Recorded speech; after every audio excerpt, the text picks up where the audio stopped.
I don't really, I continue because he's in custody, just going, I'm not wanting to continue it. Oh, okay. But what I would like to do is to leave him on the docket because he's in custody on April 21st. I guess I'll just, I'll file a motion. I've already filed a motion for, The problem is I don't want them to have to prepare in the event that we're not going to go. I can't go on Tuesday.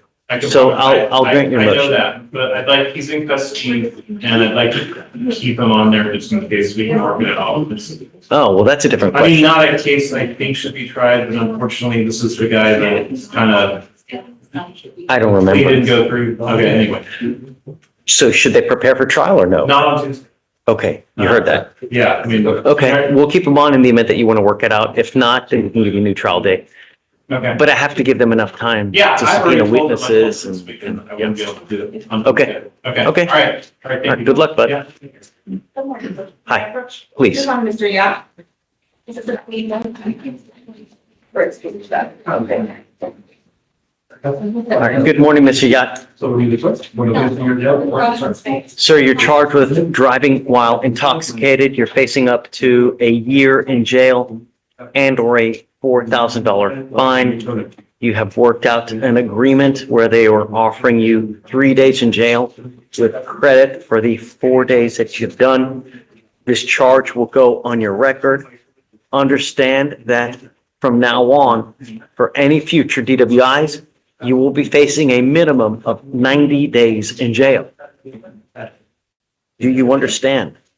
Yes, sir. You are giving up the right to a trial, right to compel witnesses to testify on your behalf, confront and cross-examine your accusers. If you are not a citizen, there are possible immigration consequences. You can be deported, excluded from the country, denied naturalization. You give up the right to appeal. So once you accept this agreement, it stays like this forever. Is this what you want to do? Yes, sir. How do you plead to this offense, guilty or not guilty? Guilty. I'm going to find you guilty. Follow this agreement. I'm going to suspend your license for 180 days. Do not drive until you get a license. And good luck to you, sir. Thank you. Yes, ma'am.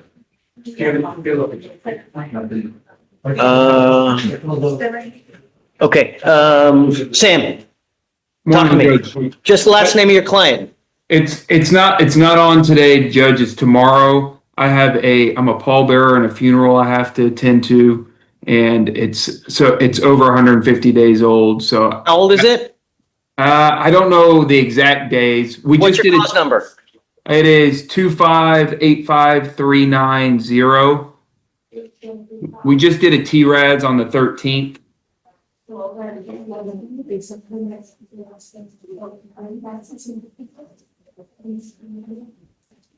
I mean, you're way old, Sam. So, Yeah, Judge, we just did the TRADS the 13th, so we got to get that back. But we don't have to do a long one by any means. I got to go to this funeral. Victoria, can you confirm that he did the TRS? Can I give you a cause number? It is 258-5390.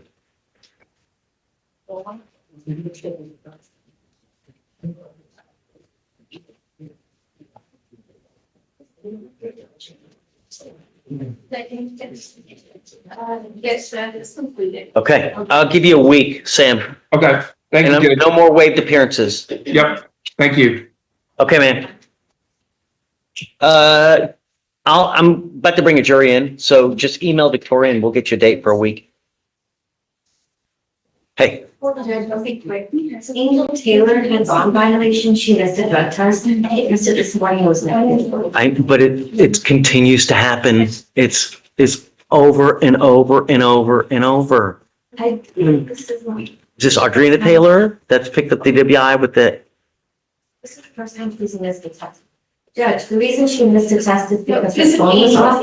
oh, Angel, okay, I'm thinking of the other one. No. Okay. She. Yeah, All right. right. First BVR? Yes. Okay, just admonish her accordingly, please. Did, Judge. Okay, Thank all right. you. Where's Deputy Williams? Do you know if all the jurors are here? Okay, state and defense. Ms. Donald, can I talk to you?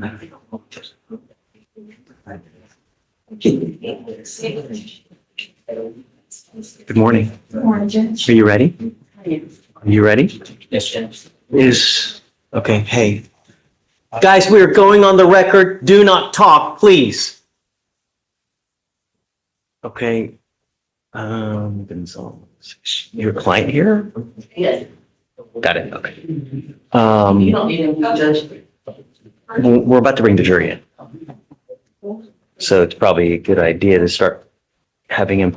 So we're back on the record in 257-5213. It is now April 15th, 9:43 in the morning.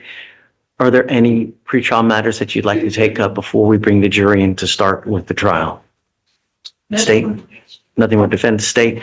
Nothing needs to be done. Okay, so we'll start with openings, 5 minutes each. Just don't take too long, and then we'll start with your witnesses. Anything else to address? Defense elections over the rule, Judge. Okay, if the rule's been invoked. Are there any witnesses in here today for the upcoming trial? Okay, all right, great. We're good to go. Yeah, bring him. Bring it.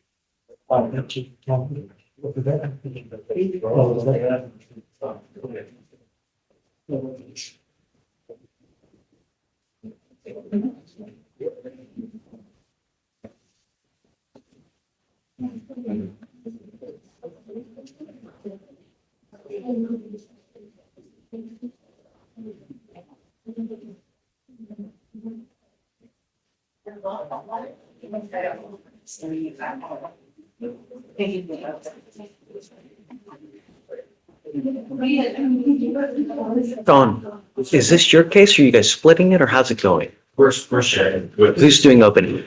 Okay. Ms. Donaldson, will you be doing opening? You'll be doing? Okay.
Paperwork is set.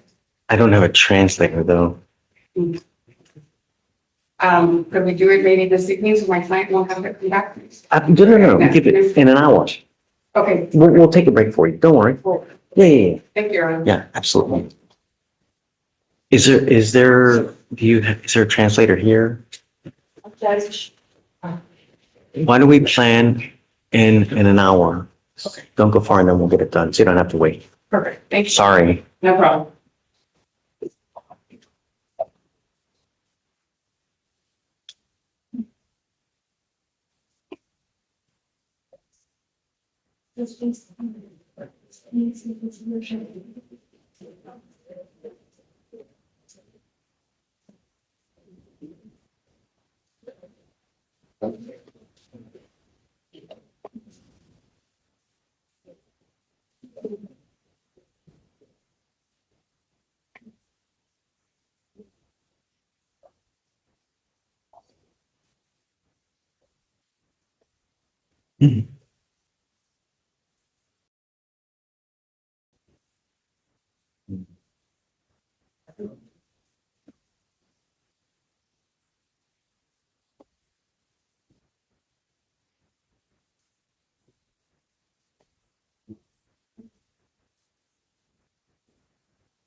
Did you take a look at their motion for in limine that they had filed by chance?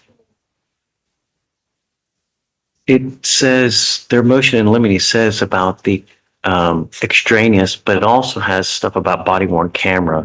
And I don't know if you saw that. Because we only talked about extraneous offenses. We didn't talk about body worn camera or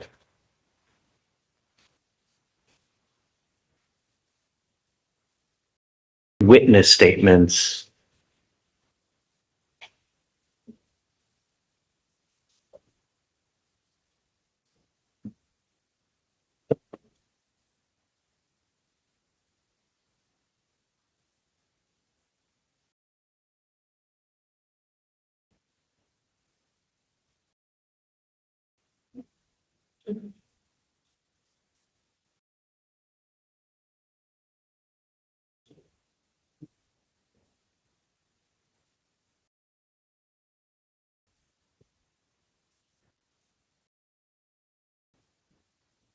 Rise for the jury.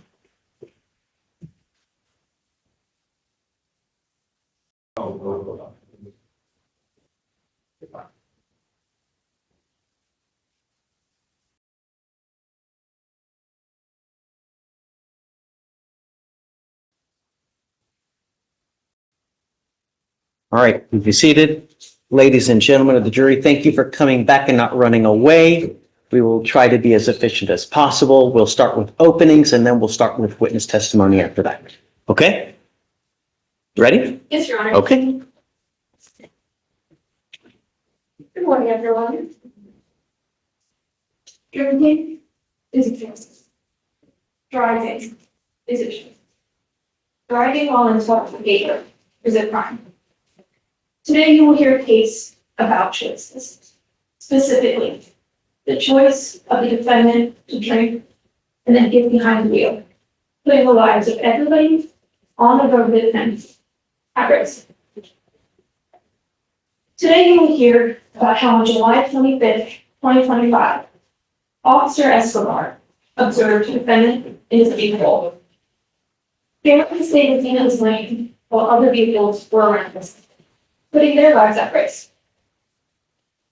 And we will hear from Officer Escobar, as well as another officer, Officer Aurora, about what they observed that day, what their interactions with the defendant were like. You will hear from them what signs of intoxication they saw on the defendant, signs that caused concern for his ability to safely operate this vehicle. You will hear how the defendant refused to perform the standard field sobriety test, and how combative he was with the officers. You will hear from the officers what conclusion they reached. The conclusion that the defendant was intoxicated and that he was unfit to be operating the vehicle.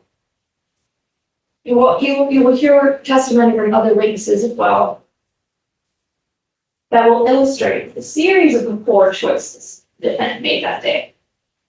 The decision to drink, the decision to drive, the decision to get behind the wheel. A series of poor decisions that put our community in danger. After you hear all the testimony today and all the evidence has been presented to you, we're going to ask that you return with the verdict of guilty for driving while intoxicated, because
Okay.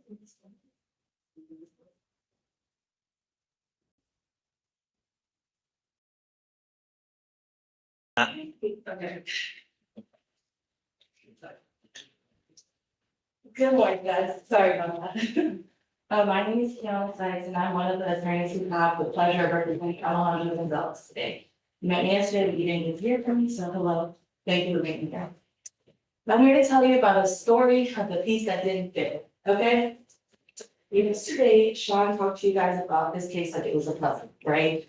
He told you correctly that the state, are under no obligation to present every single piece of that puzzle to you for you to get the picture, right? But what he didn't tell you is that what pieces they do provide to you need to fit. They need to make sense, they need to be a part of the puzzle, right? If it feels forced, if it doesn't feel right, then the piece shouldn't be considered. And you have to believe every piece beyond a reasonable doubt, okay? Now, spoiler alert, in this case, I anticipate you'll learn that the blood test is the piece that doesn't fit here. It's the piece that doesn't measure up with reality.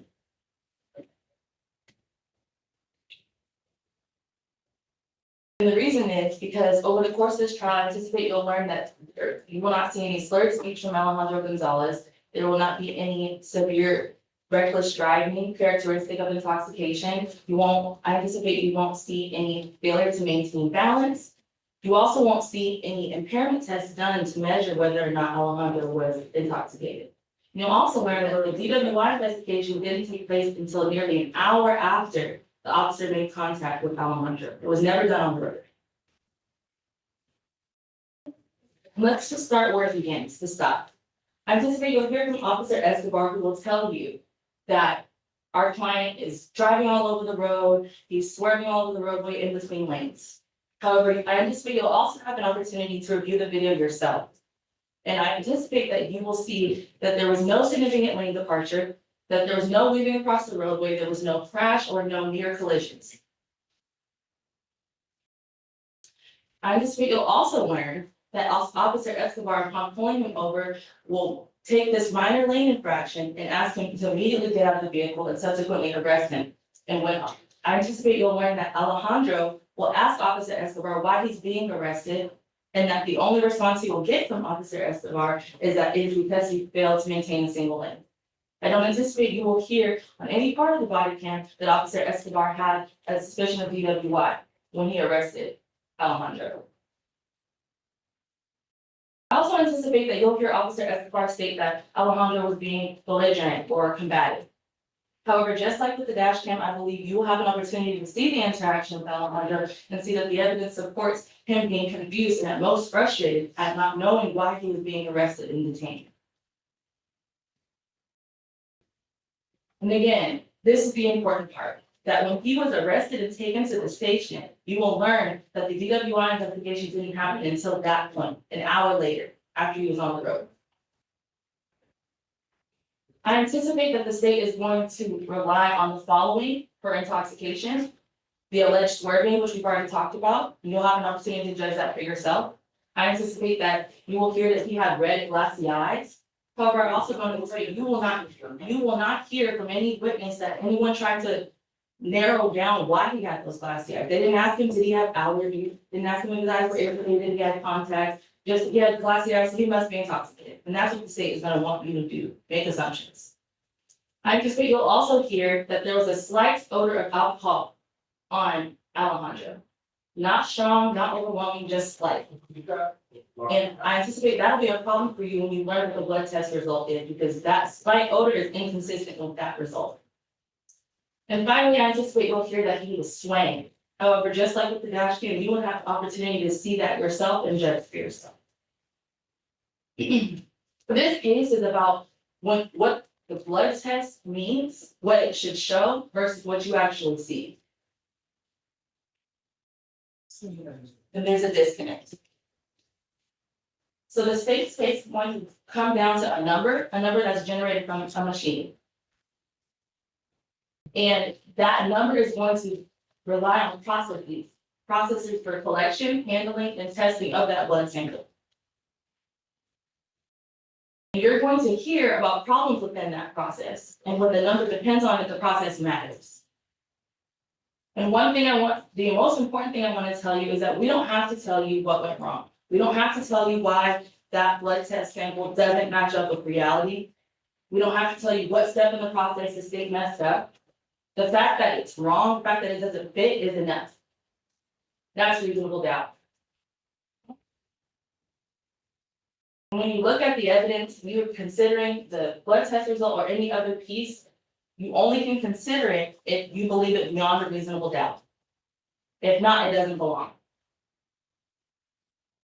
And at the end of this trial, I anticipate that once you look at the evidence and take a step back, you won't feel like these pieces align, that they do not pass muster. And if that's how you feel at the end, then you must find Alejandro Gonzalez not guilty.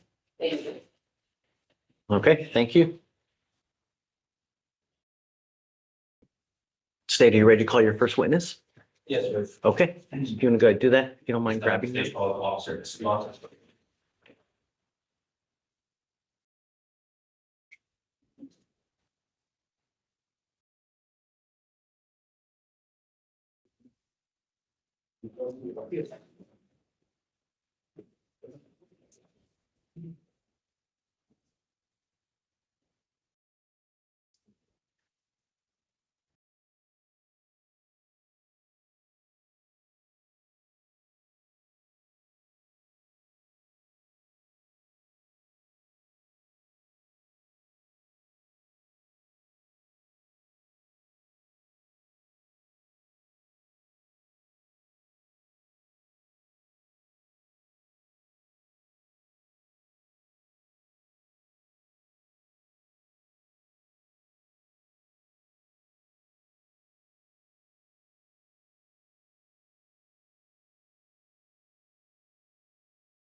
I enlisted in 2013, I got out in 2017, and in 2019, I got hired by the Pasadena Police Department.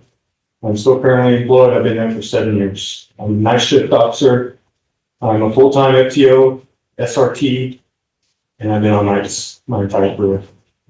Thank you. And to break down some of that, what is an SRT? SRT is just special response team with just crowd control, large groups, gatherings, and events. Okay. So just to be clear, you're our certified peace officer in the state of Texas. Correct, yes, sir. After I got hired in January of 2019, and then in August of 2019, I graduated BPOC, which is the Basic Peace Officers Course, which is the police academy, and then became licensed and certified.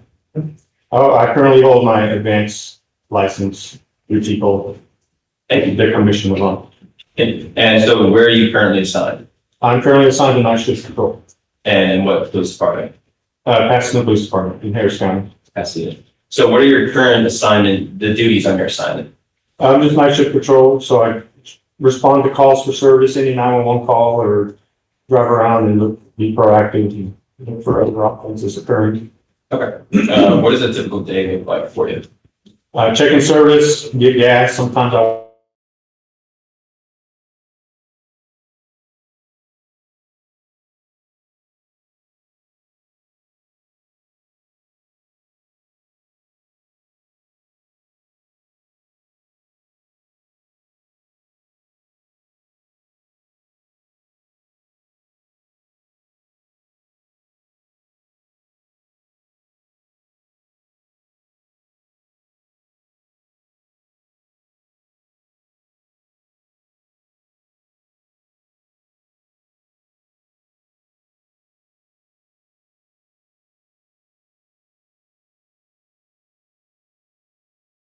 How did you go to?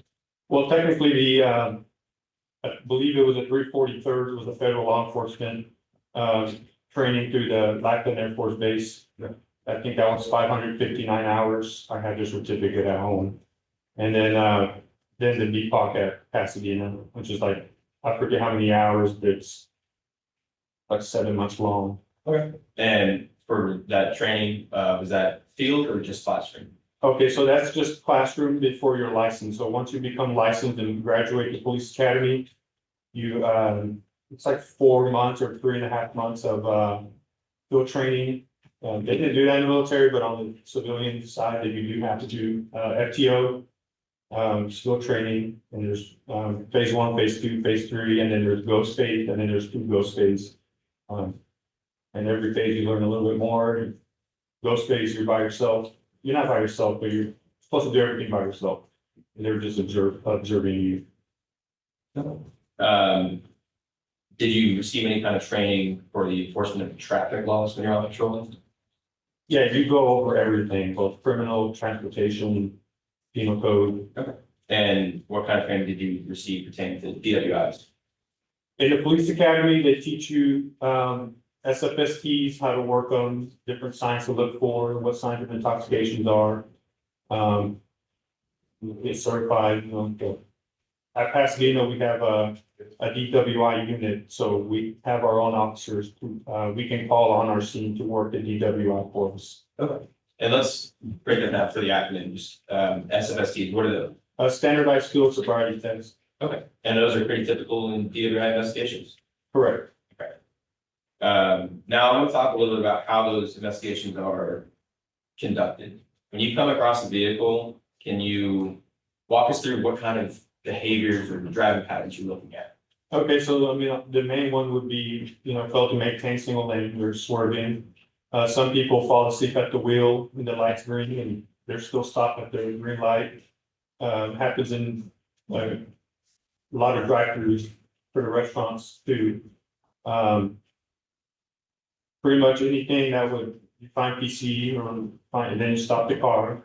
Sometimes they're called in by, other passerby, hey, this car's swerving. I typically always like to still find a PC. I don't like to just rely on the third-party driver because I haven't sometimes pull somebody over that somebody else thinks is intoxicated and it turns out that they're not, so we can release them.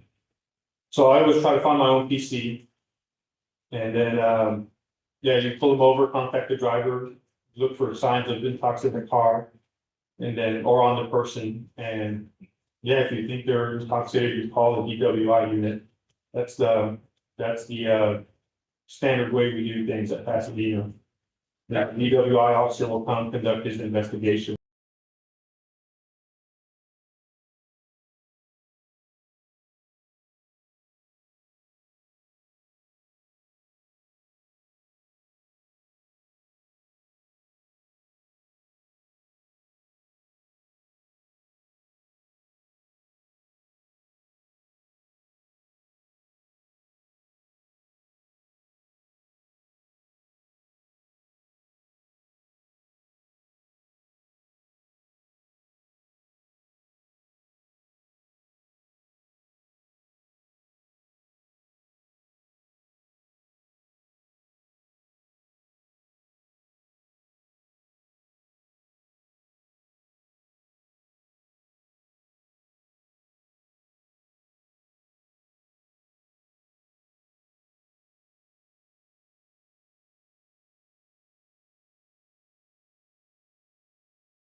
scene Okay, and those signs that you're looking for, those are taught to you where? at the police academy. Okay. And There those, are, I'm sorry, No, go ahead. there are times I will ask people to step out the car and I'll try to do what's called an HGN test form. It's horizontal gaze nystagmus. Nystagmus is the involuntary jerking of your eyes a little bit left or right. We've probably all seen it on TV or seen it out on the road. And nystagmus is a sign of intoxication itself.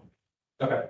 Now, we'll get into all that kind of stuff in a minute, but I want to talk about the investigation that you conducted for this case. Now that we know about your training and your experience, let's focus about how you got involved here. Were you working on July 25th, 2025? I believe so, yes. Okay. Harris County, Texas. It's in Pasadena, Richmond. Is that a public place? It's a public 7-lane roadway. And were you driving your patrol vehicle? Yes. Do you typically have a dash camera on your vehicle? Dash cam and body cam, yes. Okay. And to your knowledge, was the dash camera working that night? Yes. Your Honor, may I approach the witness? Yes.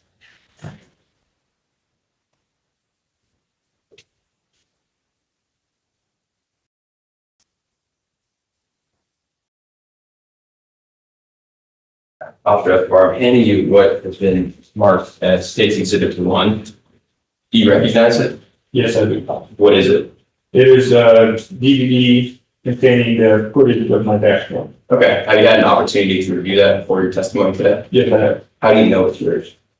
I watched it and it's my, you see me get out of the car and approach the defendant And how do you know that that disc itself is? and my signature, I'm sorry. Okay. And is it a fair and accurate depiction of your dash cam from that night? Yes, it is.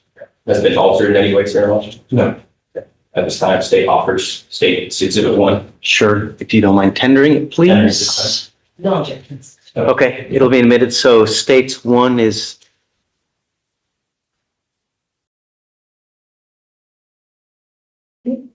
it's Officer Escobar dash cam. Yes, sir. Now, Officer Escobar, give me a second while I'm trying to do that's some technical difficulties. See if this goes smoothly.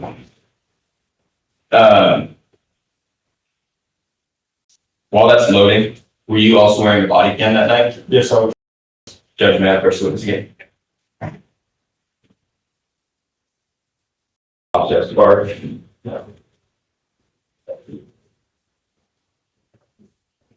And you have been marked as State's Exhibit 2. You recognize it?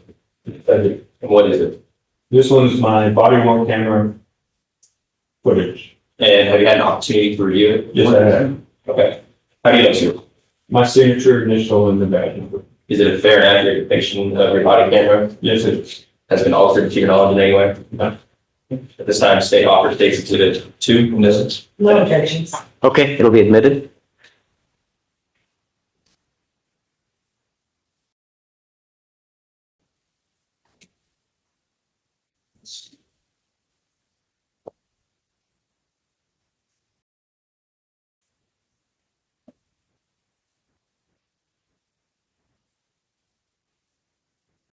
So Officer Escobar, while you're on duty that night, did you come into contact with someone by the name of Alejandro Gonzalez? Yes, I did.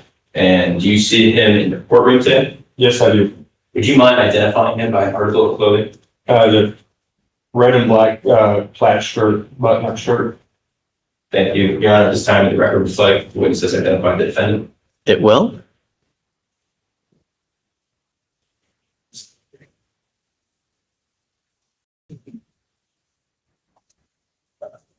That may have published State's Exhibit. Yes, of course.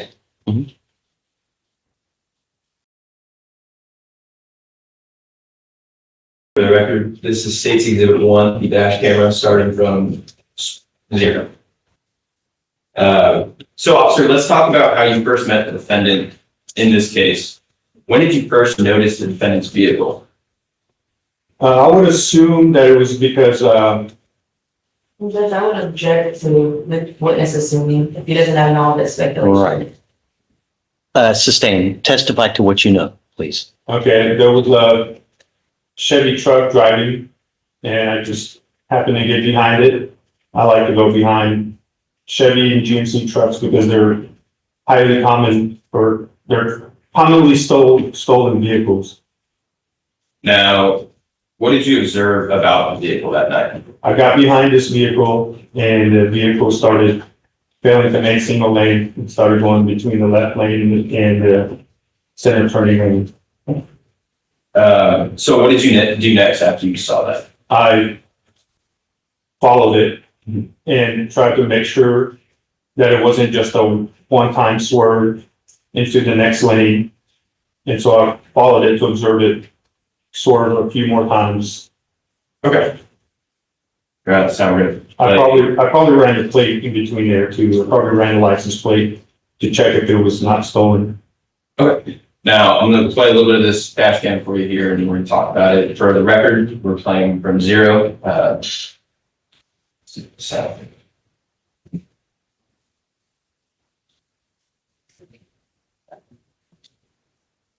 Okay, just pausing at 8. Officer, where on the screen are we looking to see the defendant's vehicle? He should be a few feet. I don't know exactly how many feet, but he's that car I'm driving right behind in the left lane. Is it this one here? That one right there. Okay. Resuming from 8.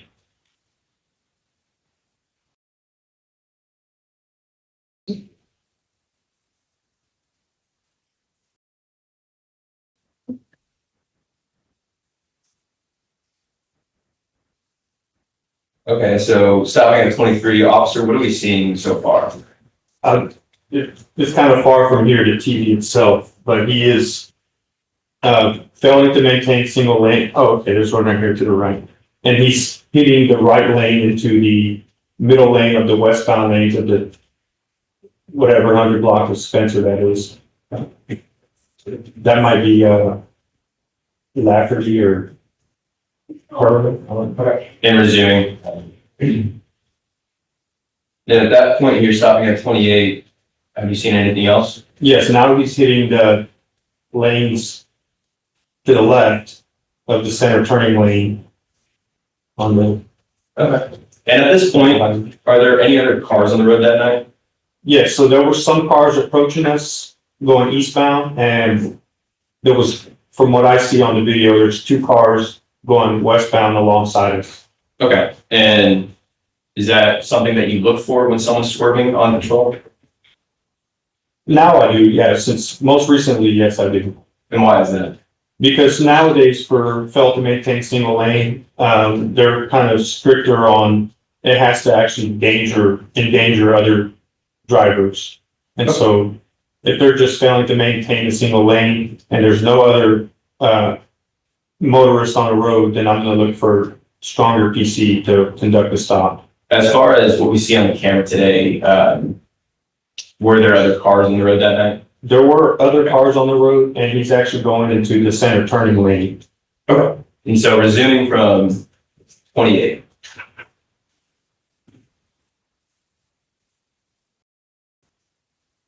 Okay, so now you have your lights and sirens on. What's happening now?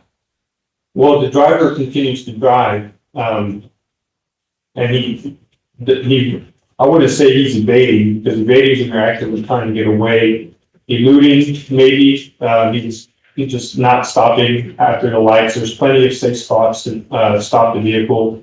Even in the center turning lane would have been acceptable, but he just doesn't stop and he keeps driving. Okay. Now I'm gonna back up, there's a little skip there in the video, but we're gonna go back to 27, click there.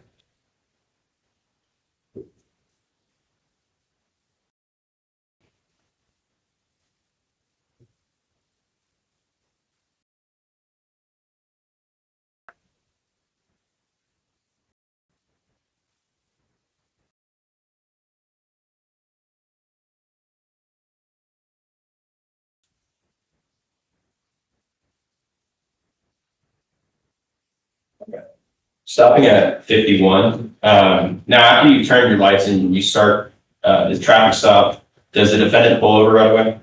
He does not. And typically, that's when I start to chirp my siren. Sometimes drivers can't see or they have. Objection to narrative, Your Honor, he's just answering the question. and he's already. Well, what's with regard to this case? I'm not other places. Yes, sir. Right. So off that part, with regard to this stop right now, how long did he continue driving after you turned your lights on? Approximately 0.6 miles. Okay. And was there anything standing out to you about how he's driving after you turned your lights on? Yeah, he continues to bounce left and right in his lane. Okay. And was there any other place for the defendant to pull over after you turned your lights on? There's plenty of space. I mean, well, yes, there's other cars, there's not heavy traffic, still able to pull over to the right. I mean, there's a driveway right there that we're looking at on camera. Right. Okay. Now, resuming from 50 here.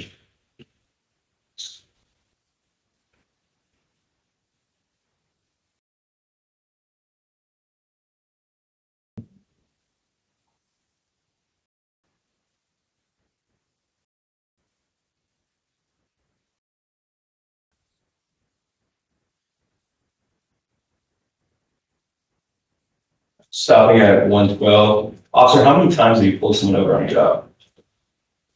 I work traffic enforcement as overtime. Typically, it's 4/5 a month, and it's 10 traffic stops per shift. Okay. So, I mean, there's at least 40 right there per month. Okay. When you pull someone over, where do they usually pull over? By law, you're supposed to pull over to the right. That doesn't always happen, but typically they don't drive 0.6 miles and pass 2-3 lights. Typically, they stop almost immediately and pull over to the right. They're No. in the center turning lane. Okay. Now I'm gonna resume from 112 here and see the rest of the stop.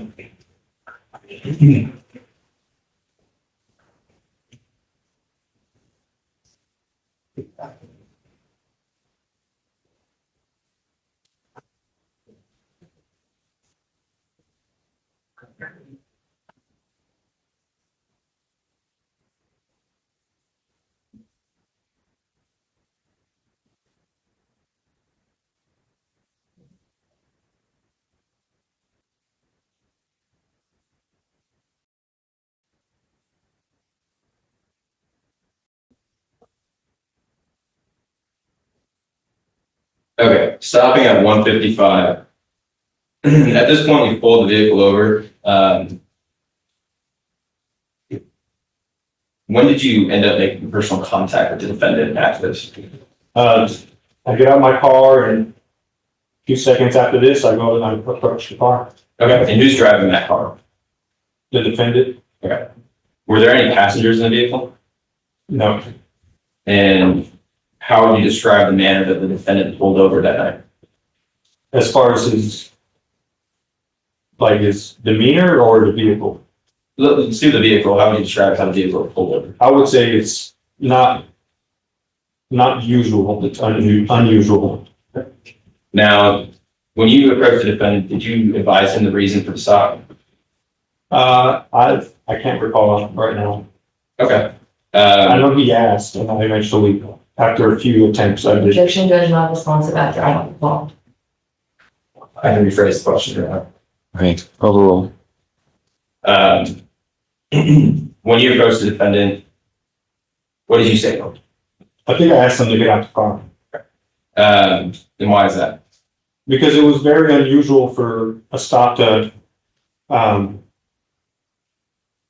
keep driving. You know, he could be, well, yes, I saw him swerving before. He still could be reaching in his vehicle. You know, it's pretty dark at night. He doesn't take tinted windows to not be able to see inside a car at night. So he could be reaching around for a weapon or what have you. So Was there anything about the truck itself that gave you concern to ask him to step out? well, it's lifted, and so if someone rolls down the window, you can't see inside. Okay. When you first interacted with the defendant, how would you describe his demeanor that night? Belligerent. And why is that?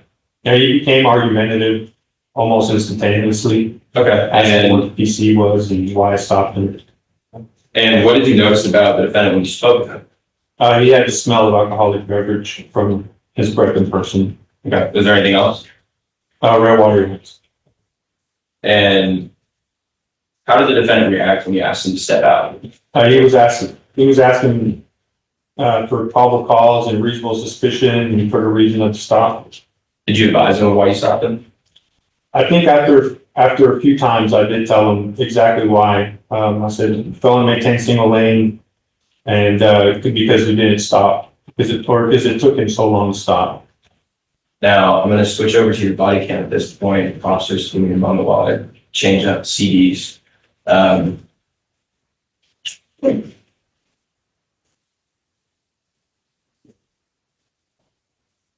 When you're on patrol, how many times are you pulling someone over at night? Not often, but sometimes. Okay.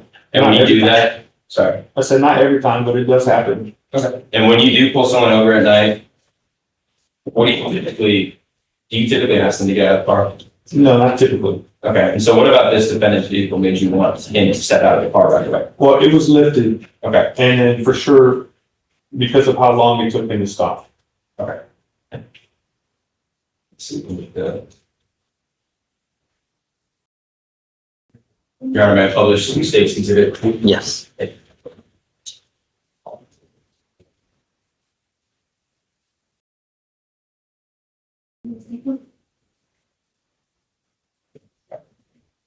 Well, in some state exhibit 2, this is your body camera.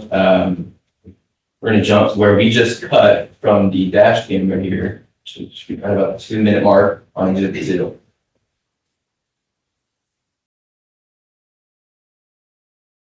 Okay, so now that you've spoken to the defendant and you're walking us through what you're observing, what observations did you have at that time? I'm sorry, can you ask the question? Now that you've spoken with the defendant, what observations did you have? Yeah, the red water eyes and the smell of alcoholic beverage from this fucking person. Playing for minute 2 on exhibit 2.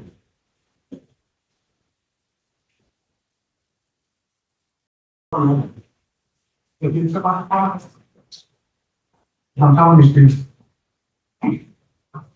Pennsylvania v. Mims, I'm allowed to, get out. The Pennsylvania v. Mims, it's the case law that says I'm allowed to actually get out, so get out. I'm not arresting you, am I? I'm not, I'm asking you to get out. Okay, step out the car. Yes, I do. I'll report that to you. We don't play court in the street. We don't play court in the street. Okay, you can either get out the car or I'm gonna force you to get out the car. Get out of the car or I'm gonna force you to get out the car. Because you took a long time to stop. What took you so long to stop? Step out the car. Why are you taking? Okay, this is your last chance. You can get out the car or I can force you out the car. Pennsylvania? Stopping at 305. And the other times that you have asked people to step out of the car, how often do they comply? Objection relevance. Yeah, we're asking you about the defendant stepping out of the car here based on his training experience and what happens on a normal DWI investigation. Sustained. Just let's talk about this one. How many times at this point do you think you've asked the defendant to step out?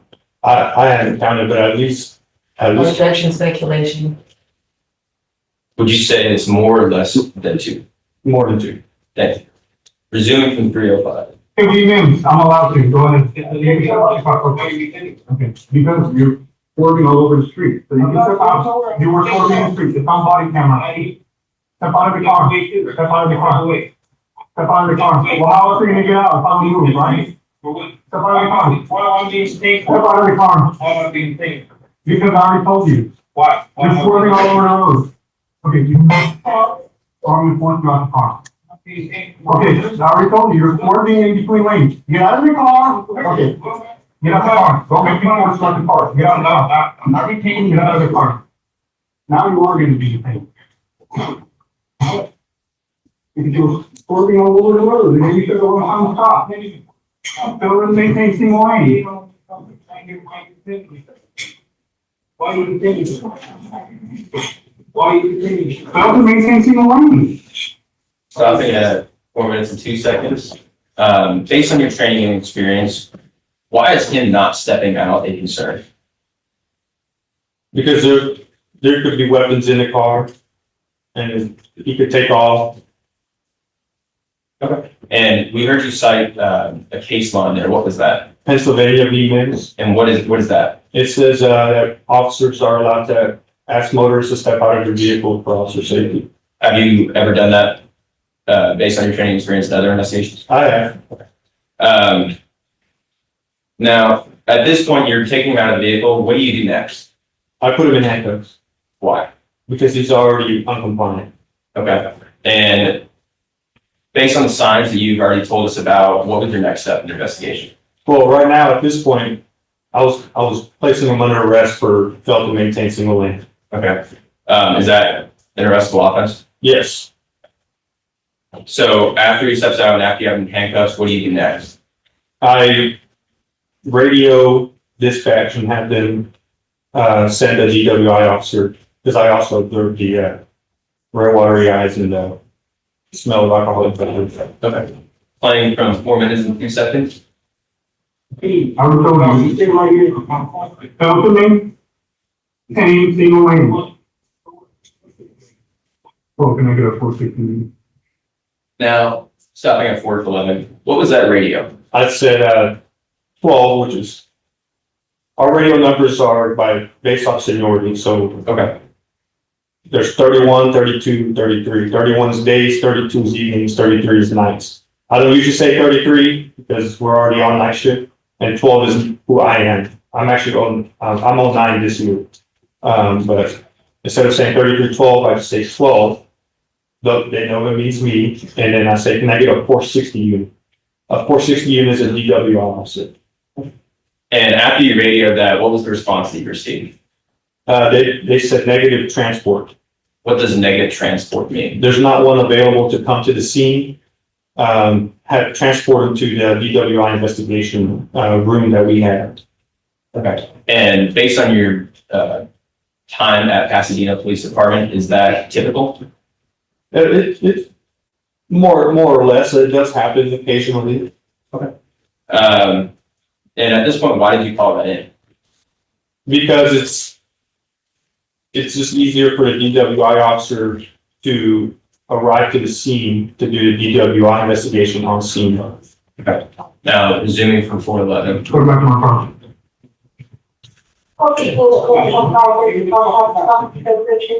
Take your time.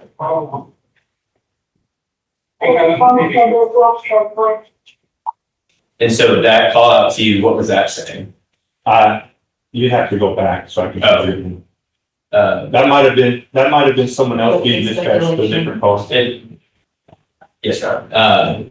I'll give me 1 second to offer. So after you radioed out, they responded to you. Correct. And what was that response to you? Again, it was just to transport them to we call it room 2. What's room 2? Room 2 is where we investigate the DWI. The DWI.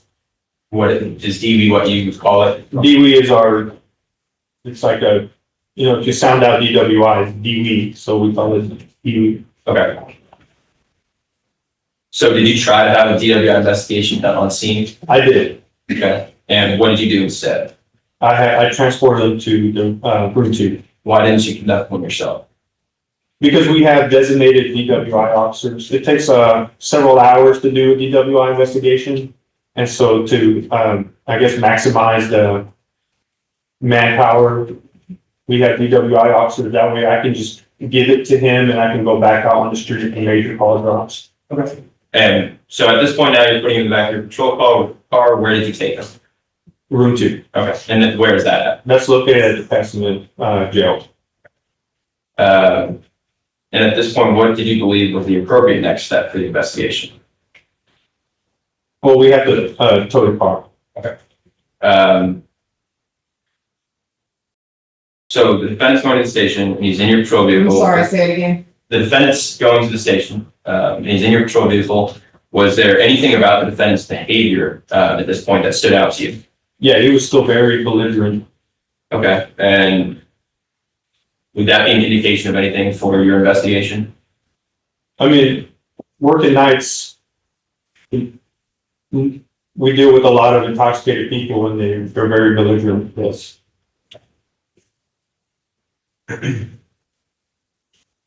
Now, So I'm gonna go back to State's Exhibit 1, your dash cam here.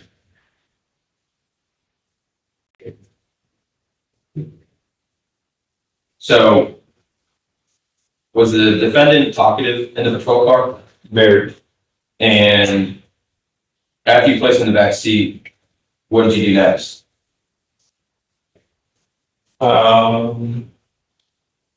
Transported into the jail. Okay. Was there anyone helping you on scene with the truck? Yeah, so, my backup officer arrived, took custody of the truck, so, we can't just leave it there, unattended, so until the record driver comes, she stays with the truck. Okay. Gives it to the record takes the truck. So in place State's Exhibit 1, commit 5.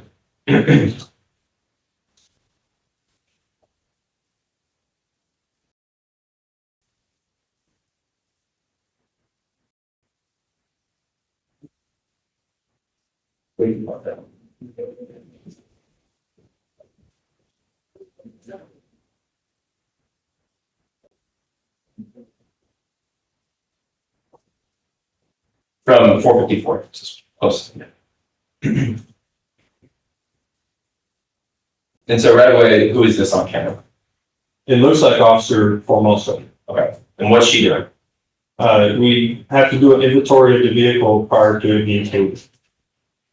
Was she with you on scene when you're getting out of the car? I don't believe so, not initially. What gave you call the first week? What gave you call the first week? What gave you call Yeah, what gave you call the first week? What gave you call the first week?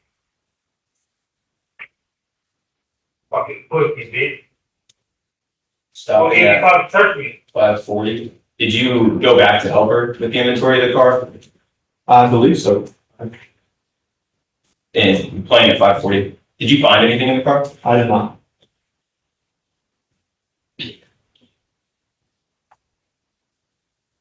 Then this is you Yeah, going you back got to no search. cost search me. That's why it's fucking. Got no cost search, nothing. No problem cost search, nobody. Yeah, pussy ass fucking testing in the car. That's what y'all like to do. Like a bunch of pussy. Like to do that. Like a bunch of pussies, y'all like to do that. Third people shit. Thank you, y'all fucking right. Fucking pussy ass bitch. Stopping at 6 minutes and 26 seconds.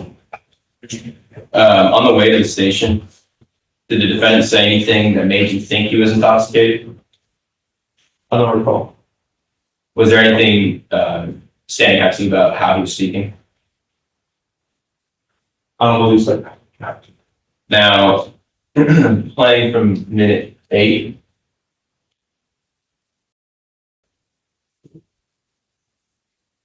Or 7:58, apologies. Hey, tonight, I'm going to yeah, fuck you, boy. You're a joke. Pussy, you boy. You fuck. I make money too. I make money. You better make sure you fucking BA and got everything you need. Fuck. Yeah, you got shit on you. What? Let's get it paid tonight. Y'all still here. Fuck, take me in. Fucking do. Fucking do. Fuck, yeah, you can just talking to you on Stopping at 8:42. Officer, what's a PI? Public intoxication. Did that influence your investigation in any way?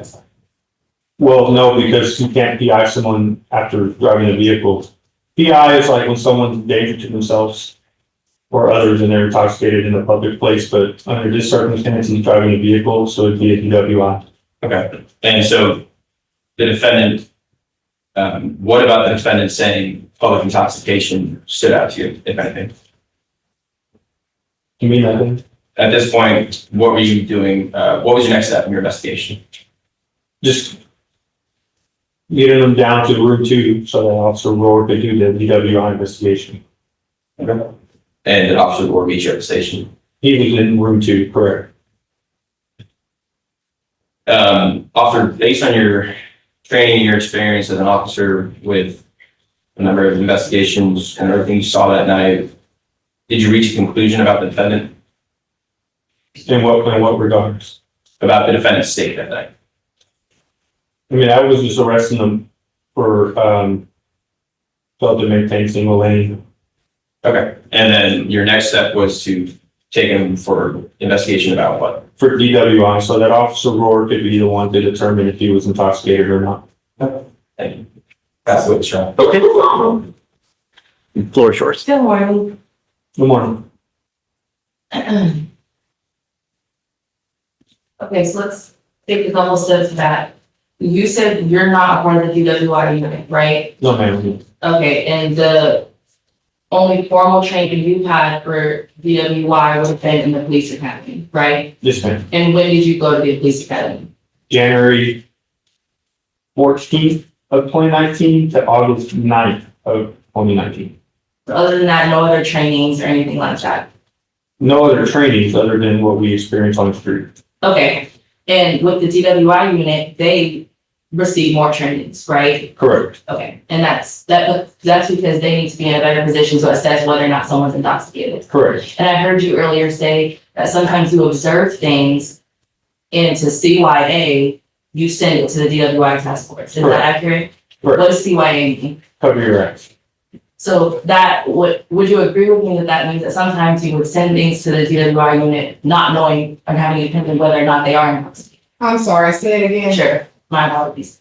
So you would agree with me, that would mean that sometimes you send cases to the DWI unit, not knowing one way or the other whether they're intoxicated. Correct. And we release them when they're not. Okay, and when you send them,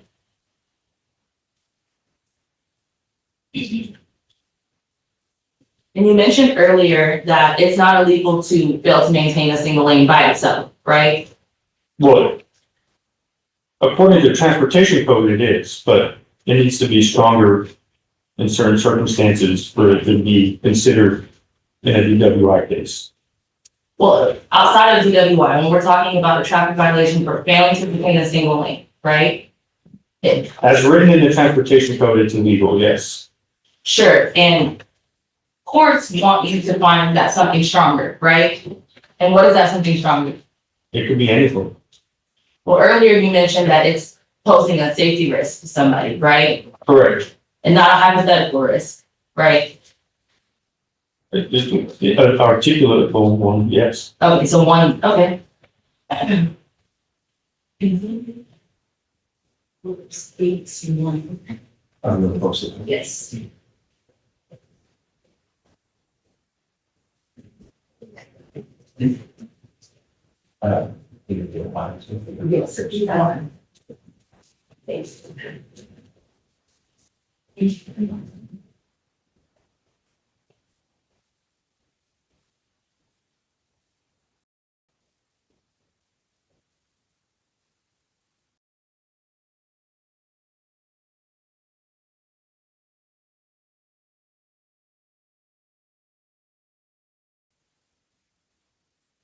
And also, just to clarify, when you're saying someone's failing to maintain a single lane, you're looking for them actually departing from their lane, right? Correct. Is that a full departure? I mean, it could be full departure or not staying within the lane. So how do you determine that?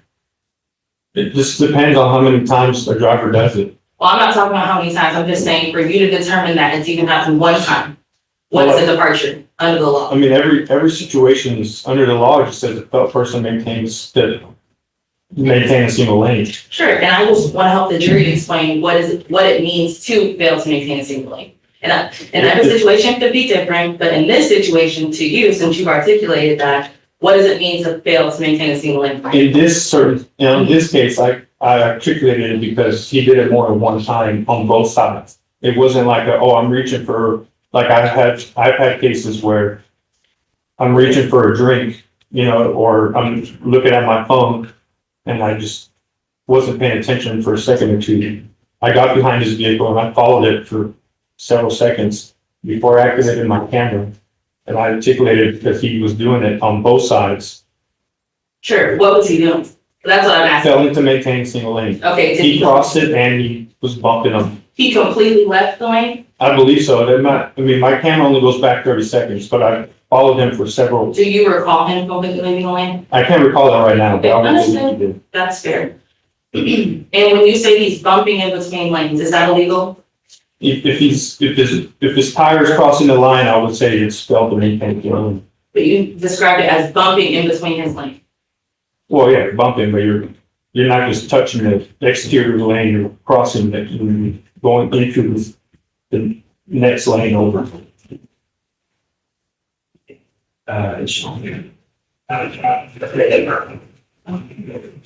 Yes, if it's not, she said. For the record, we're in State's Exhibit 1, we're going to around 8 seconds. Okay, you could pause. Okay, I want you to stop me when he fully exits his lane, okay? It looks like he's across the lane right here. Which lane now? We have a left and right The lane. center turn lane. You would agree with me, there's a light right there, right? That's on the right side of the vehicle. Center turn lane. Okay, on the start. left.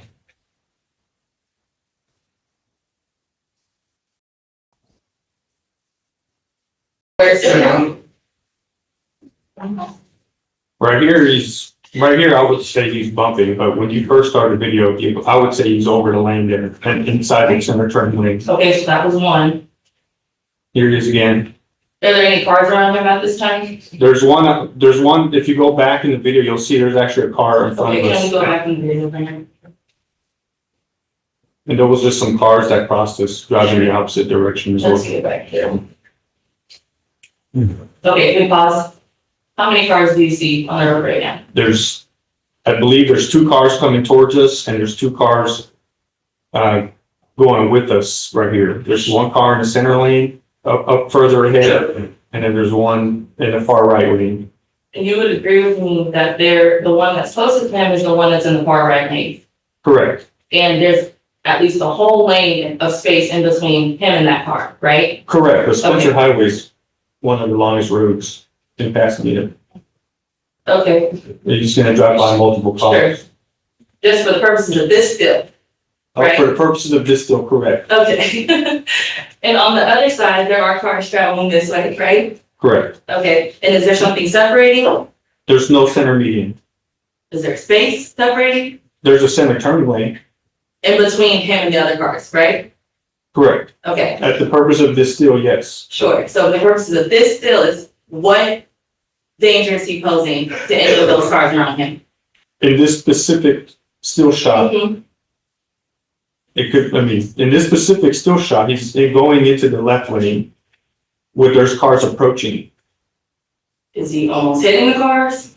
Well, there's a center turn lane, but So there's no way to know if someone's gonna go into the center turn lane to turn into that McDonald's right there. We happen to pass by. My job is to prevent the endangering of public, so he might not crash now, but he could easily crash on this main 7-lane highway in Spencer. Did he crash? He did not crash. Okay, and so it sounds like there's a hypothetical risk then. There's a lot of crashes on Spencer Highway. That's true.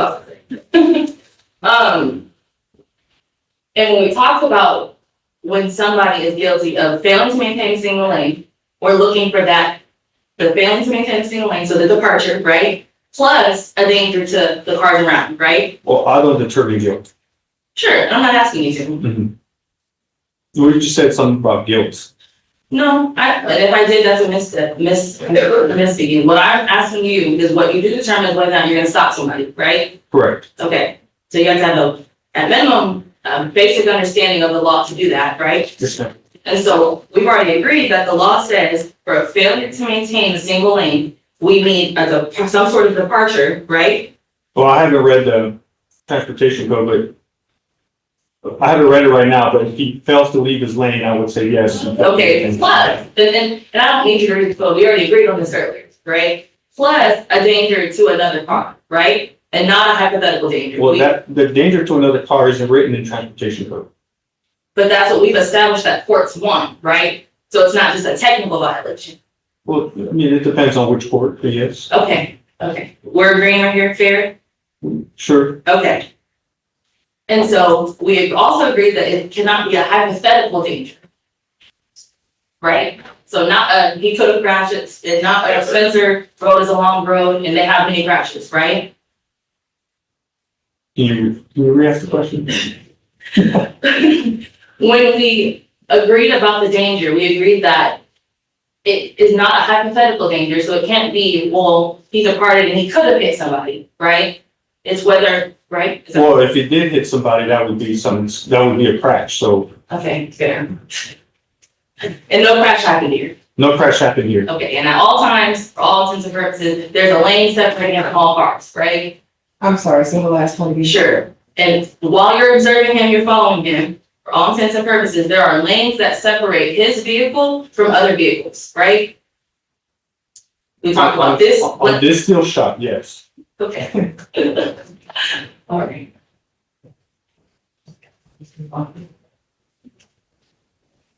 Okay. Let's switch to, let's switch to Big's exhibit 2, sorry. Yeah. When you finally get him pulled over, right, you make contact with him. Same. And it's your testimony that he was immediately belligerent, right? I walked up to the car and I said, step out the car, he became belligerent. Yes or no, I'm sorry. Yes. Okay, what does belligerent mean? Uncompliant, yelling, argumentative. So immediately when you asked him to get out of the car, he was yelling at you? Well, I wouldn't say yelling. You asked me the definition of belligerent and I Sure, did. and because you called him belligerent immediately.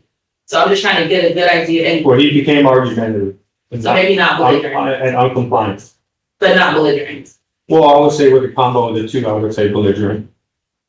And so your definition is that belligerence includes yelling, right? Well, I mean, it's case by case, so yes. Okay, and so in this case, was he yelling at you? I wouldn't say in this case he was yelling at me. Okay. And what does it mean to be argumentative? When you argue, I mean, I don't, I know, that's a weird question, but we need the jury to understand when you're making these assessments of people, how you're coming to those conclusions. if I say, hey, step out the car and you're saying no, and I'm giving you multiple chances to step out and you just keep arguing with me back and forth, telling me, trying to play court in the street, I would say that's argumentative. Alright, fair, when you asked me to get out, did he tell you no? He refused. Did he tell you no? He implied no by Okay, so he refusing. never told you no to your request to get out. Not literally saying the word no. Okay. He did What not. did he ask you He said, instead? why did you pull me over? And what's the reasonable suspicion? What's the probable cause? And before he asked that, you talk about playing court in the streets. What does that mean, playing court in the streets? That means we're not gonna play court in the street. We're not gonna, I'll tell you why I pulled you over, which eventually I told him, but we're not gonna go back and forth on.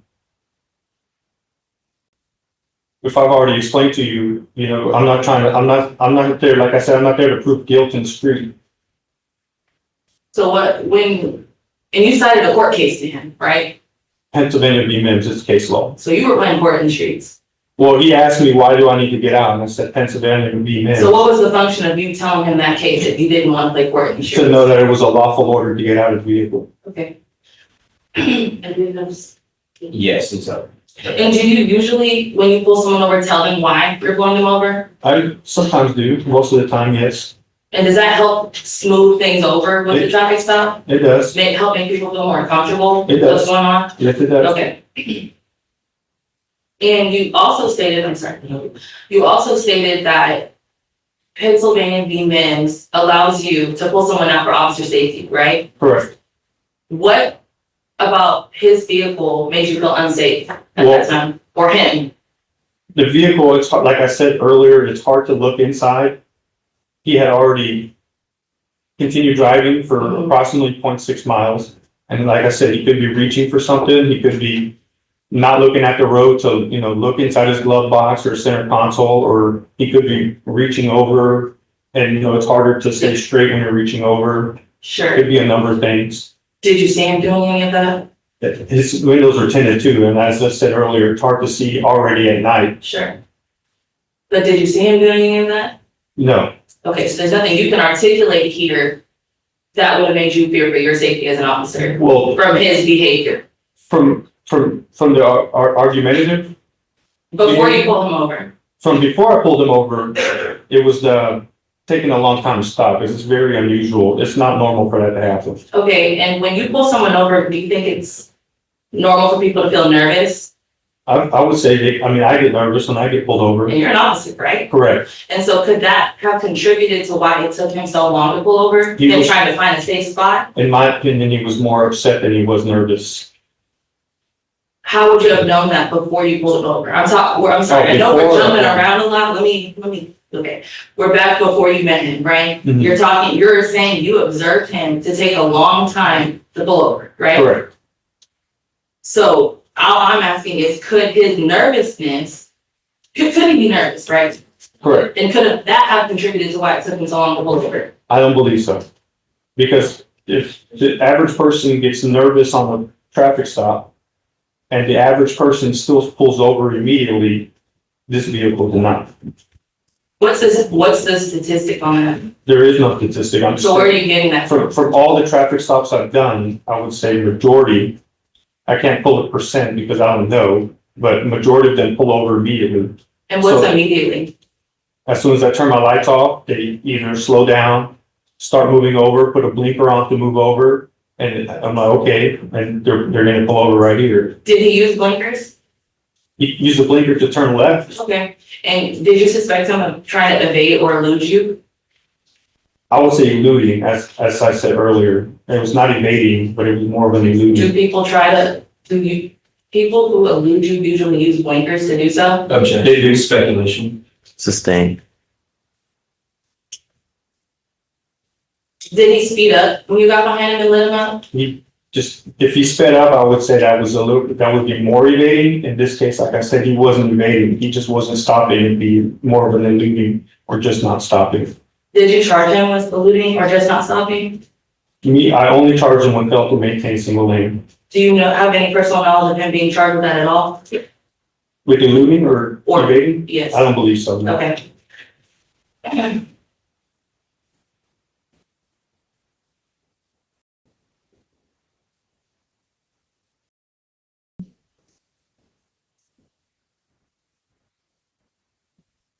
Okay, and so you also indicated, other than the belligerent but not belligerent activity, that you observed red glassy eyes, is that correct? Correct. What time was it when you pulled him over? About? I can't recall. Okay. I think the report says 2:00, And that's fair, I think we can agree on that, and that's in the morning, right? 2 a.m. Yes. Okay, that's pretty late, right? Yes. And could his red eyes have come from him being tired? Objection. Speculation. I mean, he did investigate, overrule.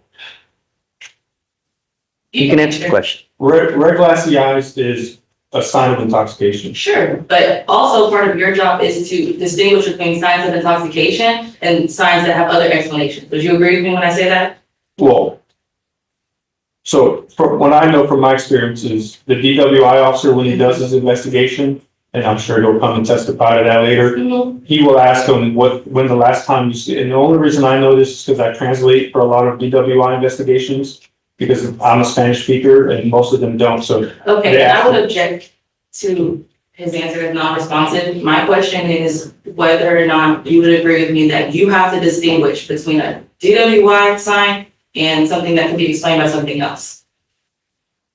Yes, Okay, so everything you observe can't just be, oh, check the box and it's a sign of intoxication. You would agree with me, right? correct, yes. Okay, and so red glassy eyes, while it is a sign of intoxication in some cases, it could also be explained by other things. You would agree with me? Correct. Okay. We look for multiple signs, yes. Sure, and when you notice those signs, it's your job, or it would be pertinent on you to exclude other reasons for those signs, right? Can you say that again? Sure, that was kind of funky.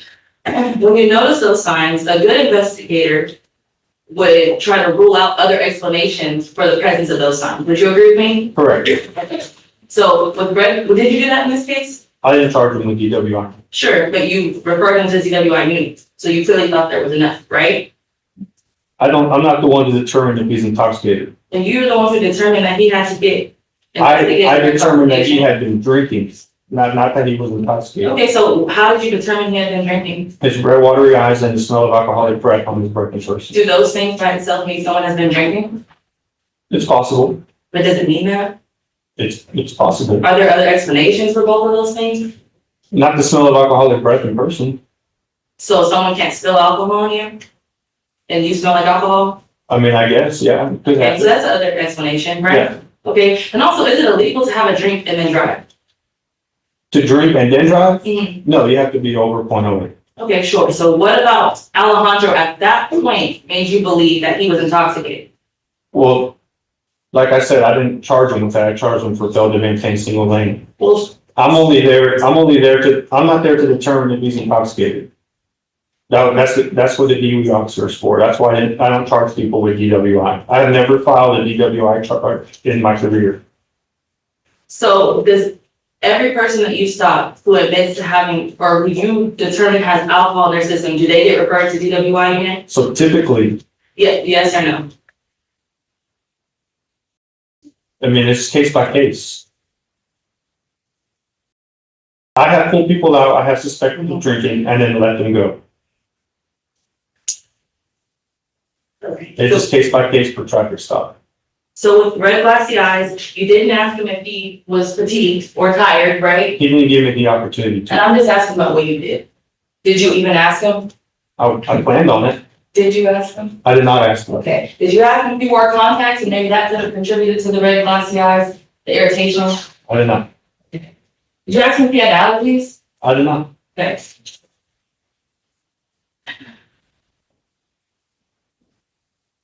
And you also mentioned that when you happen upon people who you suspect of DWI, you ask them where they're coming from, right? Typically, I ask them to step out the car and I check their eyes for HGM. Did you check his eyes for HGM? He did not give me the opportunity to. Did you check his eyes for HGM? I did not. Okay. And HGM would have at minimum confirmed your suspicion that he had alcohol in his system, right? Correct. So when you sent him to Pasadena jail to be investigated for DWI, you didn't even know whether or not he had took alcohol, did you? That's why I arrest him for failure to maintain single lane. Killing two birds with one stone, huh? It's PC. Okay. Pass the witness, Judge. Okay, anything further? Yes, Judge, a brief for your Brief. Yes, sir. So, let's go back to failing to maintain single lane real quick.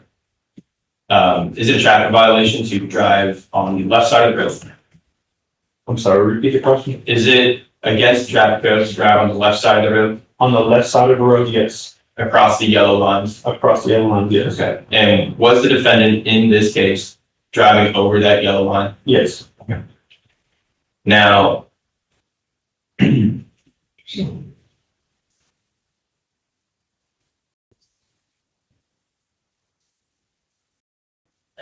why is driving over that yellow line a concern for you when you see his vehicle? Well, there's cars approaching. Is it your job to wait for a crash? It is not my job to wait for crash. No, it's not. When you send cases to the DWI unit, what do you mean when you send them to the DWI unit because you don't know he's intoxicated? Ask it one more time. Can you just explain what you meant by referring someone to the DWI unit when you don't know if they're intoxicated? Correct. Yeah, like I said, I know what signs of intoxication are. It's not my job to determine if they're intoxicated. That's why we have a DWI officer. And based on your training and experience and the totality of everything you saw, why did you take him to the station for Officer Moore to do the DWI investigation? Because I believed he had been drinking. And if he's not intoxicated, then we won't charge him with DWI. And all those questions about contacts and being tired, are those something that you asked or DWI officer asked? The DWI officer asked, I will ask if they need translation. Okay. Thank you, officer. Nothing further, Your Honor. Nothing from the defense. Okay. May this witness stand down. Yes, Judge. Okay, Oh, I'm you're excused. Thank you so much. Yeah, no, we're taking a break. Absolutely. We need to take a break. Ladies and gentlemen of the jury, we're going to take about a 5-10 minute break. We have some housekeeping matters to take care of, and I'm sure that you guys need a little bit of a break as well. So we'll have you step out. Please remember, do not discuss anything about the case while we're in recess. Okay, please.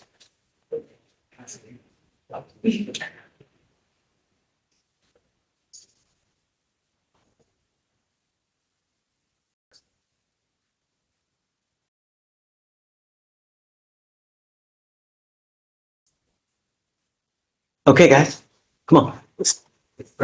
Walk in. Yes, sir. Come on. Just the last name of your client. Okay, what's your cause number? It is 262. Okay. So Martin Malik Davis. It's an assault violation. He came on bond conditions. He's still in high school, and the complaining witness is still in high school. So they go to Lamar. The issue is if you have to put your bond conditions at actually 200 feet from each other, there's an issue with them trying to withdraw, making him off from school. He's a senior, he has a scholarship. It's like a month left in school. With the current bond conditions, they're trying to basically expel him from the school because they're saying you can't be in the school according to your bond conditions. So I was wondering if we could sort of amend the bond conditions. Let's reach out to the state to see if they can reach out to her to see what her opinion is, because the last thing I want is him to try to have any kind of contact with her. Well, I understand that. And then more issues. So I don't know if you can just say there's no contact. yeah, but make sure that she is okay with it. I want to make sure that there have been no issues Okay. since then. Okay. He's behaved himself essentially, and then we'll go from there. All right, thank you. Yeah, of course. Herman, I've seen her and she has. hey, bud. I'm Miss Watson, Judge. Okay. This morning. Yeah, this morning she said that she was testifying before 97 and I don't know. She was doing what? Testifying before I think they're doing 97. a lot of hearing or something. She just. Did you get clarification? Yeah, so I got verification that they weren't going to trial tonight. I usually have checked in with them. They're not going to trial. Yes. Or that they were not going to need her to testify. Okay. And so I told her go up there and check in with them, and then as soon as we're finished, to go, either report back here to 4-5 or to go to our office for Christie. And so I verified that the jail upstairs that, yes, was told that she didn't. Okay. I heard she has until the end of the docket. Yeah, I'll be trying. I'll start, I just like to say something else. Well, let's make sure, but Yes, you of know, course. right. If she doesn't show up. Yeah, okay. Okay, I'll. All right. Hi. Judge, I'm here on Dr. Canales. I find the motion to go because of the exact communication about the time. Canales. Where's the defendant now? It was set a lot for today, Judge. Oh, okay, so the person hasn't shown up? No. Did you let them know to be here? Got it, okay. Let me see. Okay, I'll wait, obviously until the end of docket. I'll grant it if they're not here, and then I'll revoke the bond, okay? Thank you. Got it. Okay, counsel, ready? Come on up. Okay, hey, give me 1 second. Of course. Where's the okay, what's the last name? Barris, Farris. In jail, right? Yes, sir.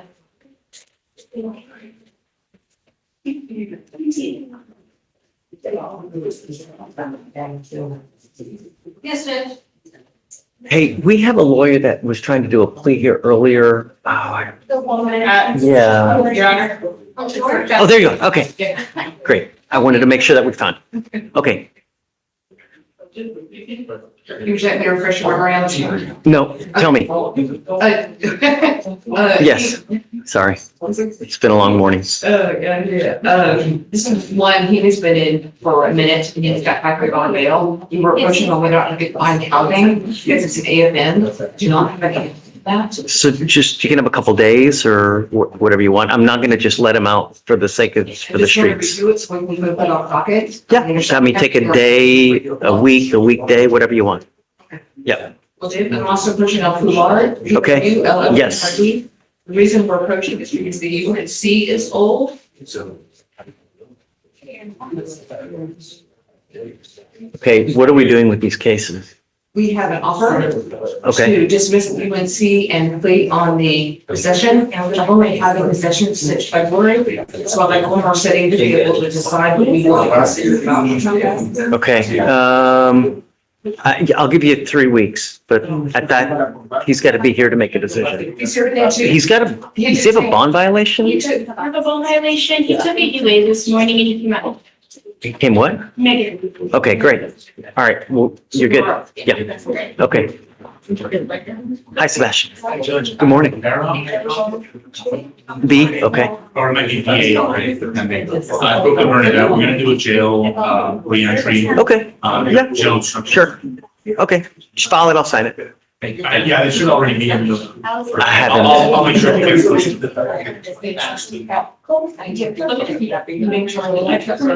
Yeah, I'll sign it for you. I've got it.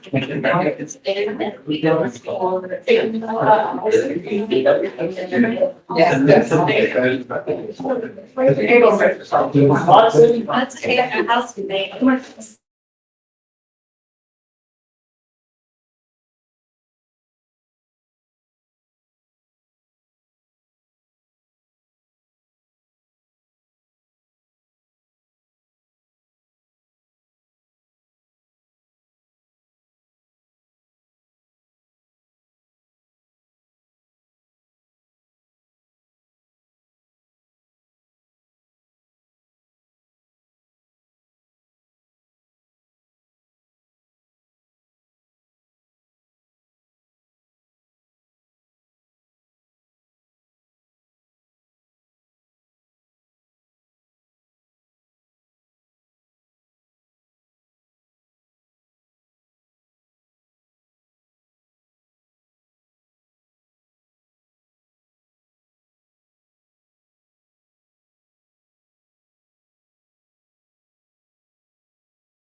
30 days in jail. You understand? You are giving up the right to a trial, right to compel witnesses to testify on your behalf, confront and cross-examine your accusers. If you are not a citizen, there are possible immigration consequences. You can be deported, excluded from the country, denied naturalization. You give up the right to appeal. Once you accept this agreement, you can never change this or undo this. Is this what you want to do?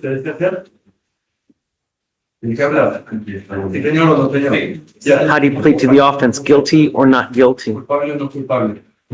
Guilty. I'm going to find you guilty. Yeah, well, follow this agreement. I am going to suspend your license for 90 days. Do not drive until you get a license. For you, it's going on your record. I would never get in the car, even if you've had a sip of alcohol. Because if you get pulled over, it very well may not go well for you. Good luck to you, sir. Thank you. Thank you. Good to see you. Hey, you ready? Mr. Riley from yesterday. Okay. Testing. Yes. How did he do, Veronica? Mr. Riley, come up. Counsel.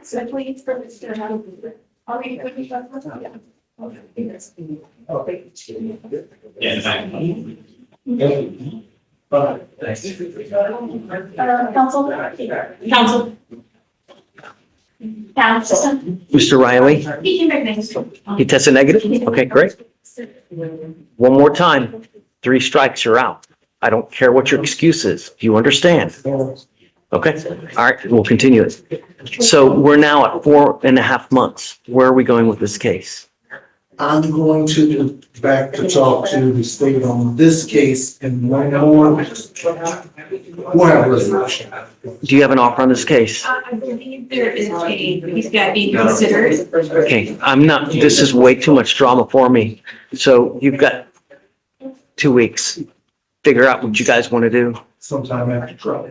Did you talk to Bernadette? Initially. I would. Well, take your time, but I mean, it's just way too much drama. It's bond violation after bond violation. It's just really, I'm up to here. Do you understand? Any further issues, it's not going to go well between us. Please take a seat. Oh, I'll talk to you guys. Okay, Can I have the slide right on that? okay. She was denied ATI. I'm going to get an offer, just needs some time for her to get the offer. We'll give you a week. A week? You're 190 days old. And it's a first, usually it's pretty. We can, that's one of the. Okay, Thank you. thank you. Come on up. Hi, Mr. Strauss. You have a plea, am I right? Okay. List, come up.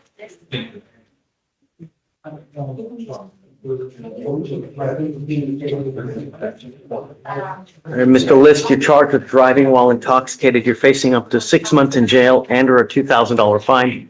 You've worked out an agreement. They're offering you 3 days in jail with credit for the 1 day that you've done. This charge will now go on your record. It will be there for the rest of your life. Is this a PTI that's been kicked out? We talked about it, you know, no, it's not PTI, no, we just said we wanted to. How does it, 500, nearly Well, he was a 600? bond officer for 180 days. Got it.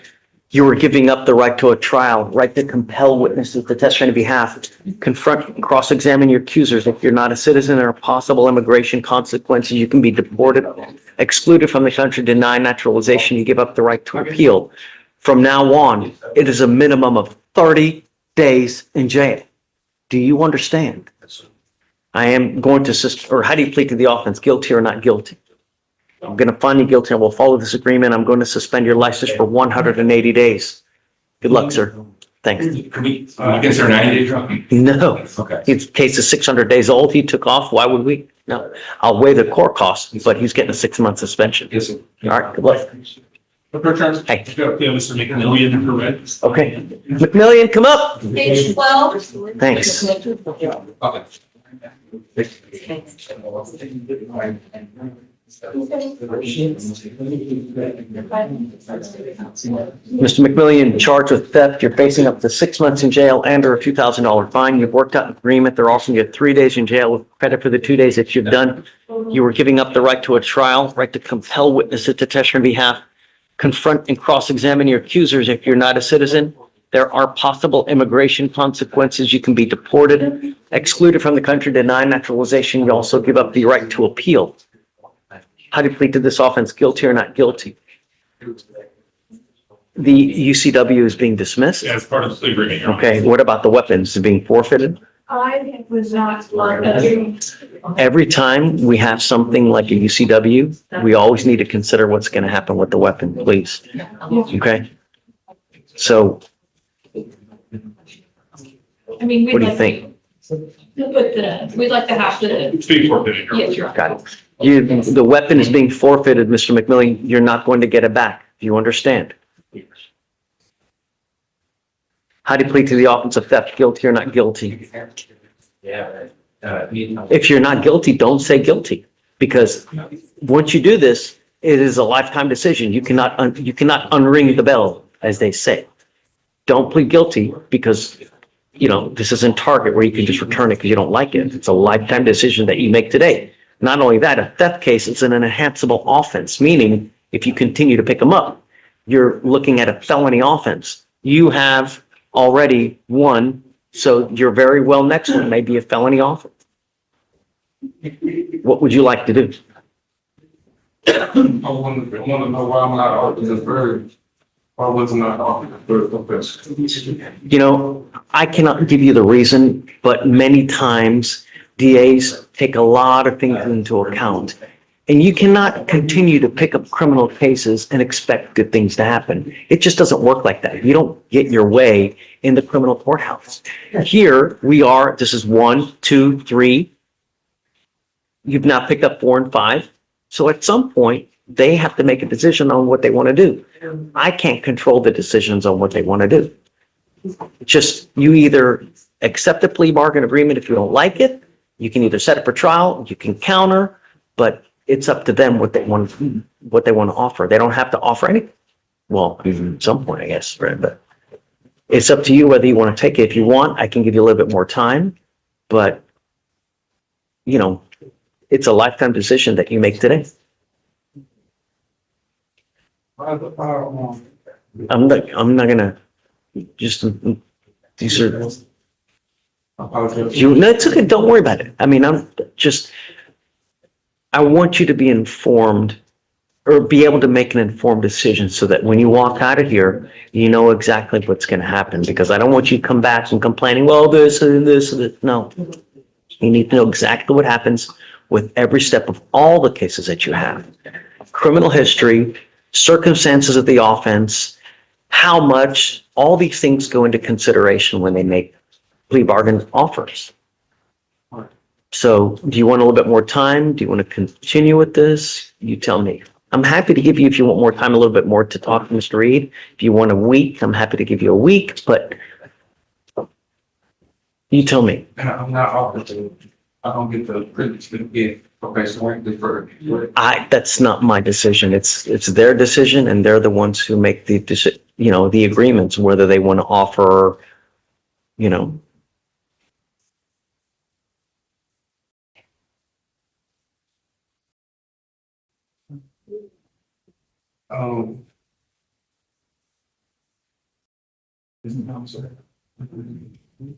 Right. The offer is time served, meaning that you're walking out of here today. You will end up with a theft conviction. They're going to dismiss the unlawful carrying of a weapon. As part of the agreement, also forfeiture of the weapon is also what they would like as well. So. Yeah, okay, so how do you plead to the offense, guilty or not guilty? I'm gonna find you guilty, I will follow this agreement, I will sentence you to it, I'm gonna roll your court costs so you won't know anything, but understand, this now makes how many? The more you pick up, the worse it is. All we want our streets to be safe. We want to protect our community, we'll do everything in our power to do it. We're not asking for much, do you understand? I'm not talking. Picking up criminal cases is the thing. And Mr. McMillian, you are now facing a minimum of 90 days in jail for any new cases that you pick up. You understand that? It's a minimum of 90 days in jail because every conviction can be used to enhance punishment. On a first, it's 30 days. On a second, it's 90. If you pick up a Class A and you have a prior, it's a minimum of 90 on one. Do you understand? Good luck. Great job. All right. Yeah. Hi. I got 4 rows of you. Yeah, but my name should also be soon. Yes, I have Lindsay here. Oh, actually, hers will be really fast, Judge. Okay. It's an uncomplicated, and this is a pre-signed waiver. I've already provided her a copy. Got it. Hi, Ms. Scheibel. Good morning, Your Honor. I don't know what happened, but I'm back. I see it. We're good to go. I'm signing the remand now, and then I think that's it, right? Okay. All right. Have a great day. Thank you. Okay. Good Hi. morning, Judge. I have 2 fugitive cases. I explained the process of my recommendation, but for Mr. Charles, Okay. he would like a bond. So we are asking for a $15,000 bond. State's requesting no bond. He is one out of Orange County for second-degree murder with aggravated battery. Does the murder case carry a life sentence? No, it does not, but he also has 20 Really? pages of criminal history. It's okay. I'm not gonna really. So You never know until you ask. let me know who wants to wait for that. But no, not on a murder case. Understood. Yeah. Who's next? Second one is Mr. Quinn. Okay. Guyen. On that one, we're asking for a $2,500 bond. I think what he's currently with the. What's your position on the So bond? normally I wouldn't be opposed because they're worthless checks offenses, but when looking him up, he has recently been, hold on, this word, he's recently been charged with engaging in organized criminal activities, so basically legal case. 2 gambling promotions, keeping a gambling place, money laundering over $300,000, a possession gambling device, and all those were charged in 2024, or December 2024, so right at the end of 2024. Are those, they're not open, are they? No, they're open, that's what I mean. It's- Oh, they're open. So, and I guess he's on bond because warrant, that's out of Sabine County, and obviously this is from Louisiana, so I don't know if it connects, but obviously having so many serious felonies open concurrently with the Louisiana extradition. Yeah, so I'm, Agreed. I would just say, I mean, if he's on bond for all those, just not one, I mean, he's willing to go turn himself into Louisiana. and his have wife you is on spoken to the board. demanding jurisdiction on those cases to see what's up with those? No, I haven't followed up. I mean, they just confirmed the warrant. so- Until I know whether, if he's really on bond, if those are on warrant status, are they looking from over there? Oh, Sabine isn't wanting, there's no intrastate transfer. This is only in the interstate from Louisiana. So Sabine doesn't have a warrant there.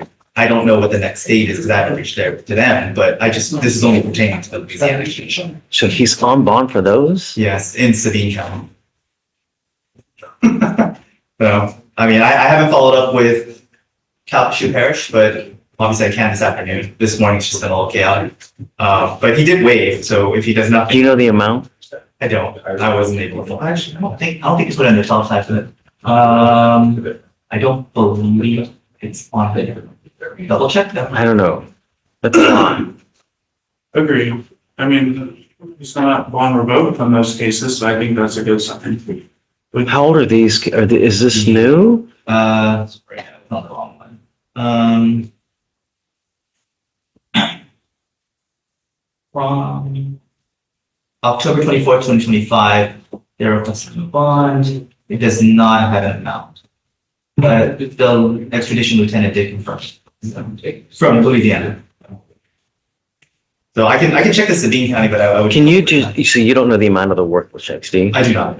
No, I can stand down and then. Yeah, can you find out? I can- If it's like 100,000 or 80,000, but if it's minuscule, then yes, I'll give you. For what it's worth, whenever they're nominal, they're pretty good about canceling before, or at least after they confirm, they go. I'm ahead. curious to see whether it's an amount that's just uptight and out of sight. Okay, let me do Yeah, that. just let me know.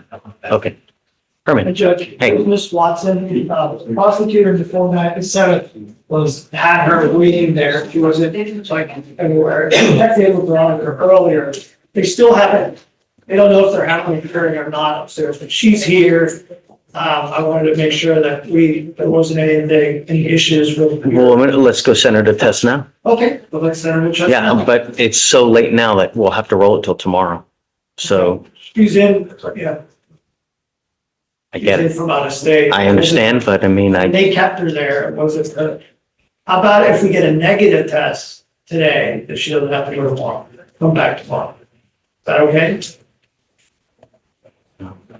what's the last name? Watson?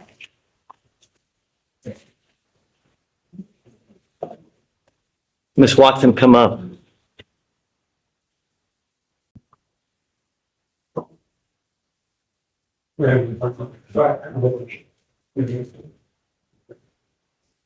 She didn't miss a test. She just tested positive and now we're doing this That's my understanding. confirm. Okay.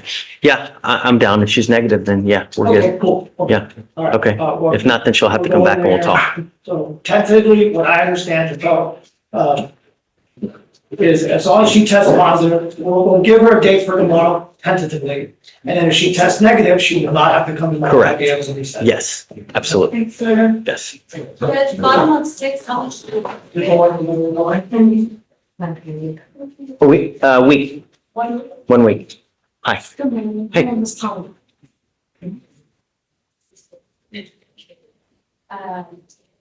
So the Okay. I just signed on to the case, but from my understanding, it's pretty old. Where's Miss Tolliver now? She's. Come up, Miss Tolliver.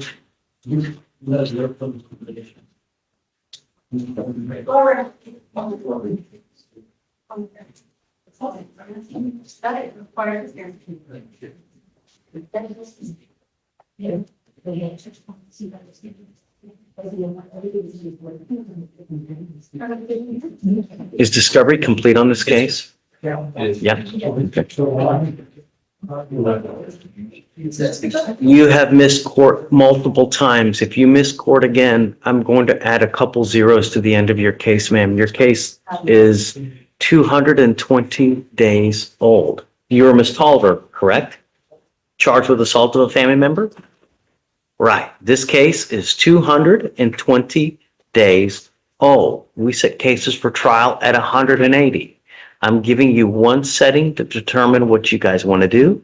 At the next setting, you must be back and let us know whether you want to accept a plea bargain agreement or I will set your case for trial. If you miss court again, I'm going to revoke your bond and I'm going to go bananas on it. Do you understand? Okay. You are not to have contact with the complaining witness in this case, not to be in possession of any weapons. The MOA will be re-entered in now. Do not have any contact with this person. Otherwise, likewise, I will revoke the bond. For now, we'll have you sign all the documents and after that, you'll be free to go and we'll see you in 30 days. I do have a question, yeah. She Shoot. did let me know that the complainant witness does stay with her mom. We don't know anything about the complaining witness. This case is super old. There have been multiple FTAs. I'm ready to put it to bed, But there really. hasn't been any issues and been something like that. How do I know that? All I know is that she's been gone. It's now 220 days old. There are multiple non-appearances. I don't know anything. So all I know is that, so for now, we'll have you sign the documents and then we'll see you in 30 days. Please, thanks. State's bond petition? Yeah. We haven't the name of files. We're like the name of files. You're one of the name of. Yeah.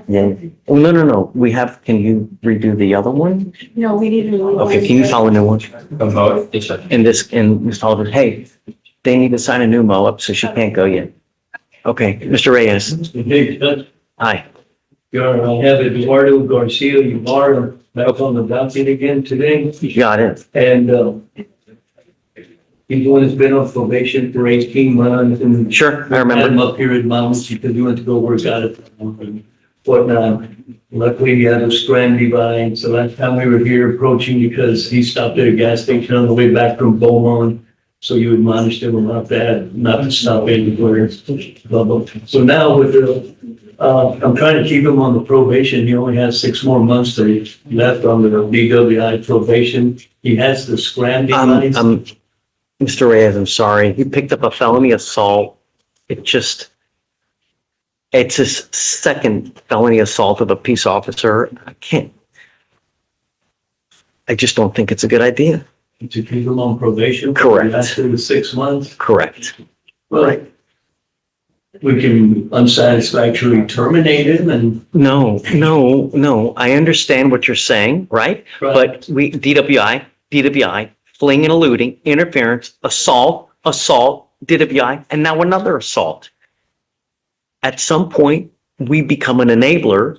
If we continue to, there has to be a consequence.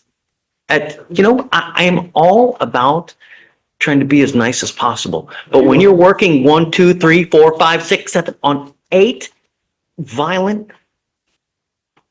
Well, should there? I understand you're doing what you need to do to the best of your ability, but I just don't think it's a good idea.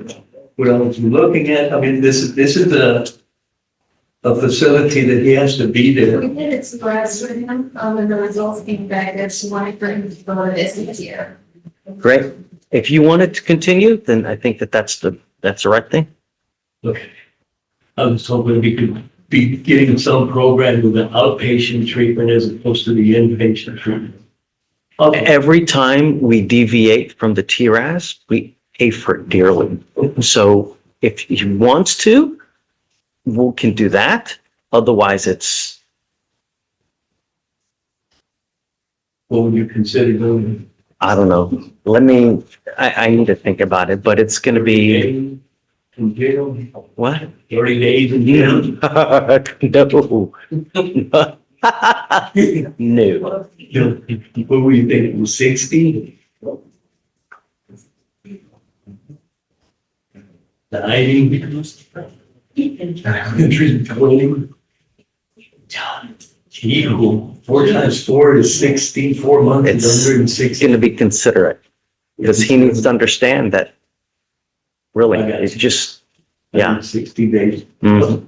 Talk to him here. Oh, no. It's like more. Oh, more than once, more than 4 months. Yeah. Like 5 months. Remember, whatever happens, they usually give him 3-for-1 credit regardless. So. Still fine time. Would you? No. Let me talk to them and then we'll figure it out. Okay. Okay. All right. All right. Thanks, Judge. Okay. Ms. Jones, are you ready? May I approach? Please. Mr. Delasco? Yes. So on Mr. Delasco, Judge, we got this new PRAS, okay, and they are recommending that. But Mr. Delasco is already poised to do the sober court. I've spoken with the state, and the alternative would be obviously a jail plea. We both agree that sober court would be a better option, Judge. I just would ask that the court leave status as a tool for sober court to use, so that Mr. Delasco could be transferred to sober court, be given the resources there to, become sober and obtain sobriety. And if he's non-responsive with all those resources, they can use that as, And that was my suggestion, Judge. Like, that was, my concern is if we put him in SATF now, he is going to have too much credit in SATF that sober court will not be able to even use him. Like, they won't be able to even help him because there is no punishment on the backside that if he violates, that they have anything to use. No jail time. Well, SATF will count towards his credit, and so he will run out of time for them to use before they can get into the substantive part of the treatment. So if they put him into sober court and they say, hey, here's what we've got to get you to start following, if he violates, then they get to start using things like SATF. If he's already doing that before he gets into sober court, he's already exhausted all he's doing. But let me ask you this, though. What about the 5 bond violations that he's had? I don't disagree, but I think that's part of his addiction. I think that's what has to be addressed. Until he can get into sober court and start getting those resources and people start helping him, I don't think he is, I don't want to say can't be held accountable for that. That's ridiculous. I'm just saying that I think that we've got to give him the opportunity to show that he can do it. And if he can't, then they get to use SATF at their will. And then I mean, we can do jail offer, which has already been offered. No, I It's an easy way know, out. but I don't think that's a good I idea. agree. Yeah. I just, we know what's gonna happen. I mean, Exactly. it's a slow plea to felony court. The bond violations, I don't want to discredit that at all. I just think he's at that age and his addiction is making him not have the life skills to be able to start addressing that. And until we can get him in the sober court to get those resources, I just don't think he's going to be productive. How do we work it to where, because one of the issues is, He has to be the orientation. right, that's what I was about to, I was going to see what your appetite was for what we were, proposing, Judge, but he. I mean, I guess I'm down, but the problem is that, I'm not gonna give him a PR bond. Okay, Judge, but we consider lowering his bond because. Yeah, I mean, we have to, but what do we do if he, right, okay, great. Just free him, get him in to see how quickly we can get him into the orientation. It's first. That system is so, I mean, that's around the corner. I think it probably needs to be I don't want to say an admonishment, so don't take that the way I'm going to say that. I think we should probably bring the defendant out, have a come to Jesus meeting with him, have a conversation. Done that 4 times I know, already. yeah, but the rubber has met the road. Yeah, this is what we're doing. You're gonna go. No, okay, right, I'm not letting him out today, though. If orientation's on the 21st, what day's the 21st? It's 6 days, yeah. Okay, so we'll let him out Monday, the day before. The I'm not gonna trust him to be over the weekend and, Well, the jail takes 8 to 12 hours to out process, and Yeah. so if he's released on Monday, that he gets spit out either late Monday night or early Tuesday morning. And what then, time is orientation? 11. You can make it. okay, Bond violation after bond violation after bond violation after bond violation after bond violation. he's battling addiction. Thank you. Judge. I get it. I Bring understand. him out. I understand. And I want to go. I want to be with you, but I don't want to give him any more leash than is absolutely necessary because I don't want him to violate conditions again.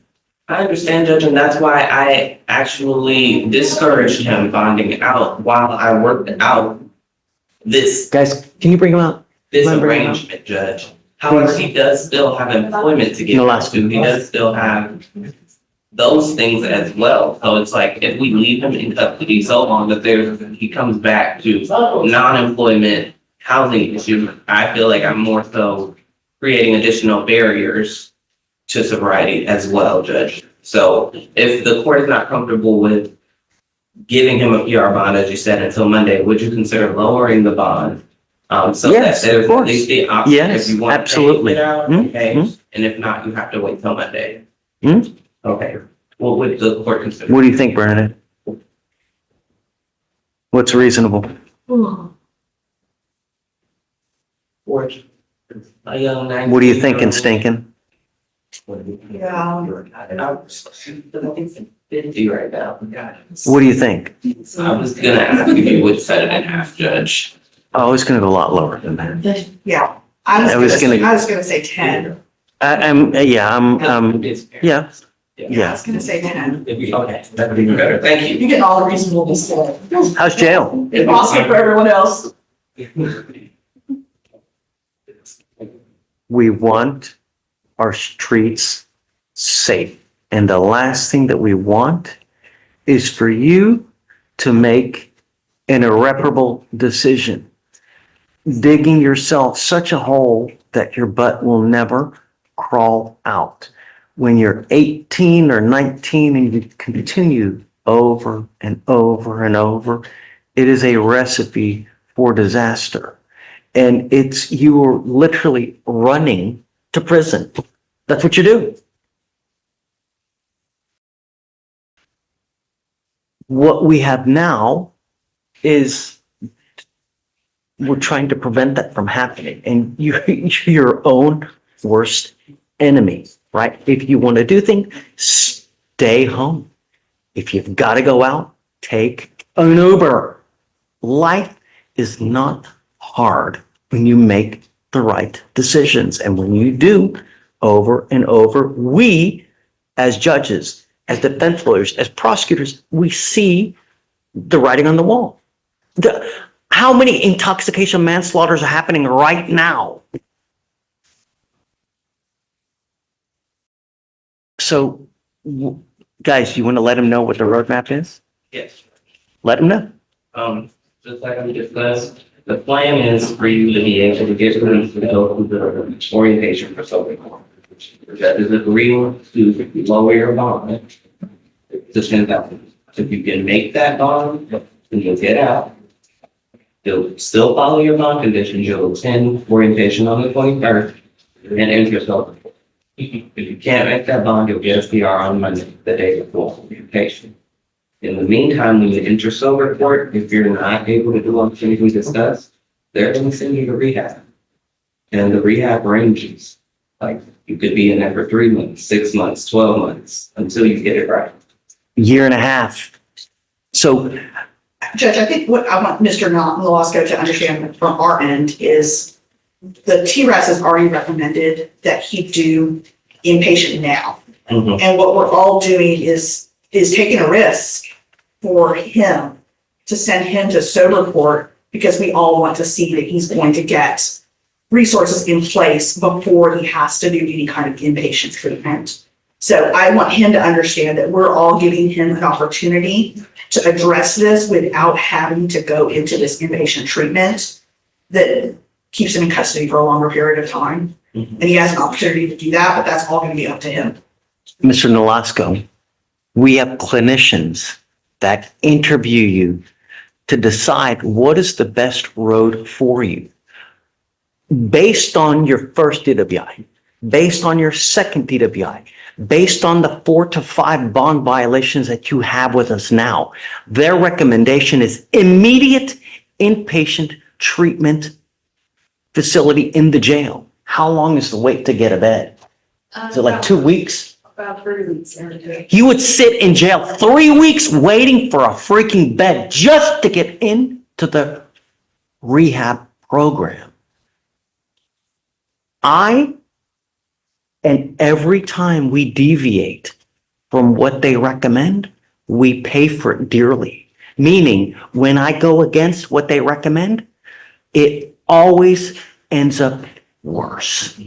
They have, both of them, including the prosecutor, have chipped away at me to do sober court, to use this as a punishment for you in the event that you violate the conditions again.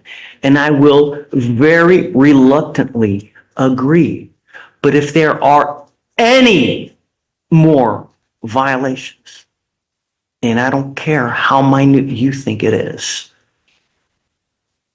this is what you will be facing. It's a 3-week wait just to get a bed in the facility. And if you respond well to treatment, it could be a minimum of 9 months to a year and a half if you don't respond well to treatment. You and only you hold the keys to this cell. Do you understand? So when your friends start coming around and, hey man, let's go hang out. And you know that they're going to do something crappy. Don't go, because you know it's not going to end well. Do you speak Spanish? No, sir. My mom used to tell me, dime con quien andas, yo te digo quién eres. Tell me who you hang out with, and I'll tell you who you are. They will lead you down the wrong path because they don't care. They're not the one facing a year and a half in a facility. Do you understand? Yes, sir. We will not have this conversation again. One more violation, that's it. All the same conditions will continue. So he gets a scram on one ankle. He gets an ankle monitor on the other with a curfew of 9 p.m. to 6 a.m. No drugs, no alcohol, weekly testing.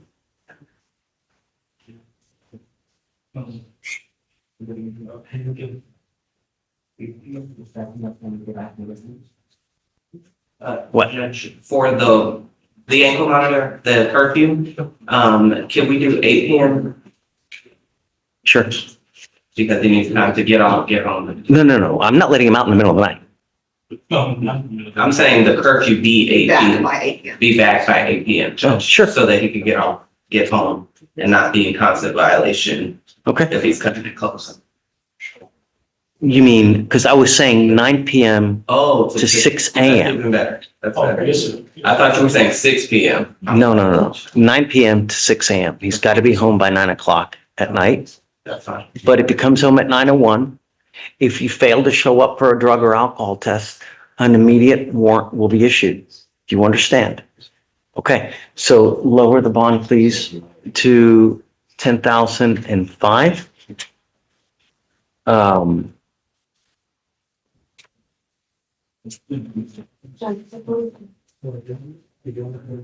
So, yeah, let them have it. Yeah, let them have it, please. Okay, all right, are we good? Yeah, Judge, thank you. Okay, all right, thanks, guys. Thank you. Okay, so we're bringing them back on Monday? I don't know that he's gonna be able to make that bond, so I don't think we necessarily need to bring him back. I could just appear and approach on the bond, just have building custody. Sure, yeah. So he's getting the PR bond now. What? No, I set the bond at 10,005. But if he's still in custody, I'll approach on Monday. Still approach on Monday for a PR bond, and then I'll give him a PR bond on Monday. And then, I guess, Because most likely, I don't know if they'll even be able to make it at home. So I'll still just approach first thing Monday for the bond if I need to. sure, Get him. of course. Yeah, I'd say do that as early as you can, That's why I was saying, yeah, just to make sure that he's released in time to make it. Oh, to- if I give him a PR bond, he'll be out within, yeah. not that night, probably. Yeah, I think Oh, so. yeah. Okay, He just Yeah, yeah. can't, he just can't miss orientation. I know. You're right.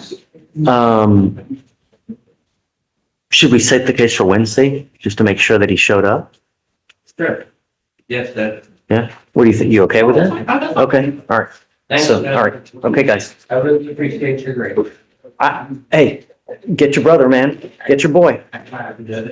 Really? Ready? Right, Judge. Hey. I'll leave on docket. Okay. Jail or bond? It's a joke. I'm searching for a PR bond judge. He currently has an AFM and he has an interference charge. The dad is the complaining witness and the AFM, and he has reached out to me through email, through phone, saying that he does not want to move forward with the charges. He's also reached out to the DA's office and spoke to Giselle Perez and communicated that he did not want to go forward with the charges. She emailed him back on April 6th and said that she has forwarded that email to the DA.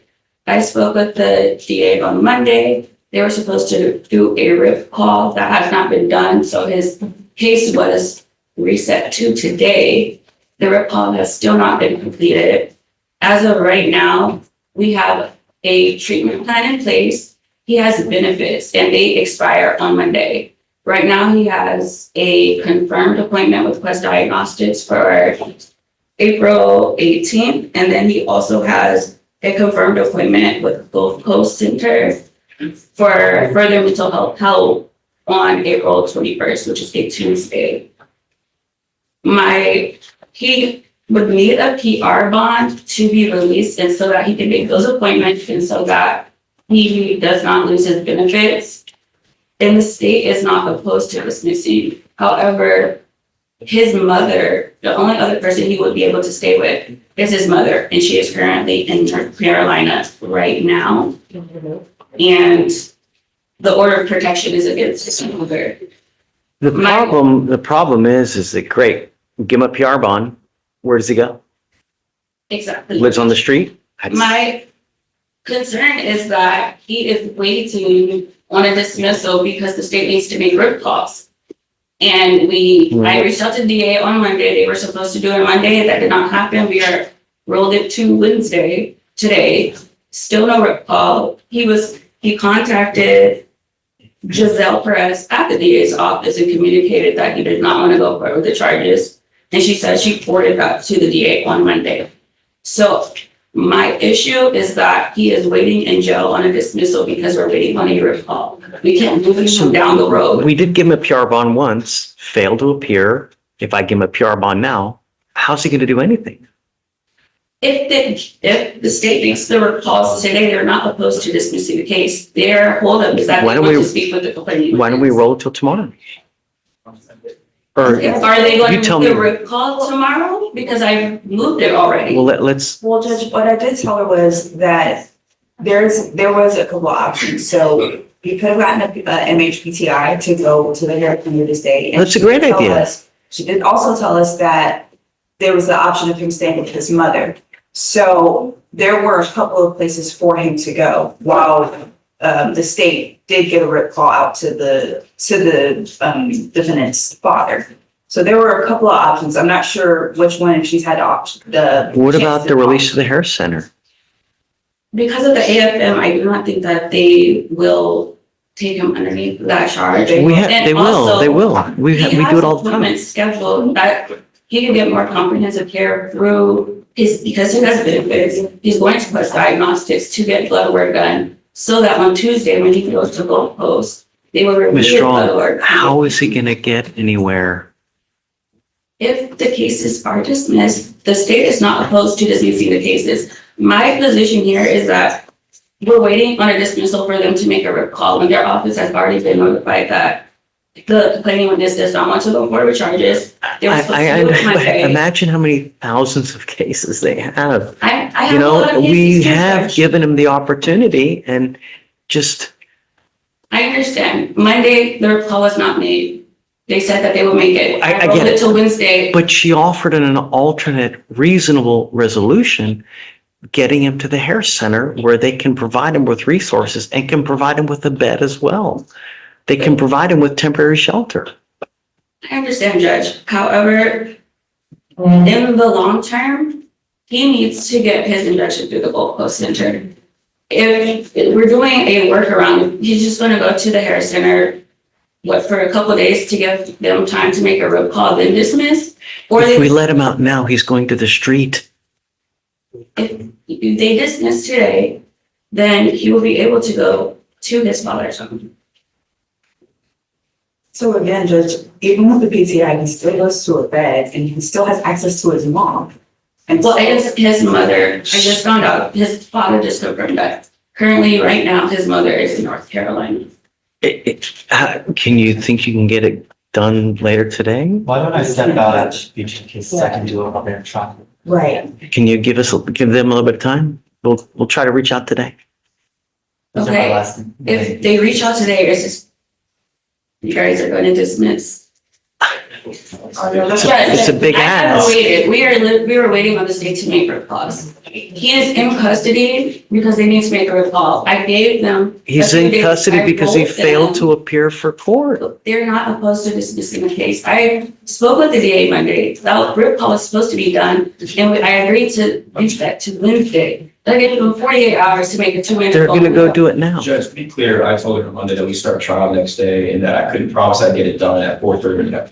And I told the defense as well, I said, let us finish with the trial and we will get it done. I just needed the time. They'll get it done today. The recall will be done today. At what time? Yes, Mario. that's a yes. At what time, Judge? Well, I Mario, I know. cannot promise you what time. We can get it done. Ariel, it's gonna get done today. It'll get done today. It'll get done I got told today. Monday. The DA's office, the victim services, was already made aware on April 6th that his father did not want to go through with the charges, and it was sent to the DA. I will make you a deal. If it's not done today, I'll give him a PR bond tomorrow. Thank you, Judge. All right. Thank you for your zealous advocacy. You're doing great. Thank you, Judge. Yes, ma'am. Well, we'll see what happens. Hey, come on. Hello again. Hey, On both cases, Judge. okay. So on Mr. Nguyen, I think my ask was 2,500. We left off wondering how much these checks were. $30,000 from the Golden Nugget, and obviously in context with the gambling, washing checks. It's not great. The OCA. It's not gonna be that. With all the stuff that he has open, no, it's gonna be high. Because there's a big, yeah, it's, And for what it's worth, it is Calcasieu Parish, so they're gonna be coming to speech. It's Louisiana. do you want to let him know? Is he gonna, spend all this money to get out when they'll probably pick him up within the next 2 days? I have tried to explain that to both of them over and over, perhaps it would Sure. land Can you bring them both out? That's, the Wow. other one is Charles, but Lynn is the one you said went back. Yes, why went back? So Dang. we want to get him in, and you just. If you want to meet in the middle, if you want to talk to your client after docket, and then if you want to see each other tomorrow. You can do that? Charles, it's not gonna happen. He's wanted for second degree murder and then some other, that's just, We're pushing for that for a different reason. It's one of those where he wants to keep the refusal for the governor's warrant. He wants to stick it out for the 90 days. So I think it's worth admonishing at least for the full range of consequences if we go that route. okay. You wanna roll him to tomorrow? Sure, Do we'll it. roll with it, Yeah. and if you could please admonish Mr. Charles. Right now? Um, Is he here? Did they Yes, say he's he still is. here? I just didn't know if you were about to start right now. No, yeah, I want to. Can you, Real quick, bottom of 2, yeah, council called and said he was in the hospital with his dad. How much time do you want me to? on bottom of 2, Yes, Judge. The defendant is here. the defendant's here. A couple days? Monday? Let me, while they bring him out and go. All right.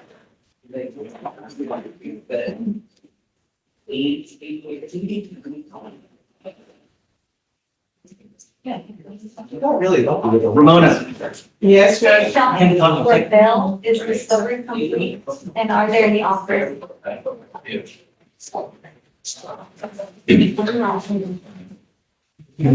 judge is gonna explain it to us.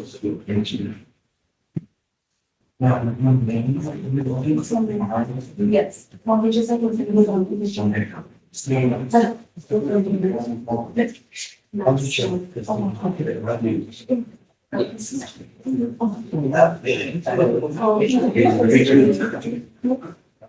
She's not really right. Okay, John reset the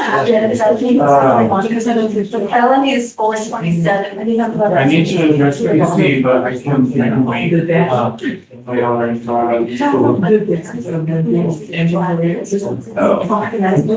Oh. That is, and then after that, more sets out. Felonies 427. So you want. Elizabeth Fergus?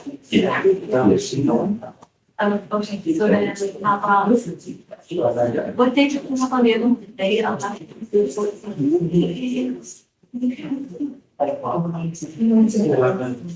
have a deadline, I have to meet in about 3 hours, so we'll see what happens. It's fine. It's fine. Everyone's only 6 years of record, so I have to do it in 3 hours. So, it's fine. Easy way. John, did you have everything on that one? On bill, yes, stairs would be the top. Offers made? I'm putting it in right now. Okay, thank you.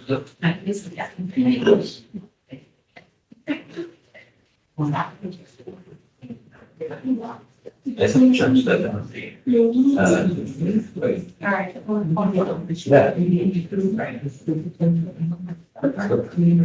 I mean. Let me get you just time. Go next. All right. Good morning, Mr. Charles. Sir, you were wanted out of the state of, you know, several things you have to understand. All right, I'm sure you do, but, you know, here in Houston, every single day someone's dying. There's just so much drama on our streets. And it really scares me what happens, what's going on a daily basis here. And I just, you know, you're wanted for second degree murder with a firearm and attempted battery with a firearm. I just don't think it would be a good idea to give you a bond. Do you understand? No. Okay, well, that's okay. You don't have to.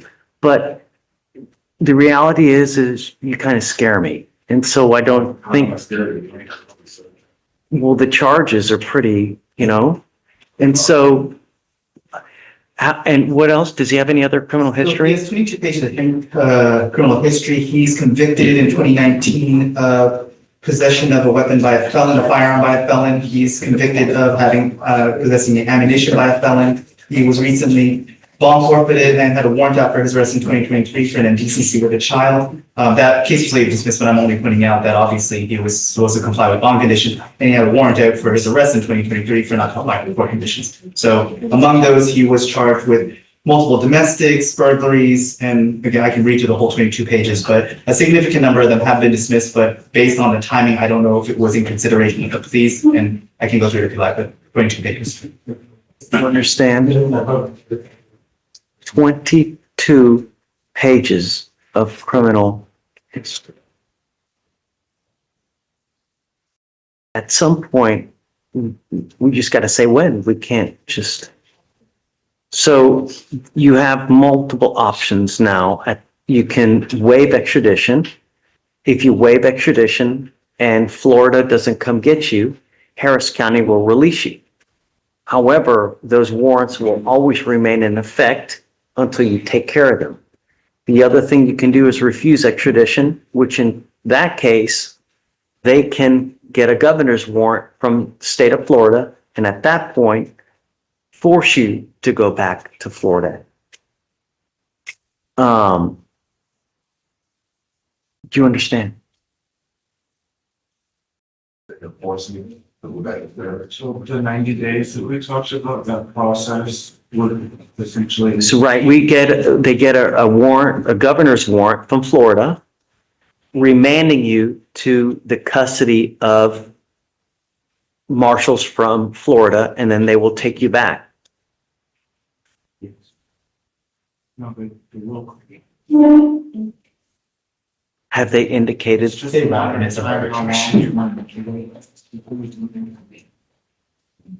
Florida has already indicated to the state's prosecution that they want you, so that they're going to come. So whether it's within 14 days, whether it's 90 days, that's up to you. I don't want you to decide now. I'll give you time. I just wanted to bring you out to let you know the options so that you can make it. Trying to get a bond, so yeah. I'm not going to give you a bond, Mr. Charles. You Right, just- right, so basically, I'm gonna find a way or so I can go ahead and deal with this. This is not like. Right, so I mean, that way, just go back, just get it once and for all, looking over your shoulder, really, just, It's not nice. Yeah, so. look, you don't have to say anything. It doesn't matter. Just, we want to know how to go forward and, that way you can go ahead and just move on with everything, Yeah, just, it's a lot. Okay? All right. Thank you, sir. Good luck. Thank you, Judge. Thanks, guys.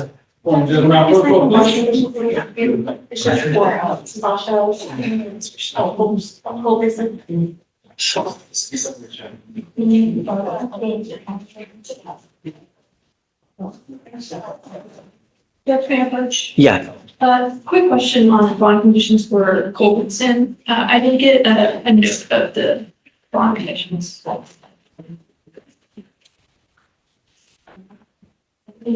I said no conditions no conditions. The fleeing? Yes. Yeah, no condition. It was just, For Culbertson? uh-huh. Judge, you said the Moab, and I thought it was the wrong. No, that's a different person.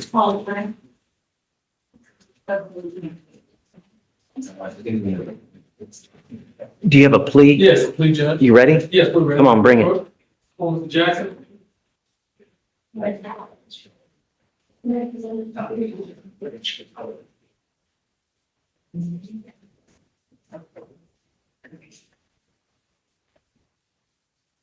I don't know. What's his last name? Jackson.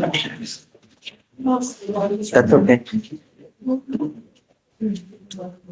There's a DWI, there's a weapon with this case, Yes, right? they were on this, And- and forfeiture. Right, that's my concern. Okay. Yes. All right. Right, Mr. Jackson, you're charged with driving while intoxicated. You're facing up to 6 months in jail and or a $2,000 fine. You've worked out an agreement. They're offering you 3 days in jail, credit for the 2 days that you've done.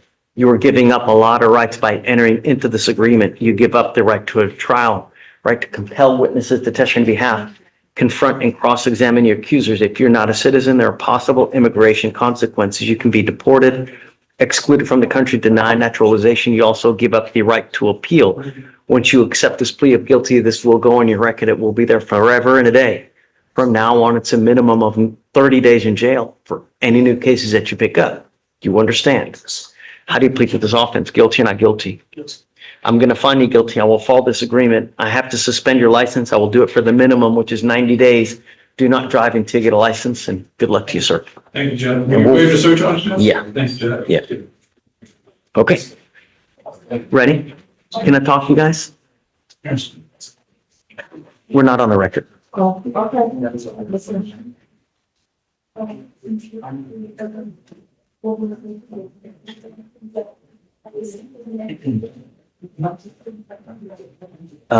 How many witnesses are there left? Status. 3 witnesses, okay. Okay, you ready? Yeah. All right, let's roll. Ready? Please. Mr. Jackson.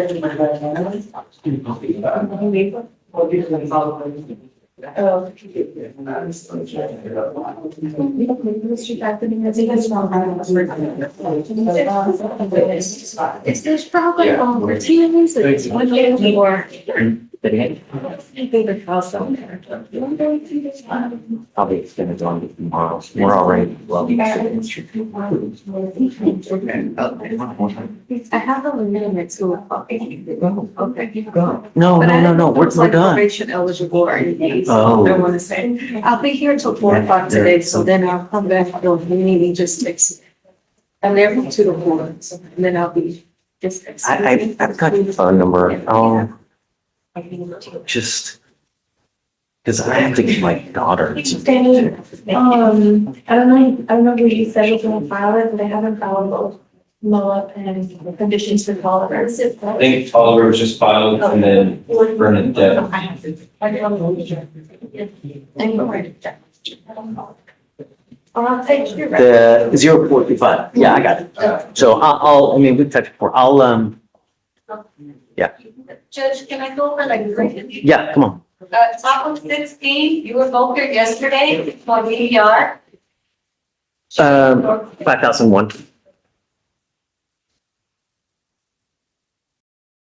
All right, next is bottom of 19, and then it goes to appear. 5001. And can you guys put the motion to revoke? Oh, Withdrawal, sorry. Yes. On bottom of page 19, Urbina. You file a motion to withdraw. Yes. Okay. Well, I think, y'all were talking about George's case. What do you want me to move that one? Garcia on 7. Just set it, I guess, a couple weeks. When is felony court, do you know? 5:13. I guess set it for the day after, or whatever he wants. And then, at that point, we'll set it for a hearing. Okay, are we ready? He's getting it? Okay. Garcia Ibarra.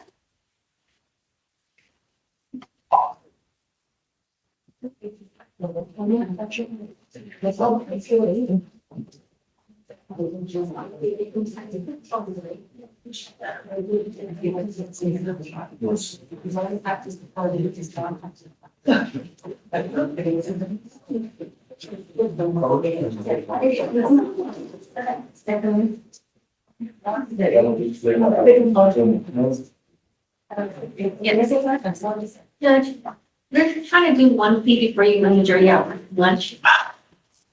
I mean, I've got to. No. Maybe. They're literally right at the door now. All right, for the jury.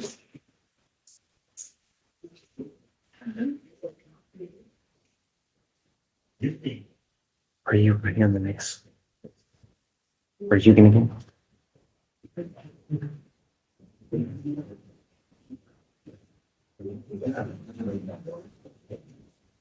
Sorry to keep you guys, please be seated. I'm so sorry to keep you guys waiting. We have quite a bit of, we still have other business that we still attend to while we're in trial, so we'll try to be as efficient as possible. Okay, State, are you ready for your next witness? Yes, sir. Okay, do you mind calling him up? Yes, sir. And this time, state calls Officer Roy. All right.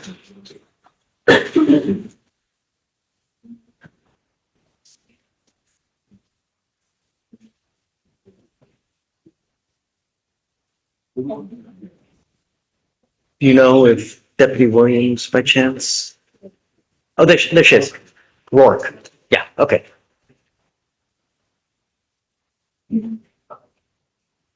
All right, come on up, officer. If you don't mind raising your right hand to be sworn. So, Do you solemnly swear to tell the truth, the whole truth, and nothing but the truth to help you God? yes, sir, I do. All right, come on up.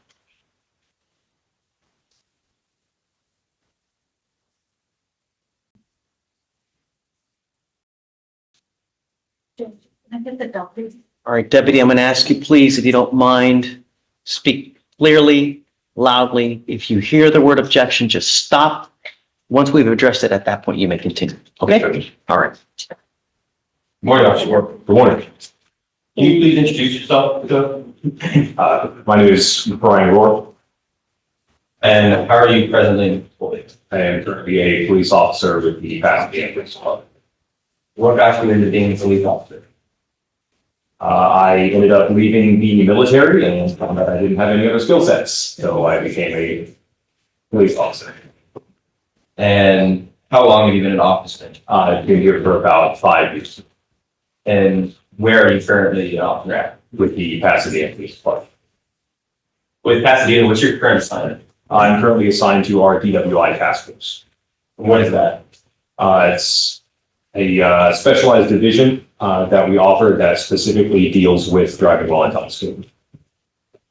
What are your duties on your current assignment? Duties are, excuse me, traffic patrol and enforcement mainly, as well as detection and investigation of possible intoxication in drivers. So what does a typical day or night look like for you? A typical day is a lot of driving around. Lots and lots of circles around the city, observing typical moving behaviors that might indicate possible intoxication, contacting drivers to determine if a DWI investigation is necessary, or in some cases, performing DWI investigations as requested by other officers. On July 25th, 2025, what was your assignment that night? I was also on that date assigned to the DWI task force working night shift patrol. And how long were you on that assignment? My division works 10-hour shifts. Okay, so now I want to talk a little bit about the training that you had to undergo to become a police officer. So what kind of training did you have to go through before you ended up at Pasadena? So the basic police officer course is mandated by the overarching TCOL, which is the Texas Commission on Law Enforcement, which requires so many hours to be completed to obtain a basic police officer's license. So becoming certified, did you have to go through classroom and field training? Classroom and field training. Our academy was about 8 months long. Field training was another 3.5 months after that. What does the classroom training look like? Classroom training is a significant amount of time, several months. At Pasadena offers our own academy, but there are also private academies around, and you go through a significant amount of courses ranging from just basic CCP, become an SSP practitioner, and just the basic skill set to be an officer. And then outside of the classroom, what does the field training look like? The field training is you are working on the street, doing the actual job with a field training officer who rides with you, observes, make sure you're doing the job adequately, and gives you proper feedback into your performance. What kind of training did you receive regarding DWIs?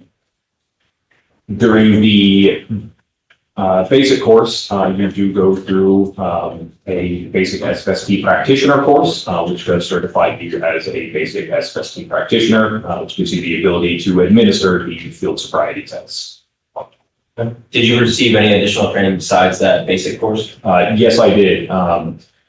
After making it off of probation, which is the year period after your field training, I went on to become an A-ride trained, which is kind of the next step up above SFST practitioner, and went on to become a certified drug recognition expert, as well as I am now an SFST instructor.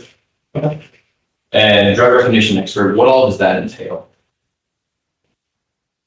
The drug recognition expert program is the highest level of detection and investigation that we have. We learn about the 7 different drug categories, as well as the drug recognition expert evaluation process, as well as a significantly expanded repertoire of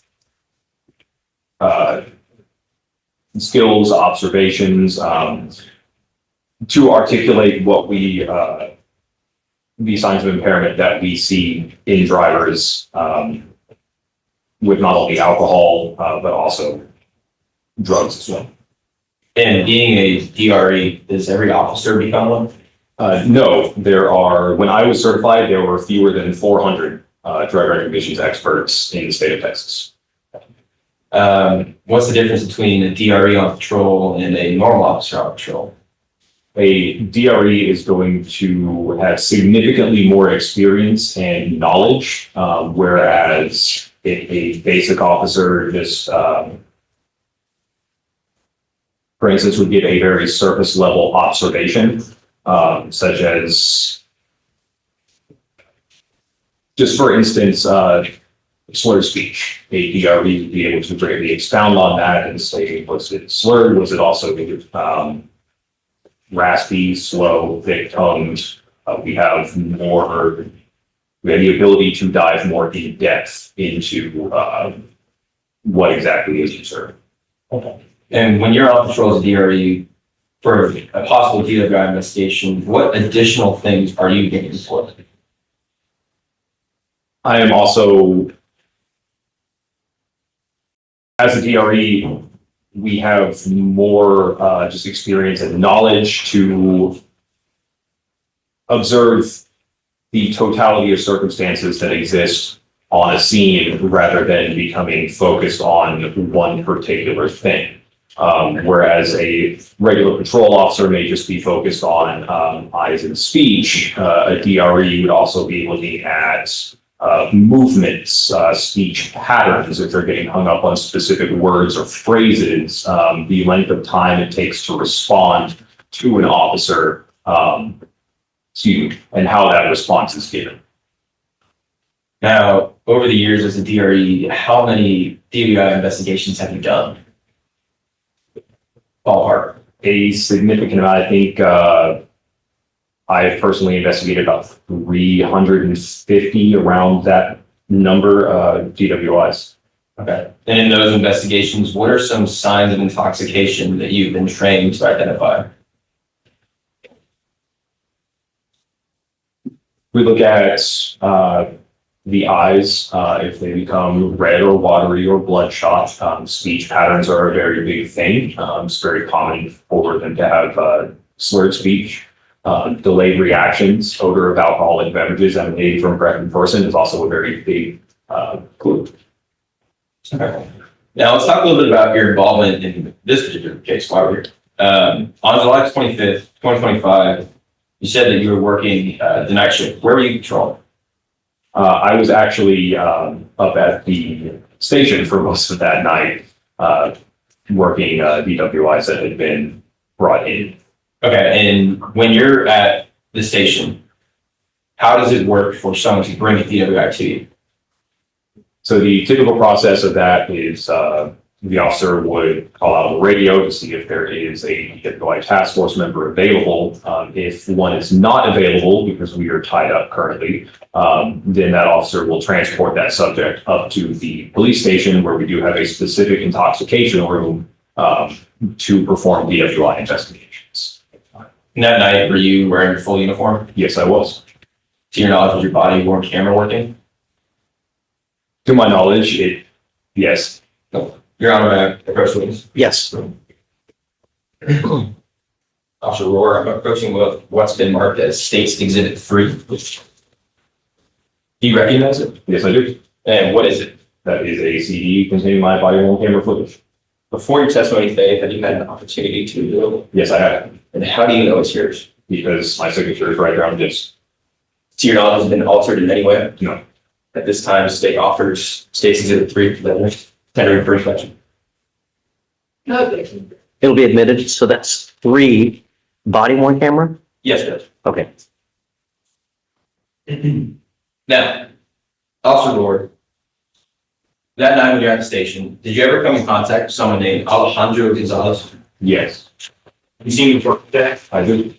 Can you please identify him by article of clothing that he's wearing? The gentleman in the red flag shirt. I made the record reflect what is identified. Cell reflect. Now, where did you first meet the defendant? That would be back in the intoxication room at the police department. Okay. Were you called to conduct a DWI investigation that day? Yes, I was. Were you able to respond on scene? I was not. Why is that? I would have been working a prior DWI already. Okay. Why was Officer Escobar bringing the defendant to the station? He would have brought up the defendant because he believes that he detected while on scene that the defendant was displaying signs of possible intoxication. And what was the name of the room that you do your investigations in? The official name is Interview Room 2. We call it Room 2 for short. It is used as essentially the DWI task force office. Why would you take him to Room 2 when you brought him? That particular room is set up as the most conducive area that we could possibly create to adequately and without problem administer the standard field sobriety tests. Now, when you first met the defendant, what all did you notice about him? I did notice that his eyes were red and bloodshot. He did display some slurred speech. I noticed he also had a sway in his stance, and I could detect an odor of alcoholic beverages emanating from his breath. And as an ERE with 350 prior DWI investigations, what are those signs typically tell you? Those signs would tell me that a DWI investigation would need to be conducted. Did you conduct one? Yes, I did. Now, the whole time that the defendant or you were speaking, how would you describe his demeanor? I remember he was irate when he was brought in. He was not particularly cooperative at the time. He did refuse to answer questions or follow any instructions that I gave him. Now, while you're at the station, is it a common practice of the Pasadena Police Department to make a video recording of all persons brought into that room? Yes, it is. Your Honor, may I first witness? Yes. Officer Rohr, I'm handing you what's been pre-marked as State's Exhibit 4. Do you recognize it? Yes, I do. What is it? That is a recording of the camera system from the intoxication. Was it made at a time of the conditions of this incident? Yes, it was. And was it kept in the regular course of business of the Pasadena Police Department? It was. And have you had a chance to watch it prior to your testimony today? Yes, I have. To your knowledge, has it been altered in any way? It is not. This time, State offers State's tender defense through inspection. Okay. It'll be admitted. Thank you, Judge. States 4.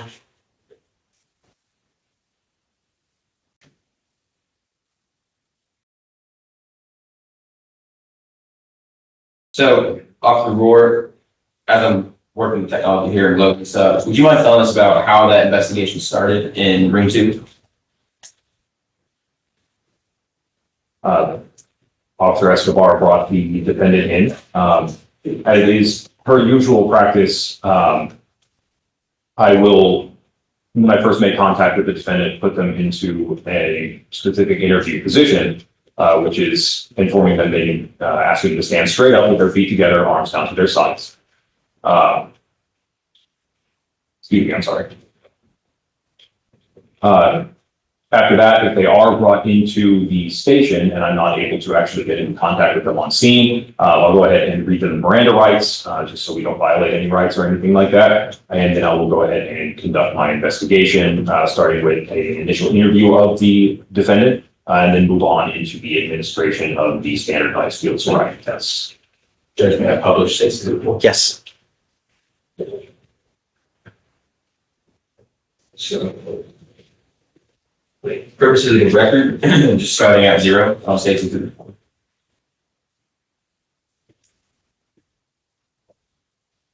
Officer, what's the purpose of that line on the right side of the room there?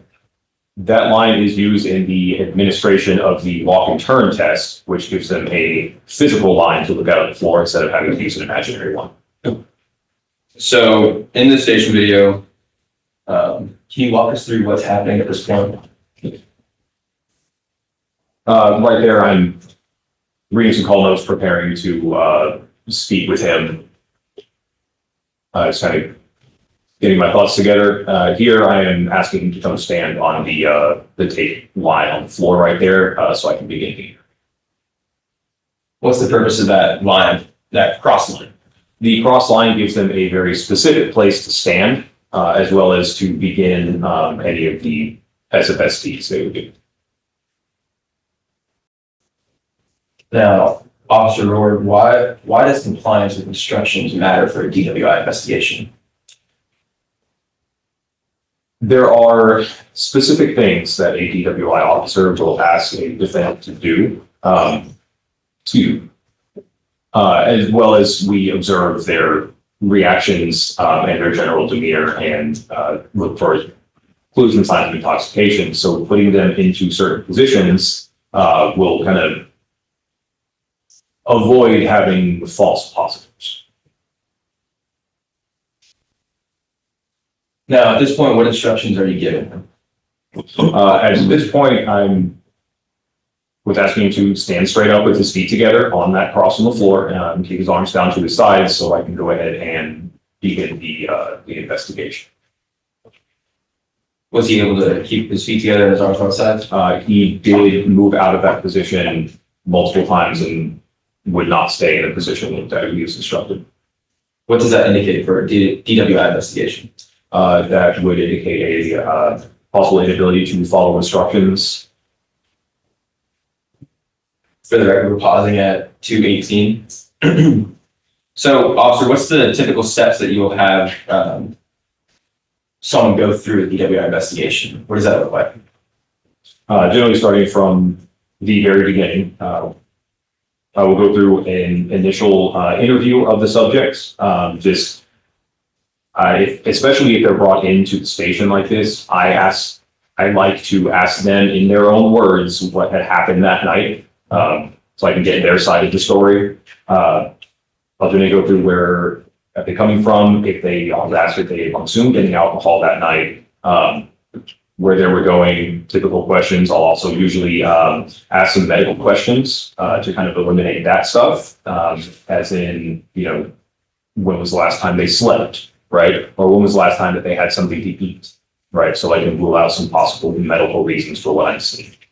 Did you ask some of those questions in this investigation? I did not have the opportunity. What do you mean? Prior to being able to ask those questions, the defendant just repeatedly told me to talk to his lawyer and refused to answer any questions that I was asked. Now, officer, I want to walk through, well, first, while you're giving him these instructions, and we'll resume here at 2:18, and walking you through and trying to ask these questions, how is he doing on following your instructions? He was going back and forth with me. I was giving instructions and he kept talking about the stop, as well as not maintaining the position that I told him to standing. Um,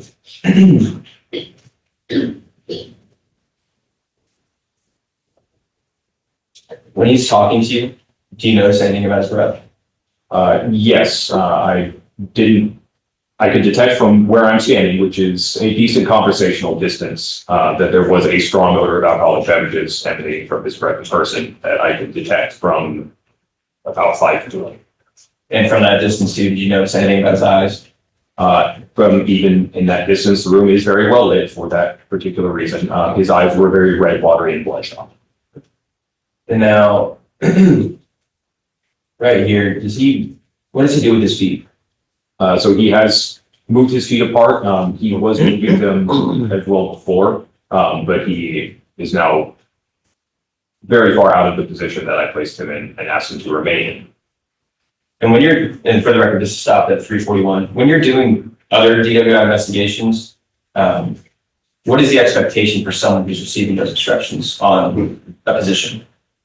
The expectation would be that they comply and maintain the position that they are placed. Okay. Now, so we kind of hinted around SFSTs for a while here. Let's talk about it. What's the purpose of SFSTs? The purpose of the standardized field sobriety test battery is excuse me, for the administrator to observe validated clues in the defendant that would, to a high degree of accuracy, indicate intoxication.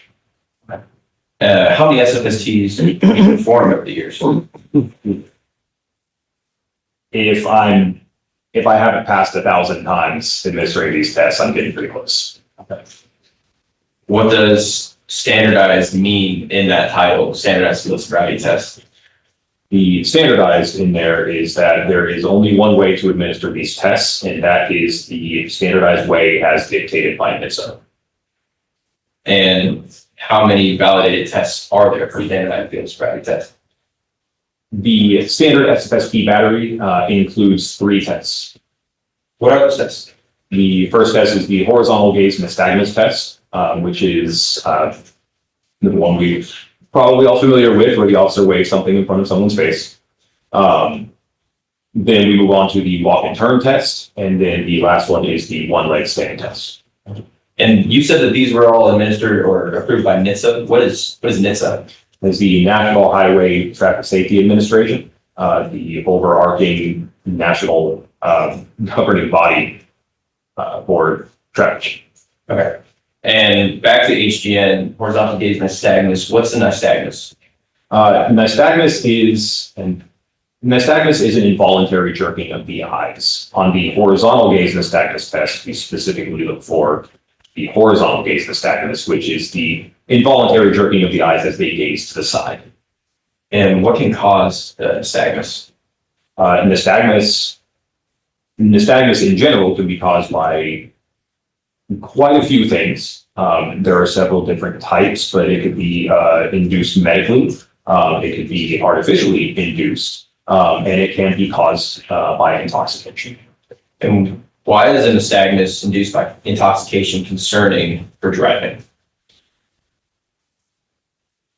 So the nystagmus caused by intoxication is a disconnect or a lag, if you will, between the information processing received from the eye to the response from the brain. So as you're driving, if you are looking at, let's say, a stop sign, and your eyes look and they see a stop sign, and then it takes your brain a little bit of time to actually process that, hey, there is a stop sign, to send the information to your feet that says, like, stop at this stop sign, then you will more than likely overshoot that stop sign, which can be a significant problem if there is a pedestrian in a crosswalk. And you mentioned that there were a bunch of different kinds of nystagmus. How do you eliminate other kinds from the one that you're looking for? The position that I place people in for the interview process, one of the instructions that I give them is to stand straight up. So they are standing straight with their head straight up, and their arms down to their sides. In our particular interview room, there is nothing but a cinder block wall behind me. There is nothing moving on a horizontal plane for them to focus on. The only thing would be for them to focus on my stimulus. Before that, we do medical checks for arresting nystagmus, see if there is any type of involuntary jerking before we move the stimulus, as well as we are only checking for nystagmus on the horizontal plane. When you're administering an HGN test, what's the first step that you do? The very first step is the medical qualifiers.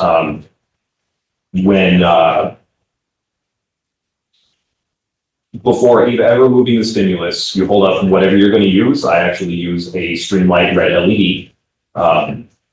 I'll hold that up, I'll hold it still. I will check the eyes for equal pupil size to make sure there is no possible head injury or possible concussion that may cause jerking that I'm using for. And I'll also check for arresting nystagmus, which would indicate that there is a medical condition that may possibly cause jerking that could be misconstrued as what we were looking for.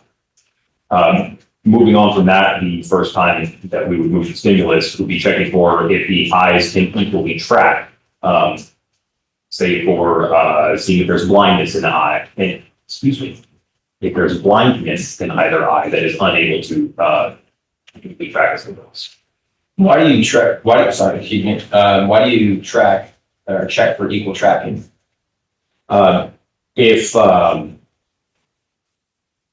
If there is any type of blindness in either eye, or one eye moves, or one eye just doesn't, if someone has a false eye, then I would know that, okay, I don't need to be looking for clues in this particular eye because they can't see. In the case of possible blindness or anything such, if that eye cannot smoothly and accurately track a stimulus as it moves across the plane, that could give a false positive as that eye is now jerking, but it's because of the blindness that it can't accurately track the stimulus. Okay. And when you're administering an HGN test, how many components of the test are there? There are 3 parts to the test, which do coincide with the validated clues of the test. Okay. And what are those 3 parts? The first part is checking for a lack of smooth pursuit in the eyes. The next part is distinct and sustained nystagmus at maximum deviation. And the last thing we check for is the onset of nystagmus prior to 45 degrees. Now, because that's a lot of big words for me even. Let's start with the lack of smooth pursuit. How do you check for that? So the lack of smooth pursuit, this particular part, if you will imagine just a very hot day here in Houston that's very, very dry, and we've probably all gotten in our car and accidentally activated our windshield wipers. Those wipers do not go smoothly across that very hot windshield. They skid or they'll bounce. That is exactly what the eyes will do when attempting to smoothly track an object because of the delay from the eyes to the brain. And what is maximum deviation? The distinct and sustained nystagmus at maximum deviation, we will move the eye to maximum deviation, which is as far over as it can look. And what we're looking for is the continued bouncing of the eye. Now, it does have to be distinct and sustained. We hold it out for a minimum of 4 seconds, and that bouncing has to continue for the entire duration that we hold the stimulus to the side. Okay. And then what's the 45-degree mode that you mentioned? The onset of nystagmus prior to 45 degrees is we move the stimulus very, very slowly, and we are looking for the eyes to start and continue to jerk before we reach 45 degrees. A 45 degree. Now, when you administer this whole test, how many possible clues are there? There are 6 possible clues. There's technically 3 validated clues, but they can be observed in both eyes. Now, we've got a good understanding of an HGN. What is the second SFST test? That would be the walk and turn test. And what is that? Starting with the walk and turn, that is the first psychophysical test of the SFST battery. where it is designed to divide their attention between a mental and physical task, just like operating a vehicle. That has them standing in the same interview position that I put them in, straight up with their feet together, hands down to their sides, and then taking 9 heel-to-toe steps along the line, turning around in a prescribed manner, and taking 9 heel-to-toe steps back along the line. And based on your training and experience, is that test a good indicator of physical or mental impairment? Yes, it is a very good indicator of someone who retains or has lost the mental and physical faculties required to safely operate a motor vehicle. And how many clues can you get on a walk and turn test? There are 8 validated clues in a walk and turn test. And what's the third and final SFST test? The last one in the battery is the one-leg stand test. And what is that? That involves, again, placing the subject in that same interview position, feet together, arms down to the sides. They're then instructed to raise either foot about 6 inches off the ground in front of them while keeping their legs straight and their arms down to their sides. They're then instructed to look down at the raised foot and count in a specific manner until instructed to stop. What is that designed to assess? Now that is, again, the second of the psychophysical tests. Again, is designed to split the subject's concentration between a mental and physical task, just like operating a vehicle. How does that help you determine intoxication? So that, again, will determine if they still retain or have lost their mental and physical faculties required to safely operate a motor vehicle. Okay. Now you mentioned diverted attention. Can you explain that? Just the psychophysical portion in each of the tests, they are instructed to count, which forces them to concentrate on something other than just the specific motor functions required to do the test. So just in the simple act of counting, in the walk and turn 1 to 9, counting their steps out loud, or the walk and turn, counting by 1/1000s, that does take away some mental focus and places it somewhere else, just as operating a vehicle is you're observing all of your surroundings and then acting accordingly. And based on your training experience, why is attention diversion an important thing for DWI or driving in general? I'm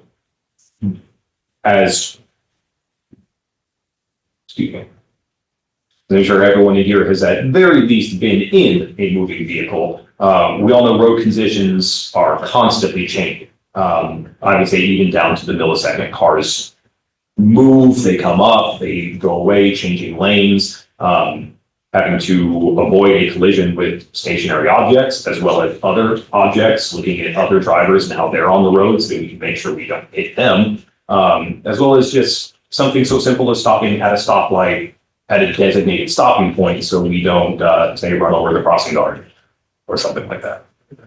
Now, in this case, how many of these tests did you get to administer on the defendant? On that day, I administered 0 of these tests. Why not? He refused to participate and perform the tests. And based on your training experience and your investigations, is that typical? That is not typical, no. And as a DRE, with having administered these tests many times, did that tell you anything about your investigation?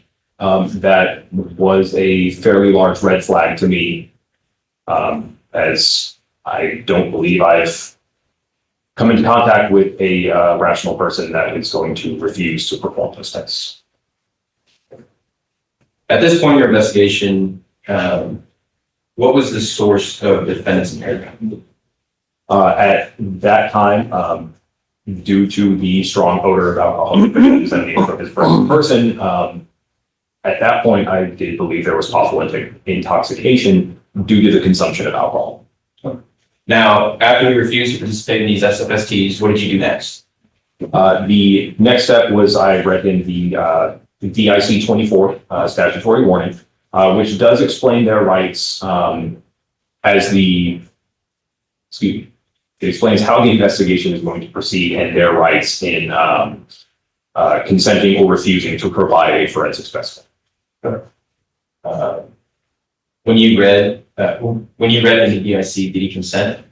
So afterwards, he did not consent. He refused to provide the breath specimen that I requested. Your Honor, may I approach the witness? Yes.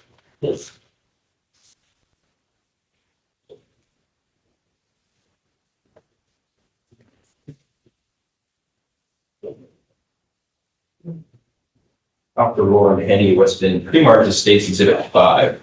Do you recognize it? Yes, I do. Is that a true and correct copy of the warnings that you read the defendant that night? Yes, it is. And was that at or near the time of the events of misuse? Yes, it is. And was it made in the ordinary course of the Pasadena Police Department? Yes, it was. And is it kept in the ordinary course of the business of the Pasadena Police Department? Yes, it is. And has it been changed or altered in any way? No. This time, State offers State's Exhibit 5, tender your defense.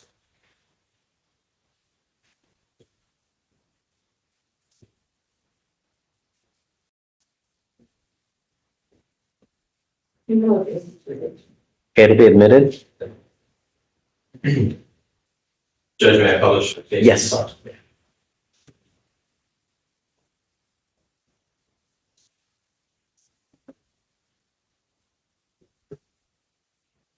Officer Rohr, when you're doing these investigations, is it common for people to consent to a DIC when it's read to them?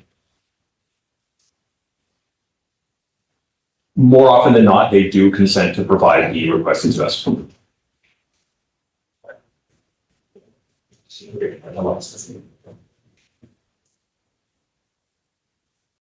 All of these officers, see if they get this down. Okay.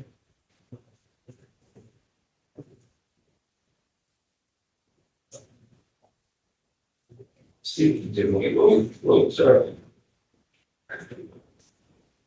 A little bit of that. Okay. Now, officer, just wanted to point out some identifying information here at the top. Whose name is in the top left? That is the defendant's name. Okay. And then what day was this on? Was there's one next to you as well. kind of small. It was the 25th of July of last year. Okay. And then what county was it in? We were in Harris County. Okay. Now at the bottom here, what does this bottom checkbox mean? So as stated in the very last paragraph, that by my signature, I certify that I have given them an opportunity to sign the form. Now I do inform them that their signature on the DIC 24 is just a affirmation that they have been read that particular form and has no actual admittance to the commission of the crime. Would you mind reading the box that's checked? Yes, it says the subject refused to allow the taking of a specimen and further refused to sign below as requested by this officer. And whose signature is at the bottom? And that is my signature. Now, based on your training and experience, what did his refusal indicate to you? That would, again, be a possible loss of mental faculties due to intoxication. Okay, so now the defendant refused to do SFSTs and refused a breath sample, what's the next step? The next step in the investigation was I typed up an affidavit and I submitted a search warrant for the collection of a blood specimen. Start this off here. Speaking of the search warrant, let's get into that a little bit. Did you, at this point in your investigation, feel that you had sufficient evidence to draft an affidavit for a search warrant? Yes, I did. Why is that? Due to the totality of circumstances, due to the driving behavior reliably relayed to me by Officer Escobar, to his signs of intoxication on scene that were also reliably relayed to me, as well as my own signs of intoxication and his demeanor and refusal of the entire process. I did feel as if I had very good grounds to move forward. And was an affidavit before that search warrant drafted that night? Yes, it was. And what did you do with that affidavit after you drafted it? After I drafted it, that is submitted over to a judge for signature. If they do agree that adequate PC exists to proceed forward with the collection of that blood specimen, then they will sign and return the search warrant. Now, to your knowledge, is Judge Harrison a judge or magistrate in Harris County? Yes, he is. And did Judge Harrison review your affidavit for search warrant? Yes, he did. After examining your affidavit, were you granted permission to obtain a search warrant? Yes. Your Honor, may I have the first witness? Yep.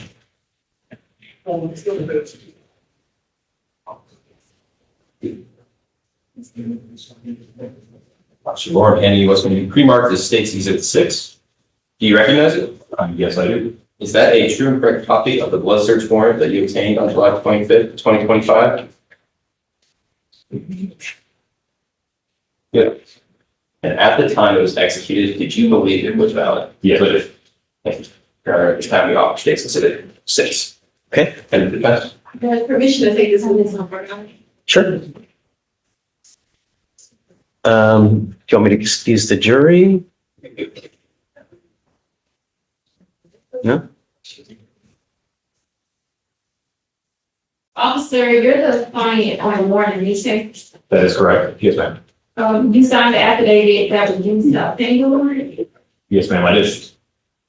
and that affidavit is required to be sworn. Yes, ma'am, it is. Who administered the oath to you in that case? Well, as the administration, I've put both in the affidavit as well as the submission when it does get transmitted to the judge, that the information contained therein is true and factual to the best of my knowledge under penalty of law. So you swore yourself to this affidavit? By submitting that search warrant, I did swear to that, yes, ma'am.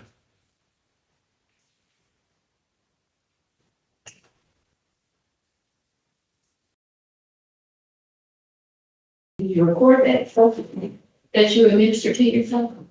The oath is not verbally administered. In the transmission and submission of that search warrant, I swear that all the information contained therein is true and factual. Do you have your body cam on? Well, I guess, is this something that you do regularly? Yes, it is. And you signed me affidavit, I do sign a fair amount of search warrants, yes, ma'am. and you typically swear to them yourself? If I am the submitting officer, then again, by submitting them, I do swear to their validity. And so when you submit this to the judge, they're relying on just your words alone. Yes, as I am the drafter of the affidavit.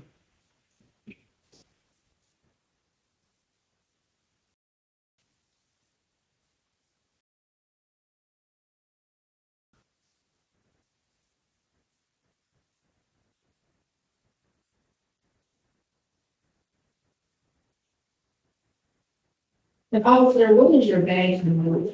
My badge number is 5640. Okay, because at this time, we're gonna object to the addition of the affidavit. Because the state has to establish that it was properly sworn. Additionally, judge, this affidavit, it says that it was subscribed and sworn to on the 25th of July. It has a signature of VR that I assume is Officer George, but right below that, it says peace officer, and it gives the different badge numbers. It gives badge number 2015.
Yeah, Matt, Coach. Sure.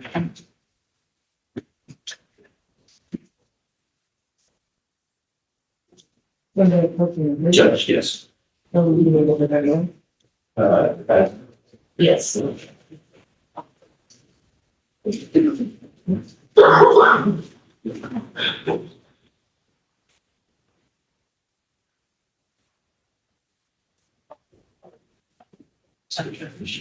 Is she referring to this page 13 of the warrant?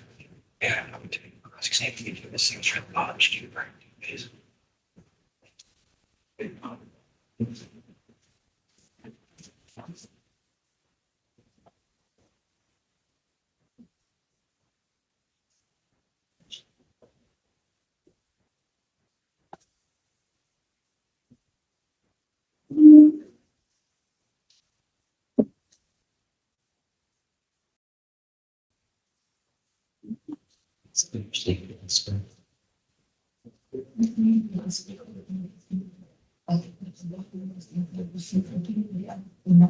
Are you saying something? I can't hear you.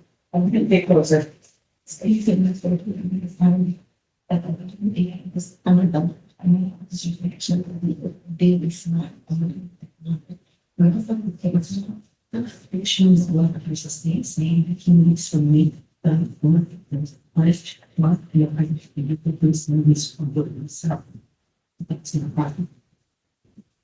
Judge, can you take this, since the defense managing directive, Get closer, please. Can you go ahead and ask, what, cross the, at least, to ask about that?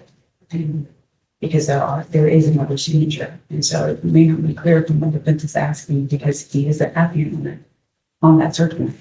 So to make it clear, can you go ahead and take this witness, since the defense had their chance to ask a question and took longer that we have our chance to ask. And you can check to that because he specifically stated he's for to himself, and I put it onto that, when he take it himself. So I don't think there's anything when he takes off the statement, that he is for to his relation.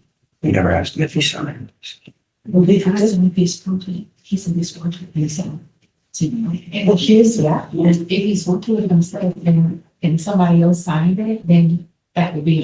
Let's do that. Let me get the jury out a second. Hold on. Wait a second. Let me get the jury out because I don't want them to hear.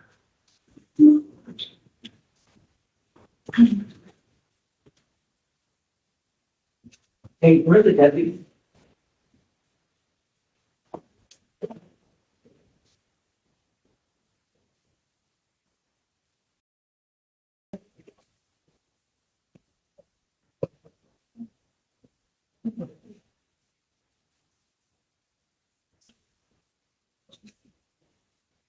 Hey, do you mind taking my please?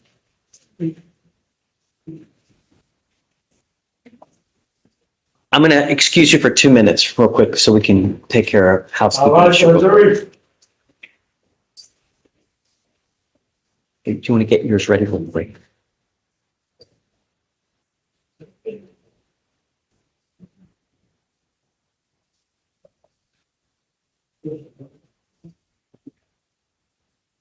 Okay, please be seated.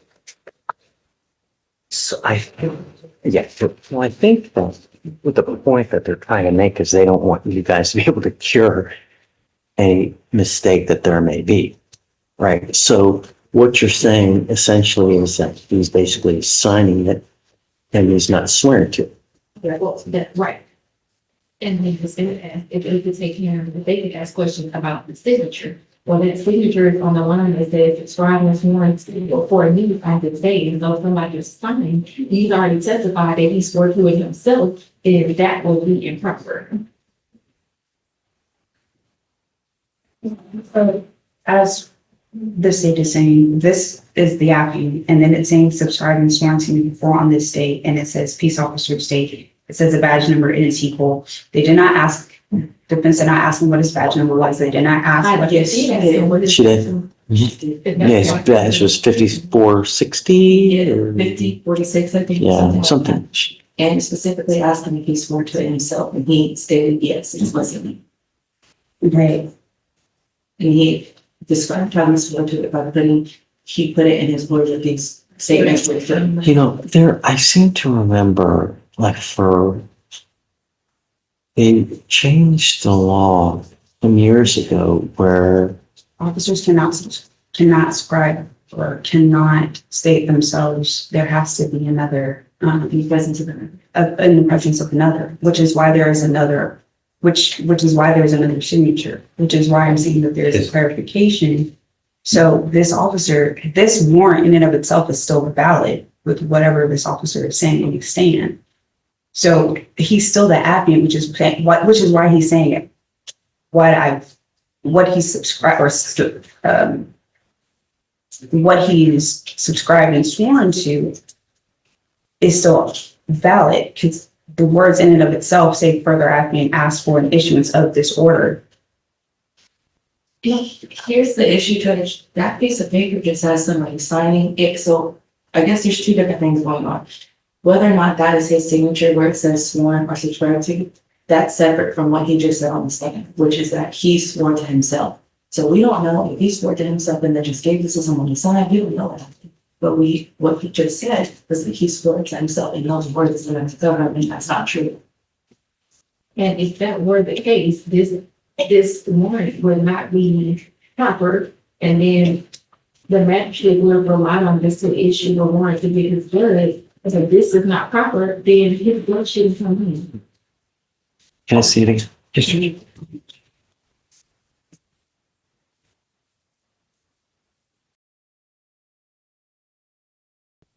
I mean, the signature looks like a PR.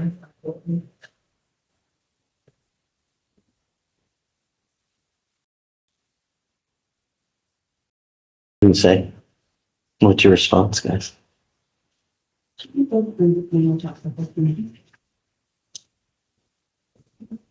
So the state is still saying that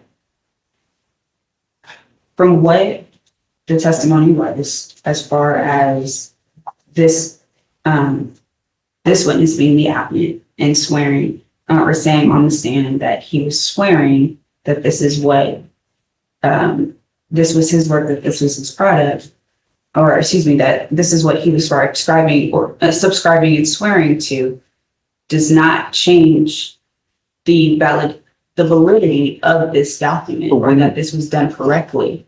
When you say you self-swear it, to me, that means you didn't go in front of, put your hand up, I swear that this is true and correct to the best of my knowledge, and, that's what it would mean to me. That would be administering the oath which did not happen because he said he swore to himself. So I guess the question is, can an officer self-swear? I think we both just agree that they can't. Right. That was just the state's position. I mean, he testified, like, I heard it. Take it off of this, yeah.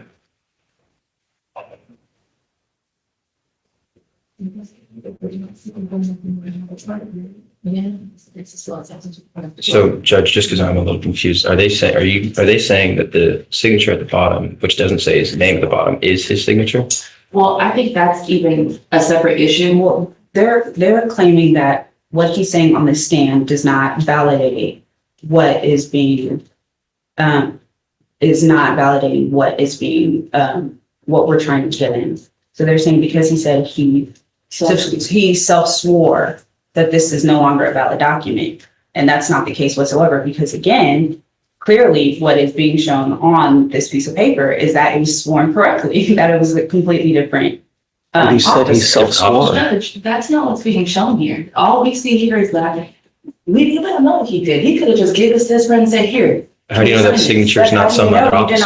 But it doesn't matter. We did ask him. He said he self-swore. I said, who administered the oath? He said, I self-swore, which means that he did not described it. Exactly. With what So he put then, in here. Down here, it says subscribe and sworn to before me. He had already told us that he Self-swore, but even on even on the testimony, when they asked specifically, well, did you make the oath? He said no. So to me, that also means he did not self-swear, which is Wait, say that again? exactly that. Well, on testimony, when the witness stated that he did not actually make an oath, that then turned, in my opinion, means he did not self-swear, even though He didn't swear at all. So, and that's what the argument is, because it's saying that he did not, there's a completely different signature.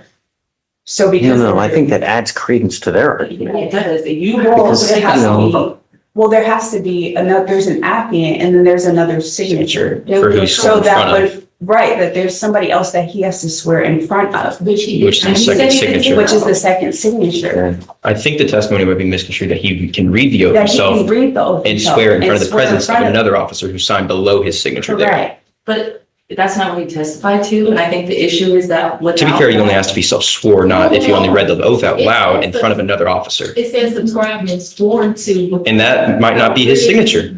I'm saying, well, when did he swear? When did he swear? So that's why the I'm saying testimony that's is clear. That's why I'm saying that the questioning was not, that's.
Okay, That's all right. Thank you, Judge. And then, so let him ask just a couple questions to try what you want. I don't know. And then I'll, Can I sit outside the presence of the jury? yeah, right now. Okay. Right now. We're not going to do it in front of the jury.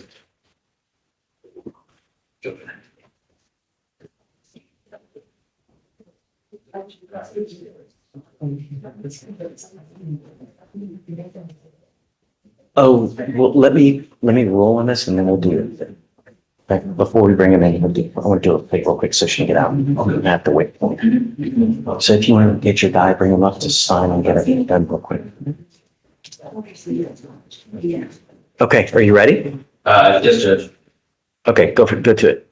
For the purposes of this line of questioning, may I publish this warrant, this document? Yeah, whatever you need. Okay.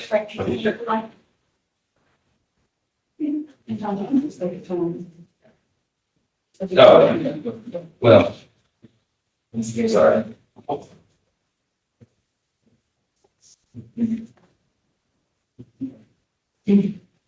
So Officer Roy, you can see, there's a screen closer to you, if that's easier. Yes.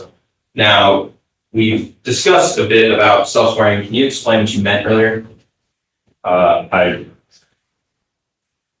far as the self-swearing, I believe I was being asked if I swore to my own, if I swore that my words in here were true and factual per the submission of that warrant. If I swore to my words right here, not as in like I administered the oath to myself.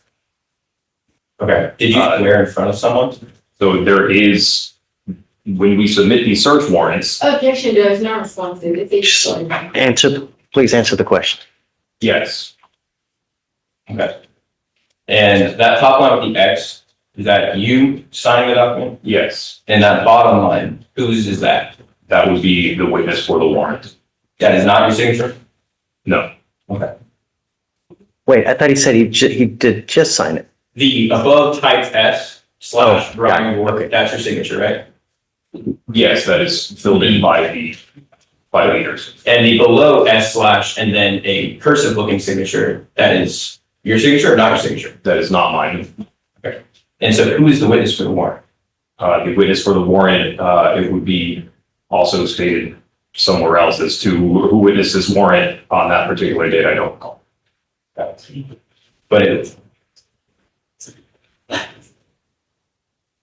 But that wasn't you. So these have to be signed by another officer before it will let us send them. So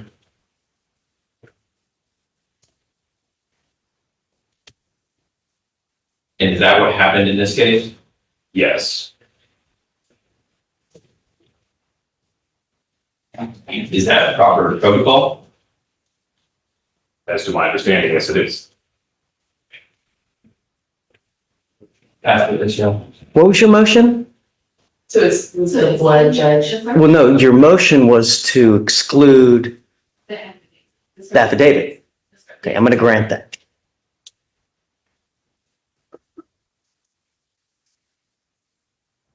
So hold on a second. Let me get this plea done and then we can bring back the jury.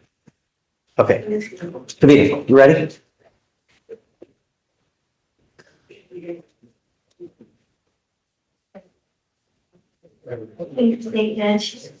Sorry. Well. Hey, can I borrow you for a second? Will we do this real quick? Ms. Taylor, you're charged with driving while intoxicated. You're facing up to 6 months in jail and or a $2,000 fine.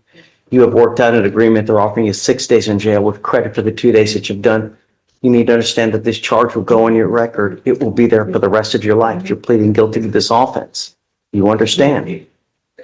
From now on, you will be facing a minimum of 30 days in jail. Do you understand? You are giving up the right to a trial, right to compel witnesses to testify on your behalf, confront and cross-examine your accusers if you're not a citizen. There are possible immigration consequences. You can be deported, excluded from the country, denied naturalization. You also give up the right to appeal. Once you accept this agreement, you can never change this or undo this. Is this what you want to do? Sure.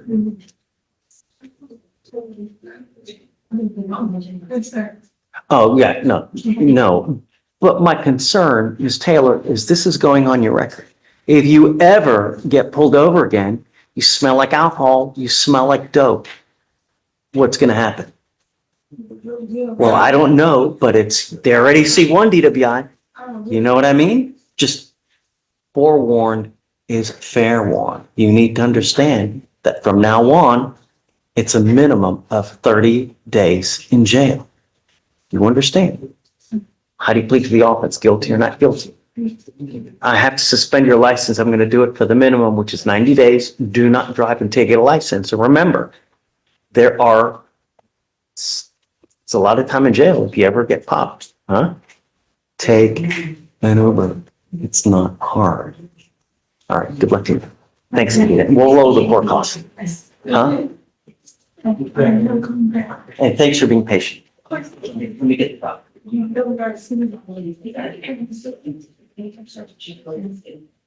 I don't mind, but and they can the address that and. Yeah, so, Taylor, you're gonna take this one out for the first part of the election, so that you want to. Are you guys ready to go? The building. Forget the jury. Wait, let's just clarify, you're excluding the affidavit, right?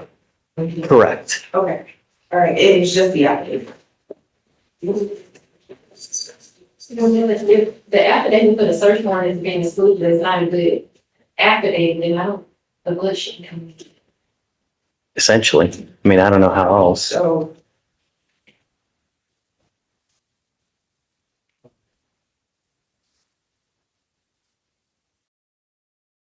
So that's just before the jury, right? You're not excluding the actual search warrant, you're just excluding the affidavit? Well, if the affidavit will take out the search warrant as well. The search warrant was granted based on the affidavit, so the Right. affidavit is not valid, then the search warrant is not valid, we can even. It was Taylor never been done.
You guys ready?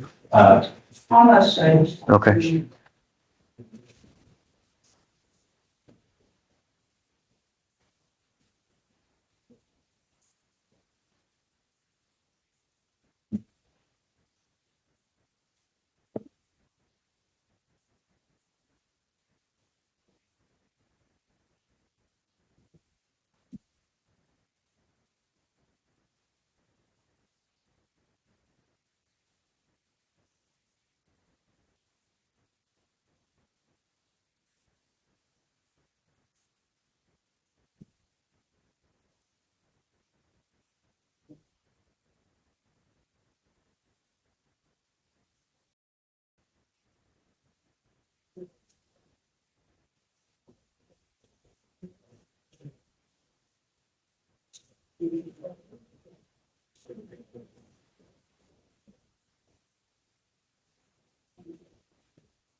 Sorry, Richard. Yeah, we're ready. Ready? Okay, do you mind bringing it?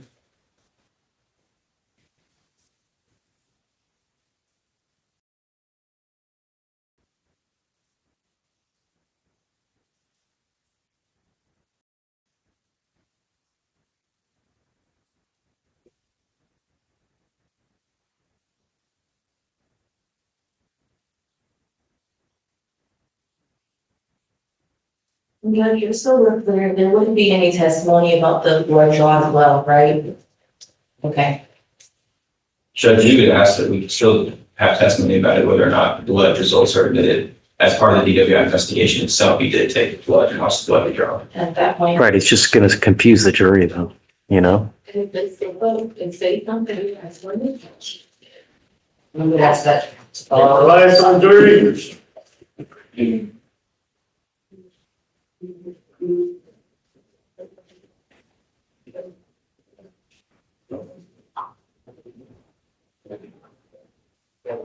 All right, please be seated.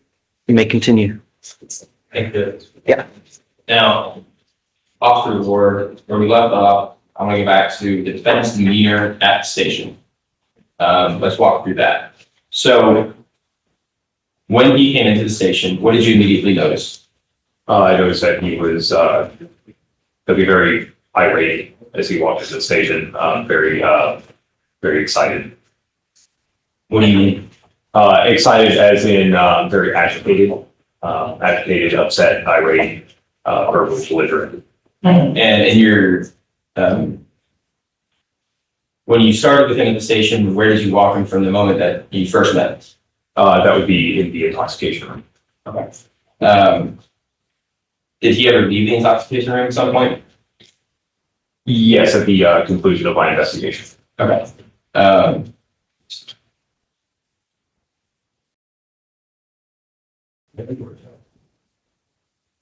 All right, yeah, published within previously to the states into the three. Yes, Okay. yes, of course.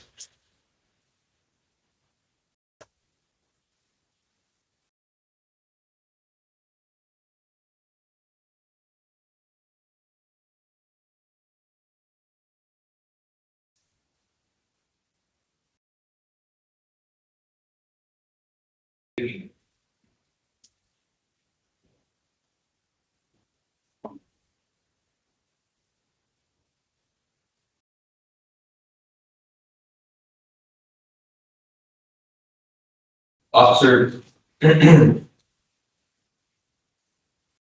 you're talking through these SFSTs where you're trying to, how was he standing?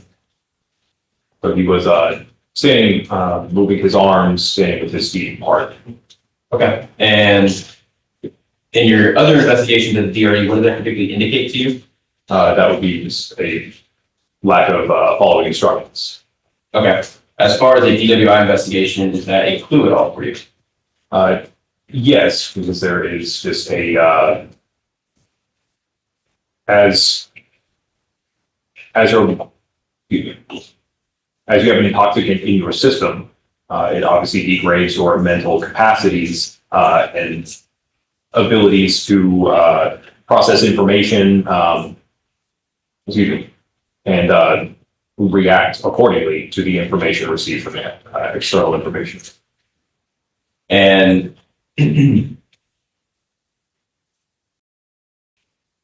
how would you describe his attitude at the station? Very upset, irate, and uncooperative. And because we've taken a little bit of a break, when you're giving instructions for SFST, why does compliance with instructions matter? To ensure that, both my observations are due to, intoxication-related, stimulus, and to make sure that the Both, interview is conducted properly and the administration of the SFSTs is properly. So would the inability to follow simple instructions be included in itself? That would be a cue to me, yes. A cue of what? A cue of possible intoxication. Now, you mentioned that his demeanor was a little aggressive. Did he answer any of your questions? If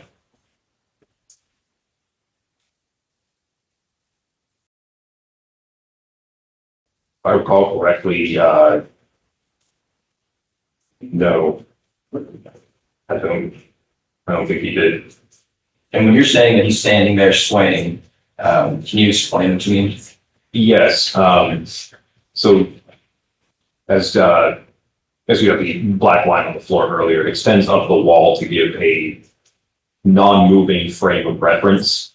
There was a noticeable sway in the stance that would be outside the just normal realm of a typical person.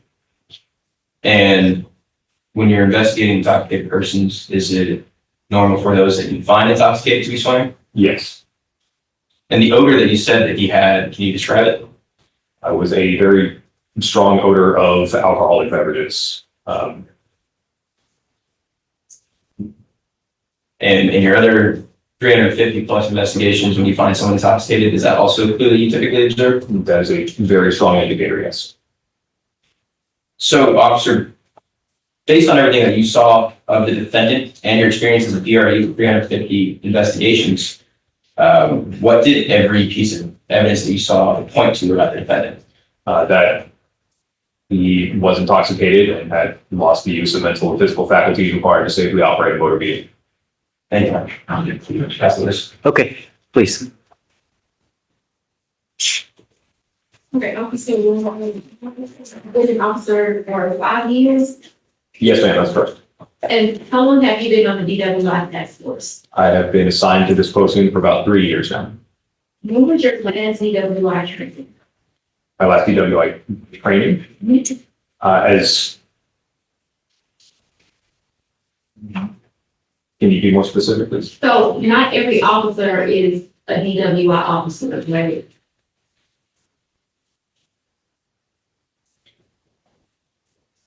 There are a lot of officers who are SFST certified. However, their specific posting and their specific responsibility is not solely related to DWIs. No. And so when officers have to call you to conduct an investigation because you have more specialized training than they do, basically. Yes, You said that you're a certified DRE, yes, ma'am. and that's a drug recognition expert. Yes, Is it necessary for a DRE to handle a DWI? no, it's not.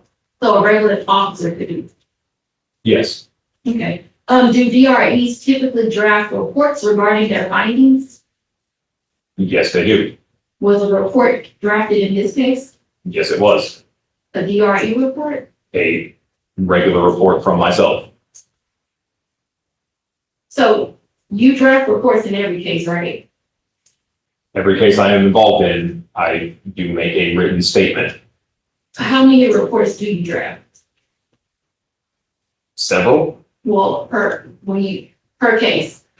per case, 1 to 2. Okay, so how many did you draft in this case? I drafted 1 All right, why did you draft the second?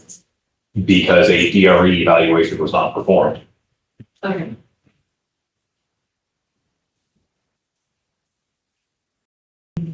And on your rec, you stated that you smelled a strong odor of alcohol.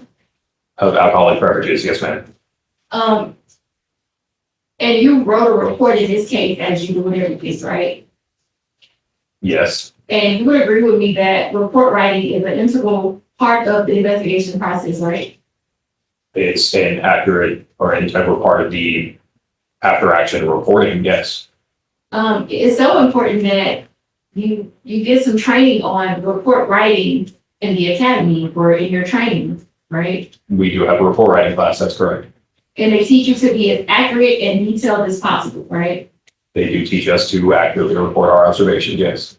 And is that because you will rely on your report later? Yes, Do your supervisors rely on your reports? yes, they do. Does the district attorneys rely on your report? My knowledge, yes. And you also rely on your report when you have to testify to facts, in cases where you might testify maybe a year later, right? That is correct as well. And so the report that was written in this case, was it written the same day as the alleged offense? Yes, And it was closer in time to the offense, right? would have been after the investigation had concluded. There's permission to approach the witness? Yes, ma'am.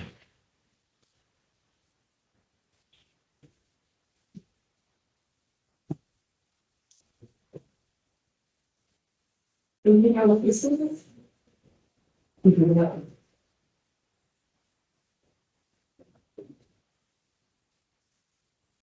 It should be a copy of my report from that night. Can you, read your, don't read it out loud, but you read it yourself and tell me where you noted that there was a strong odor of alcohol?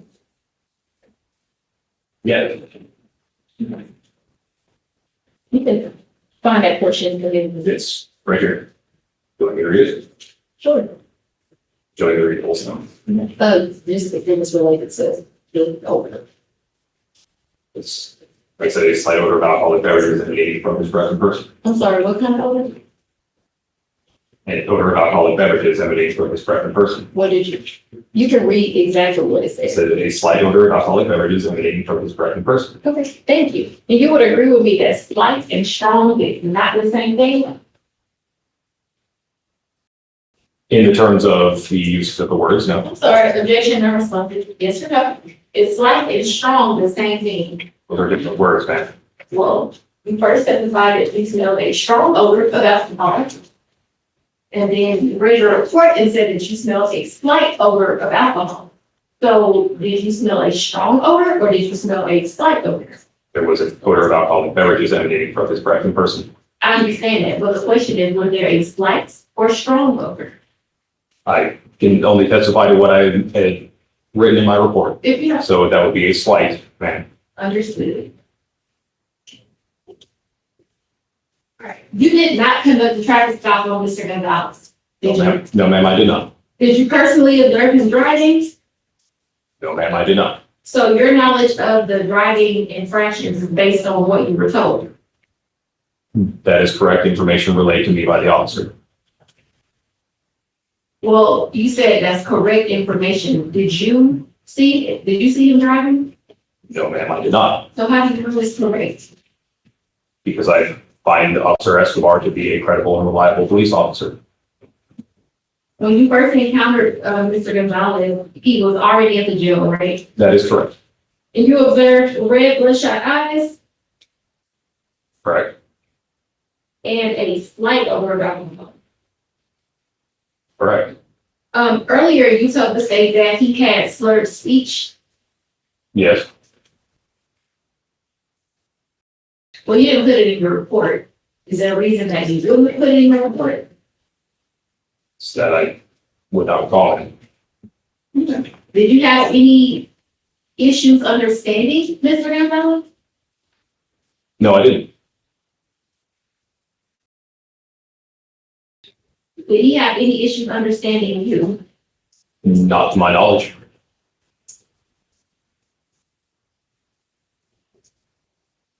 You mentioned that, Mr. Gonzalez was irate when he was brought in. Right? Yes, I did. Have you ever met someone that was happy about being arrested? Honestly, I can say yes, I have. Is that common? It is not common, no, ma'am. You also mentioned, that you asked him to stand in a specific interview position. That's correct, yes. And this is the position that you typically ask everybody to stand in when you're about to conduct an investigation? Yes, Okay. So you asked him to stand on the line and put his feet together, right? that's correct, to stand up straight with his feet together and his arms down to his sides. And you wanted him to stand in this position while you conducted the interview, or were you preparing to start as a chief? At that time, I was going to conduct an interview. And then you mentioned that he was uncooperative. So did he participate in that interview? No, he did not. Is he required to participate in that interview? It's his right, he is not. He asked you for a lawyer, right? Yes, he did. How many times did he ask you? He made the statement of speak to my lawyer Okay. And how many times did he reference a lawyer? whenever I would ask a question. And that's also his right, That right? is also his right, yes, ma'am. And so, and usually when people ask for lawyers, do you continue your investigations? Or do you give them rules for giving them the chance to get it? If, in these cases, if they request a lawyer or refuse to answer questions, that is absolutely their right to do so. However, there is a time constraint on DWI investigations, so we continue with the investigation.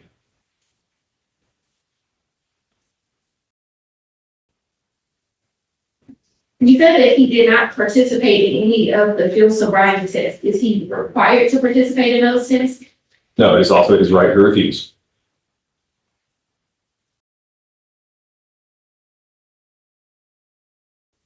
And so typically, when a person is intoxicated or their mental faculties are affected, they usually remember what their rights are. As they would have been told very closely too. And you said that you read his Miranda rights, right? Or you told him what his rights were. Objection to this testimony, I don't think the witness ever made that statement. So did you read his Miranda rights? On that particular night, if you'll refresh my memory on the report, Are you saying you don't know? I'm asking if I can refresh my memory of my report. If you don't recall, I'm asking, may I refresh my memory of my report, ma'am? yes, you may.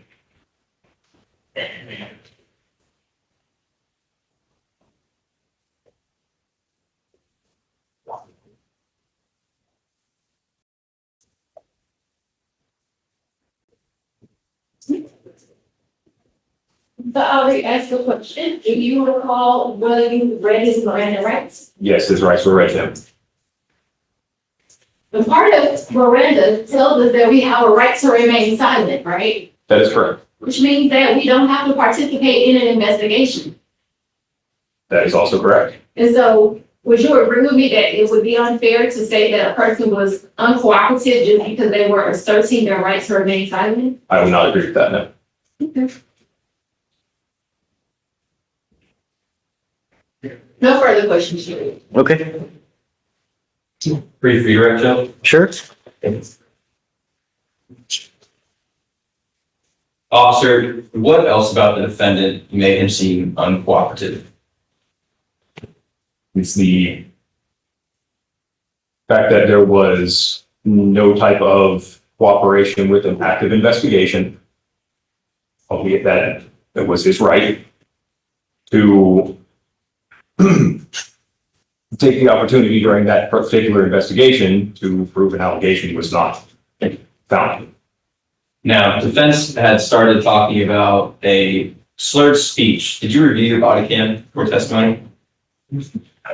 Now, as that particular part, the camera footage in there was not actually conducted, or excuse me, hooked up to a microphone at the time. So did you review your offense report? Yes. And did you watch your own body cam before coming here today? Yes, I did. And defense asked if slurred speech means that you can't understand people. Is that your understanding of slurred speech? That does not mean, slurred speech does not mean you can't understand someone. Okay.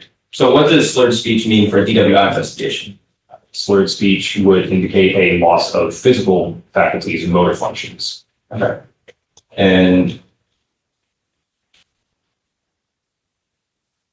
when they don't participate, then being investigations, when a suspect doesn't participate in an interview, is that concerning to you?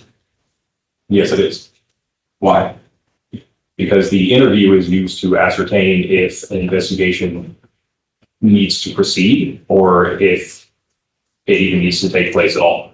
And defense went down a line of questioning about you not being on scene that night. What was your job that night again? I was assigned to the DWI task force Where at? in the entirety of the city of Pasadena. Okay, and where were you actually in Pasadena? What physical location? I was at the Pasadena Police Station, 1201 Davis Street, in specifically the intoxication room, working on another DWI. Is it common for DWIs to be brought to you in that room for investigation? Yes, it is. How common? Every time or most times? A significant portion of the time. Okay. So in your opinion, did you do your job? Yes, I did. Now, out of your 350 DRE investigations that you said, how often are SFSDs refused? More often Objection with relevance. sustained. Based on your training and experience, is refusal a sign of intoxication? It can be. Now, hypothetically, if a person who is belligerent does not control their vehicle and fails to maintain a single lane and smells like alcohol and has red eyes, slurs speech, and refuses to do any tests to confirm or deny whether they were driving while intoxicated and only says that they want a lawyer when asked basic questions, would you say that person is intoxicated? I would believe that is a definite degradation of mental capacity. And I would highly believe that that person would be intoxicated. And on this incident that night, was there any doubt in your mind about the defendant being intoxicated? So when I proceeded with my investigation, no, there was not. No further questions, Judge. Okay, anything further? Very good, Judge. You said that participating in interviews helps determine if anything needs to take place at all. If an investigation needs to be performed, yes, ma'am. You would agree with me that the fact that he was told that he was being arrested or failing to maintain a single lane, transported to room 2 and having his car towed, quite a bit had taken place at that point. That had taken place at that point, yes. No further questions, then. Okay. All right. This witness may be excused. Yes, Judge. State. Okay, thank you for your testimony. You may be excused.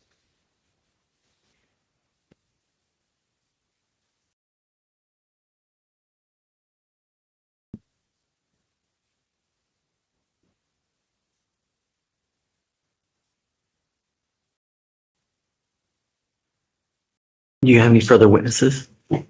No, Judge, at this time, the state rests. Okay, And at this time, the ones will move. Or, let's okay. shift them out. Do you mind taking on proceeding?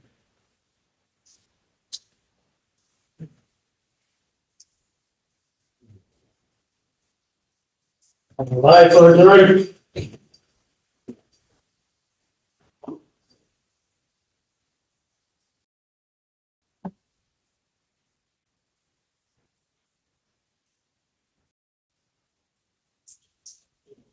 Okay, Next we go for directed verdict, so, on what grounds? we don't believe that the state proved intoxication beyond a reasonable doubt.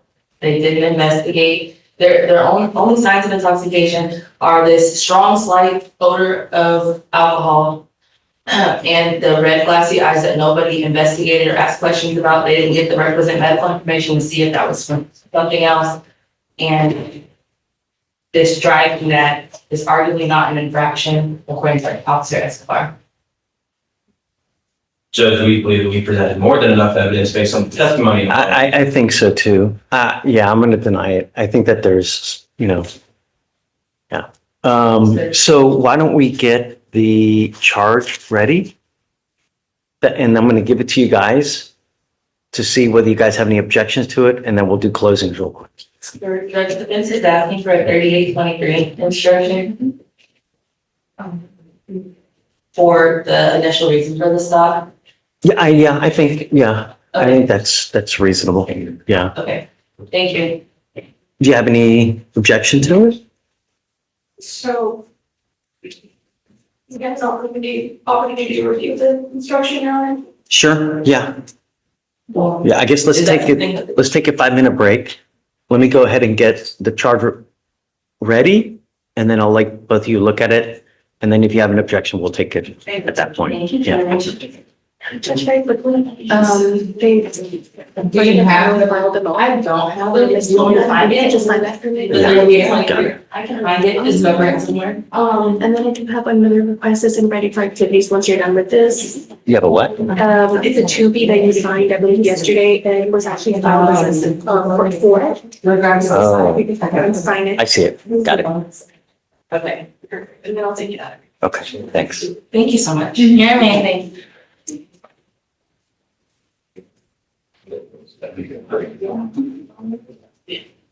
I said again. Gotta see what active cleaner to come sign. Yeah.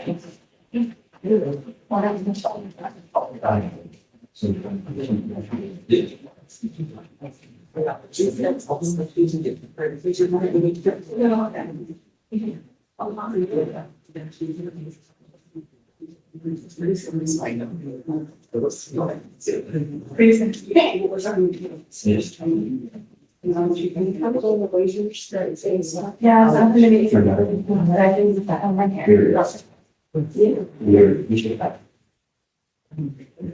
And Ms. Oliver, I'm gonna have you sign, you're signing your, so there's a application, along to the one. Okay, whenever you're ready, go ahead and sign me on the top.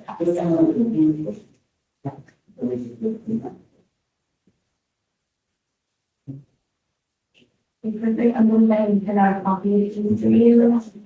Yeah,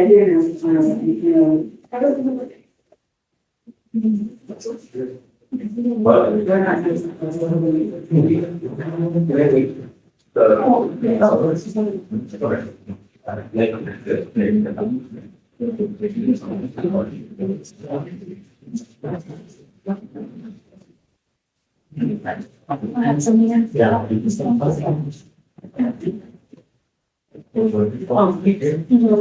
Okay, so this is it. Oh, right.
However, this is a copy of your next recent date. You do have to have it here. It's on May 19th. A copy of your bond conditions. Make sure you review these as along with your certificate order. Okay, and you're free to go.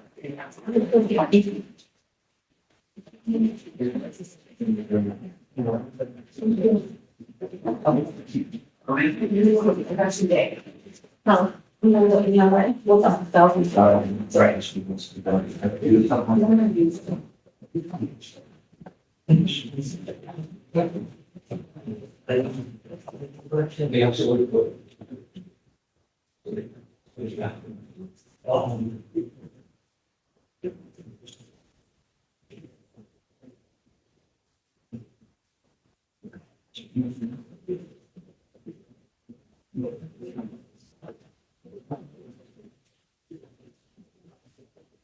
Yeah.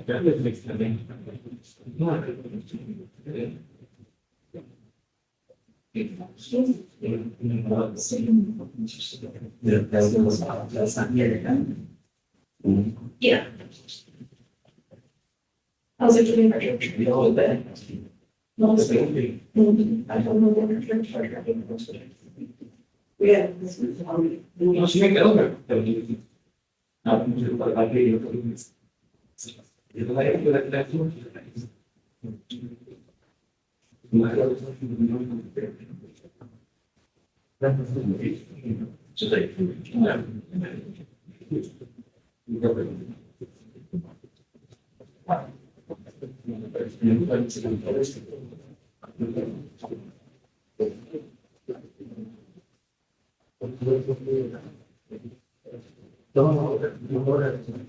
Okay, we have to. Only have enough.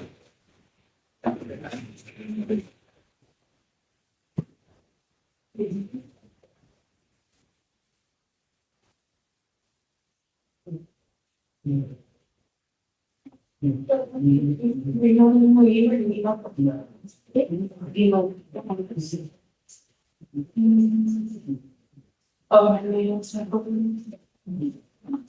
And we go in love with them. Oh, Charles must be the one that was here.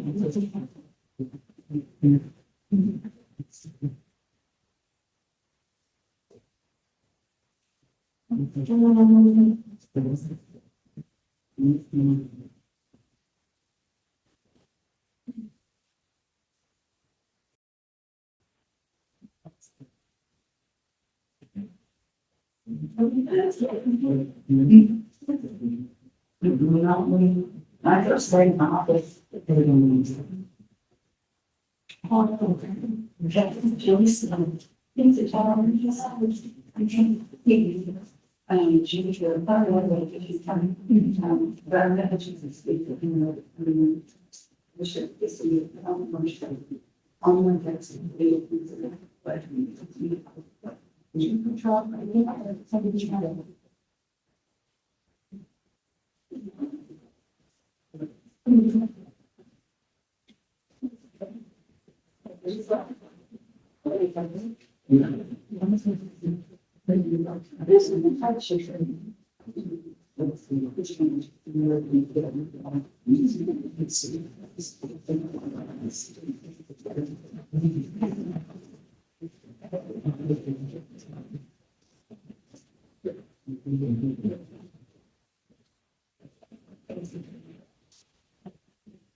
No,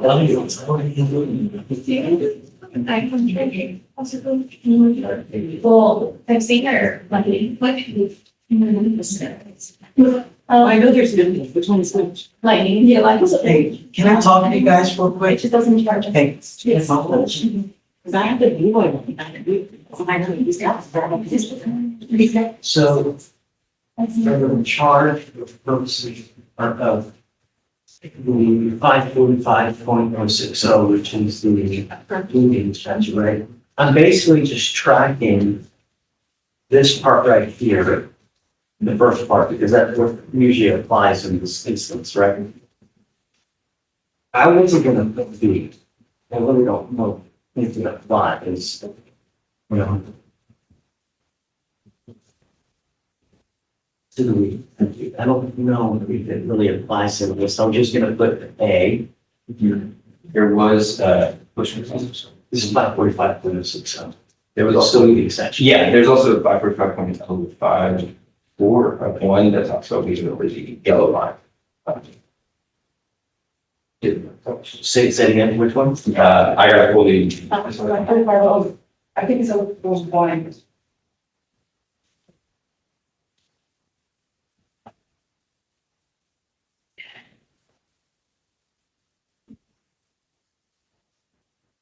That's record driving. yeah, I know, give me 1 second, I'll pull it up, it's, sorry.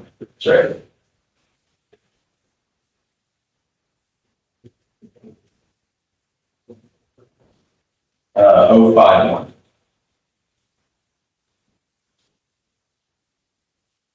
Driving on the right side of the roadway. Operator on a roadway of sufficient width shall drive on the right half of the roadway unless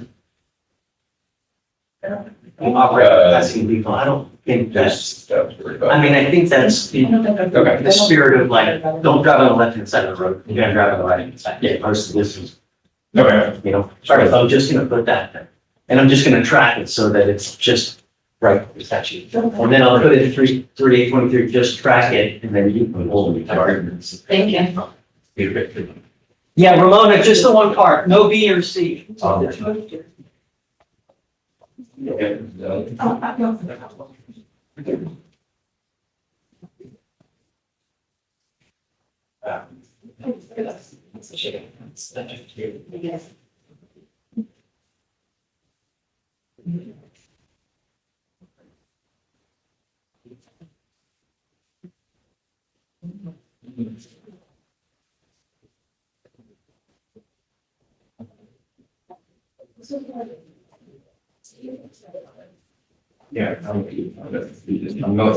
better.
Thank you.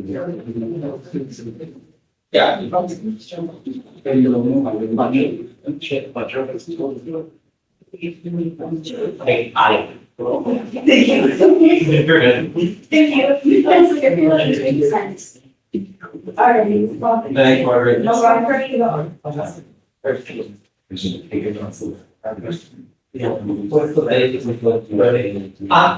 jump in. Sure. What's the basis of these? Of these? 38. Sure, so basically, the officer, who detained him is alleging that he failed to maintain a single lane. I think there's sufficient testimony that that's a fact issue. There's also dash cam that doesn't show full departure or the fact that he endangered any other cars other than a hypothetical danger. So we're asking for the instruction. So wait, you're saying that, I'm sorry, I'm the type of person like I can hear it multiple times Sure, for it to absolutely. like sink in.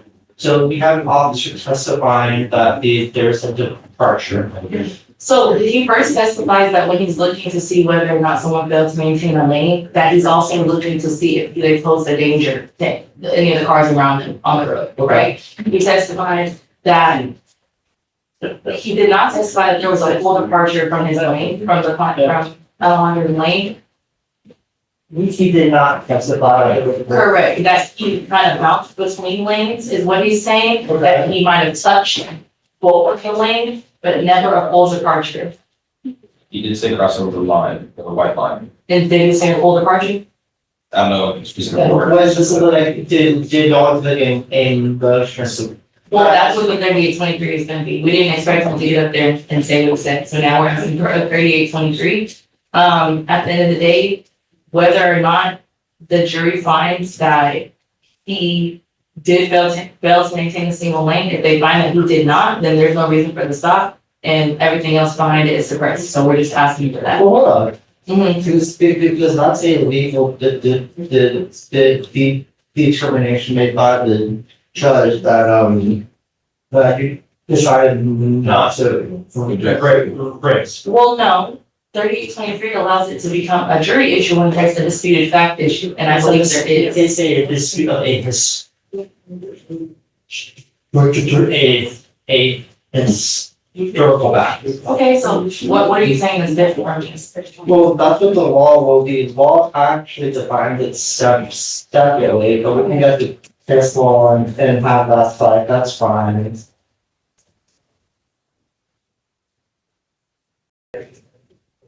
And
that is not in Missouri or.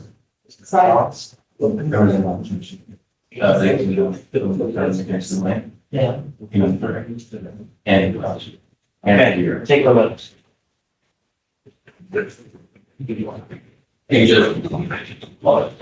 This is basically 3823, they 545. Yeah.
Guys, here's the entire instruction for everything. Absolutely. And, you're. Judge, and I'm just stepping in as well. I spoke to Margaret before I came in. I know that defense is asking for a 30-23 instruction. The court has already decided to go in. No, I was going to listen to what you guys had to say. Because we are opposed to that. Give me a second. Let me get it on the record. And then, are you ready? Oh, yeah, sure, I'm ready. Council, ready? Oh, my name's A. Hyman, opinion, PE, and I'll do my part. Yeah, I was just about to say that we need your name as well. Okay, you're asking. So, Judge, our 3823 instruction is pertaining specifically to the reason for the stop, which is for failing to maintain a civil lane. When Officer Escobar testified, I'm sorry, this look. This is probably my second trial, I'm so sorry. When Officer Escobar testified, he testified that the law that he was applying to this case was that a failure to maintain a lane was when somebody departs from their lane and there's a safety to the other vehicles around. And so when he, on cross, when we questioned him, he never articulated that there was a full departure from Mr. Gonzalez's lane. He also never articulated, well, I guess let me back up. Part of his law was that the danger needed to be not hypothetical, but he used articulable danger to other vehicles. So when we get into the facts and what he testified to, he never testified to a clear departure from the lane. He also never testified to a clear or articulable danger to any of the other vehicles other than the vehicles just being on the same roadway. He also at one point testified that there were lanes in between him and other vehicles around. For that reason, I believe that's a fact issue for a jury to decide. And if the jury finds that he did not fail to maintain a single lane, then that would be grounds for a suppression. And Alejandro Gonzalez would be entitled to a 3823 instruction. State? Yes, sir. Thank you. DA Hyman opinion for the state judge. So just to start off, Judge, the 3823 instruction is a instruction that requires that there be both a contested fact that is both historical and material for the lawfulness of the challenge police conduct that is not in the state. 242 Southwestern Reporter, third edition, 504, Insight 509 to 510, the Texas Criminal Court of Appeals. That same case describes a historical fact as a objectively observable event. So it's my understanding that defense did not raise this issue in a motion to suppress judge for what defense is trying to do is instead of bringing the legal challenge to the court, she's trying to instead turn it to the jury. But there is no fact dispute. The officer testified to him leaving out of the lane. There is no evidence to contradict that. What defense is arguing is that it's not legally sufficient. But there is no dispute for the finder of fact to decide that. Instead, it's only a legal determination, which is the provenance of the court, is my understanding with the testimony. I think if it's undisputed, at that point, there would be no need for it. But here there is a dispute. I mean, they certainly are disputing the fact as to whether he was outside the lane or inside. No, regardless, I'm going to grant it. I think that there is. Yeah, I mean, it's a lower burden too, as well, you know? So, yeah, I'm going to grant it. Have you guys seen the charge? Have you read the whole thing? Read through right now. Yeah, I don't want to keep them waiting too long, so take 5 minutes. Right now, it's what, 17. Yeah, so literally 5 minutes so we don't keep them waiting too long. And then closing, I'll give you 10 minutes. Very nice. 20, Judge. 20. Split maybe 15. Okay, sure. Thank you, Judge. Yeah. All right, 15 minutes for closing and, yeah, okay. Thank you, Jane.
Okay, you guys ready?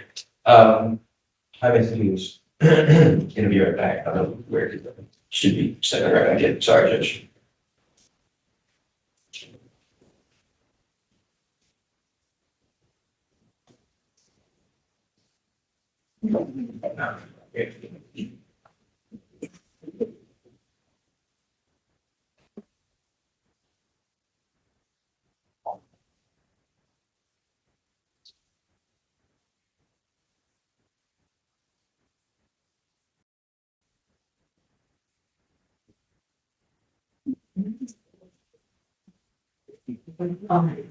Judge, I'm sorry, there is another issue.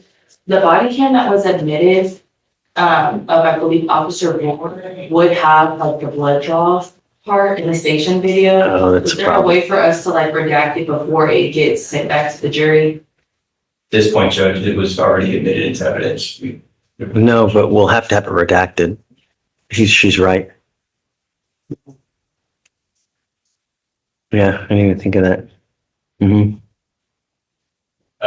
Or have it, or bring it out here and play it for them, too.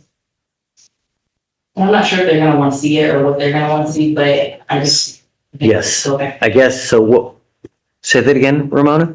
I was just saying, bring the jury out into the courtroom and have state play it for them. Because they only showed like a small portion of it. Instead of sending it back to them and letting them do it, Right. just bring them out and play it for them. Otherwise, we'll have to finish tomorrow redacting it. You'll have to redact it over today and then, I think the only thing to do would be play it for them out here. I apologize, Judge. It's okay. On the note, or- One more issue that's in now is the blood draw is in one of the videos and it's been excluded. Yes, So it's the actual DVDs and evidence now. The problem is if they ask for it to go back, they're going to see all the blood stuff and we don't need them to see that. So what they suggested is, or what I think Ramona actually suggested is if they want to see it, bring them out and we can show it to them out here because they only saw a very small portion of it anyways, What we could. or redact it somehow. Is, I think if you have a file on hand, we can just redact that, extremely fast. Do you know how to? We'll try. Yes, Judge, we can. So, but let's do that while we're finishing. Let's finish up, let's get everything done. And while they start to argue and start to deliberate at that point, let's work on it now. And- Work on it so that we don't keep them waiting, so that at least they can start deliberating and then get to cracking on it, you know? Because they may not even want it. And how that would work mechanically, Judge, is that we would just get on the record, explain what happened, explain how we're substitute. No. Or not, we're making a new exhibit, and this exhibit goes back to them instead of the. Correct, exhibit. right. And As long as defense and state agree to that. Sure. we're Yeah. fine. And it is too, it's the body cam, I believe, right, and it's the video, like the station video. So it's two exhibits, I believe. That would need to be redacted. So the blood draws on two things? Isn't it on the body cam? There's the station, you know, that like the top. No sound. Yeah, if you don't have sound. They do the actual draw on that? Okay. And then is he watching on a body cam as they're doing it as well? Yes, but it's the, like a station, like a movie video playing. Okay. So let's do this. Do you guys have any objections to the charge? Let's go forward. Let's do closing, let them deliberate, and then you guys can get cracking on the redaction while they're deliberating. That way we don't just sit here and be inefficient where they may not even want it. Okay, I think the concern would be that they have all the evidence to deliberate with. We're not gonna send it out. Exactly, but there's also the things that the state would want them to deliberate on in that video, and standing in the station swing. Yeah, we're gonna give to them when they ask for it. I know that takes a little time. Well, and certainly if they wanted to see that, they would request that. So Yeah, we would know yeah, if they got to that. When they get to there and they start asking for it, or start working on it as soon as we get done with closing. If and when they ask for it, we'll give it to them, but we'll give them the redacted copies, you know? It just may take us some time. Right, which is fine, but, I've done this before, and it's just us having to cut out that one part of the video, and we can just do the whole thing, like I said, that's a more streamlined version of us having to have them come out and watch the specific part. Yeah, my thing was sending them to deliberate without all the evidence at start. Happens all the time. Okay. Yeah, we wait for them to ask for it and then give it to them. Okay. Right, we don't give everything here, take everything and just, no. When they ask for it, at that point, we give it to them. And Judge, there's no objection from the state or the charge, but I think. Okay. I remember for get on the record that defense requested the 38. Yes, we will. Instruction. I think we did. I just wasn't there. I'm sorry. Okay. And there's no objection to the charge of defense. Great, okay, so are we on the record now? Yes, Judge, we've been on the record. Okay, for purposes of the record, just so this, hey, Hymus, just so you guys are satisfied, for purposes of the record, state has asked for a 3823 over state's objection. I'm sorry, defense asked for a 3823 over state's objection. I did grant it. It's been put. Defense, do you have any objection to the charge? None, Judge. State, any objection to the charge?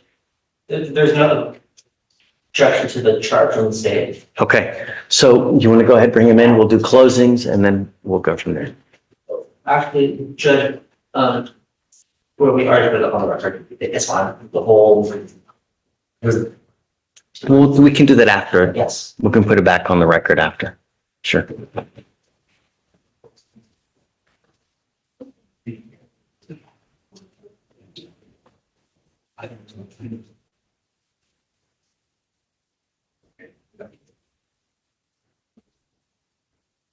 And if y'all are interested for the state of efficiency, she does have a clip snipping tool, if y'all wanna just do something like that.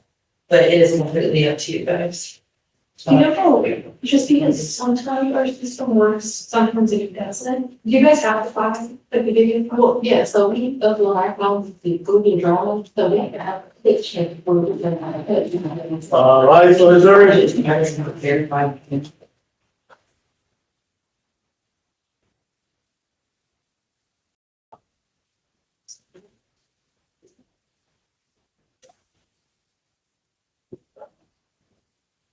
All right, please be seated. Okay, thank you for coming back. We will now begin with closing arguments.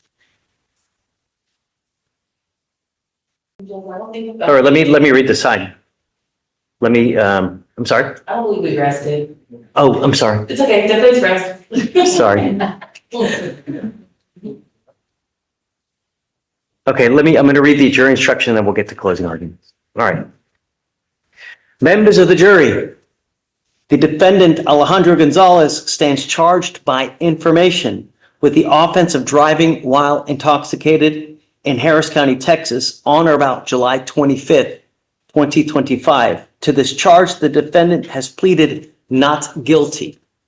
Both sides will soon present final arguments. Before they do, I now give you the instructions you must follow in deciding whether the defendant has been proven guilty or not. You will receive a written copy of these instructions to take with you, to take and use during your deliberations.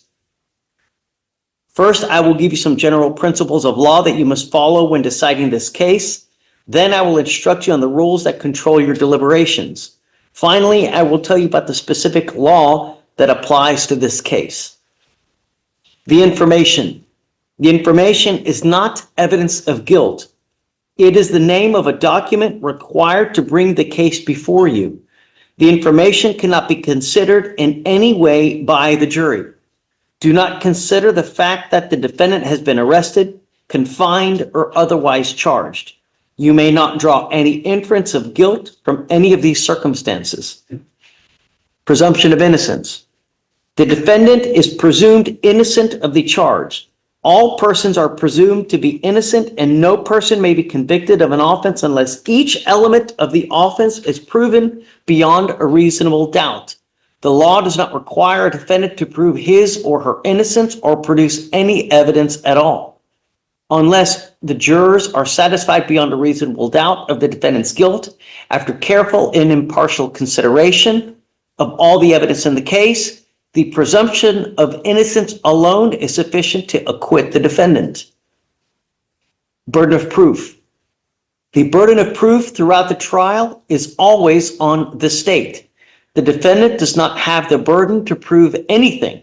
The state must prove every element of the offense beyond a reasonable doubt to establish guilt for the offense. If the state proves every element of the offense beyond a reasonable doubt, then you must find the defendant guilty. It is not required that the state proves the defendant's guilt beyond all possible doubt. It is required that the state's proof excludes any and all reasonable doubt concerning the defendant's guilt. If the state does not prove every element of the offense beyond a reasonable doubt, then you must find the defendant not guilty. If after you have considered all the evidence and these instructions, you have a reasonable doubt about whether the defendant is guilty, you must find the defendant not guilty. As the jurors, you review the evidence and determine the facts and what they prove. You judge the believability of the witnesses and what weight to give their testimony. In judging the facts and the believability of the witnesses, you must apply the law provided in these instructions. The evidence consists of testimony and exhibits admitted in the trial. You must consider only evidence to reach your decision. You must not consider, discuss, or mention anything that is not in evidence in the trial. You must not consider or mention any personal knowledge or information you may have about any fact or person connected with this case that is not in evidence in trial. Statements made by the lawyers are not evidence. The questions asked by the lawyers are not evidence. Evidence consists of testimony of the witnesses and materials admitted into evidence. Nothing the judge, has said or done in this case should be considered by you as an opinion about the facts of this case or influence you to vote one way or the other. You should give terms their common meanings unless you have been told in these instructions that the terms are given special meanings. In that case, of course, you should give those terms the meanings provided in these instructions. While you should consider only the evidence, you're permitted to draw reasonable inferences from the testimony and exhibits that are justified in light of common experience. In other words, you may make deductions and reach conclusions that reason and common sense lead you to draw from the facts that have been established by the evidence. You are to render a fair and impartial verdict based on the evidence admitted in the case under the law that is in these instructions. Do not allow your verdict to be determined by bias or prejudice. You may, if you wish, examine exhibits. If you wish to examine an exhibit, the foreperson will inform the court and specifically identify the exhibit you wish to examine. Only exhibits that were admitted into evidence may be given to you for examination. Certain testimony will be read back to you by the court reporter if you request. You must follow these rules to request that testimony be read back to you. It must be in a writing signed by the foreperson. 1 states that it is requesting the testimony be read back. 2 states that there is a disagreement about a specific statement of a witness or a particular point in dispute. And 3 identifies the name of the witness who made the statement. The court will then have the court reporter read back only that part of the statement that is in disagreement. The law requires that you render a verdict of either guilty or not guilty. A verdict of not guilty simply means that the state's evidence does not prove the defendant's guilt beyond a reasonable doubt. You may return a verdict only if all 6 of you agree on this verdict. When you reach a verdict, the foreperson should notify the court. The defendant has a constitutional right to remain silent. The defendant may testify on his or her own behalf. The defendant may also choose not to testify. The defendant's decision not to testify cannot be held against him and is not evidence of guilt. You must not speculate, guess, or even talk about what the defendant might have said if he had testified or why he did not. The foreperson of the jury must immediately stop any juror from mentioning the defendant's decision not to testify. You must follow these rules while you are deliberating and until you reach a verdict. After the closing arguments by the lawyers, you will go to the jury room. Your first task will be to pick your foreperson. The foreperson will preside over your deliberations and conduct them in an orderly way. Each juror has 1 vote, including the foreperson. The foreperson must supervise the voting, vote with other members on the verdict, and sign the verdict sheet. While deliberating and until excused by the trial court, all jurors must follow these rules. 1, you must not discuss this case with any court officer or the attorneys or anyone not on the jury. 2, you must not discuss this case unless all of you are present in the jury room. If anyone leaves the room, you must stop your discussions about the case until all of you are present again. You must communicate with me, the judge, only in writing, signed by the foreperson and given to me through the officer assigned to you. You must not conduct any independent investigations, research, or experiments. You must tell the judge if anyone attempts to contact you about the case before you reach your verdict. Your sole duty at this point is to determine whether the defendant has been proven guilty. You must restrict your deliberations to this matter. After you have arrived at your verdict, you are to use one of the forms attached to these instructions. You should have the foreperson sign his or her name to the particular form that conforms to your verdict. You are instructed that a person commits the offense of driving while intoxicated if the person is intoxicated while operating a motor vehicle in a public place. In this regard, public place means any place to which the public or a substantial group of the public has access and includes, but is not limited to, streets, highways, and the common areas of schools, hospitals, apartment houses, office buildings, transport facilities, and shops. Motor vehicle means a device in, on, or by which a person or property is or may be transported or drawn on a highway, except a device exclusively on stationary rails or tracks. Intoxicated means not having the normal use of one's mental or physical faculties by reason of the introduction of alcohol into the body. You have heard evidence obtained as a result of a traffic stop and detention of Officer Alejandro Gonzalez by Officer Escobar. Specifically, you have heard testimony of Officer Escobar and other state's witnesses suggest that Alejandro Gonzalez might have been operating a motor vehicle while intoxicated. You may consider this evidence only if you resolve a preliminary question in favor of the state. No evidence obtained by an officer or other person in violation of any provisions of the Constitution or laws of the state of Texas or of the Constitution or laws of the United States of America shall be used against the accused on any trial of any criminal case. The state must therefore prove beyond a reasonable doubt that the evidence was not obtained in violation of the law. A police officer may, under the law, stop and detain a motorist without a warrant when the officer has reasonable suspicion that the motorist has committed a criminal offense, including a traffic offense. You are instructed that an operator on a roadway divided into two or more clearly marked lanes for traffic, A, shall drive as nearly as practical entirely within a single lane and may not move from the lane unless the movement can be made safely. An operator that violates this provision commits a traffic offense. In this regard, operator means, as used in reference to a vehicle, a person who drives or has physical control of a vehicle. Vehicle means a device that can be used to transport or draw persons or property on a highway. Police officer means an officer authorized to direct traffic or arrest persons who violate traffic regulations. Before you may consider the evidence obtained as a result of Officer Escobar's stop and detention of Mr. Gonzalez, you must all agree that the state has proven beyond a reasonable doubt that Officer Escobar reasonably believed that Alejandro Gonzalez was failing to maintain a single lane before Officer Escobar stopped him.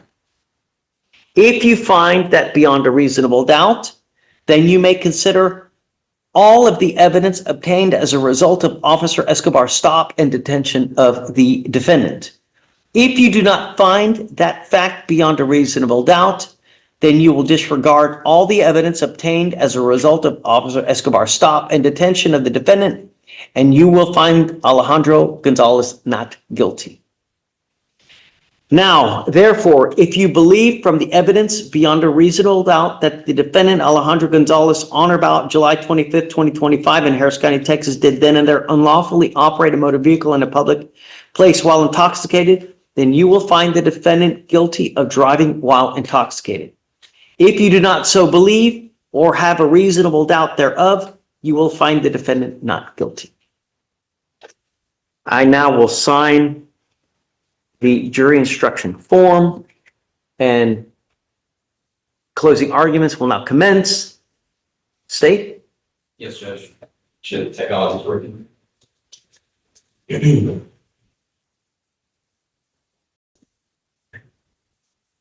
you want to split? Are you doing everything? We're gonna split it open and then save time for rebuttal. And how much time did you want now? Or did you want to do half and half? No, just 2-3 minutes right now. Okay, just, I guess, let me know. Yes, Judge. I don't know why it's.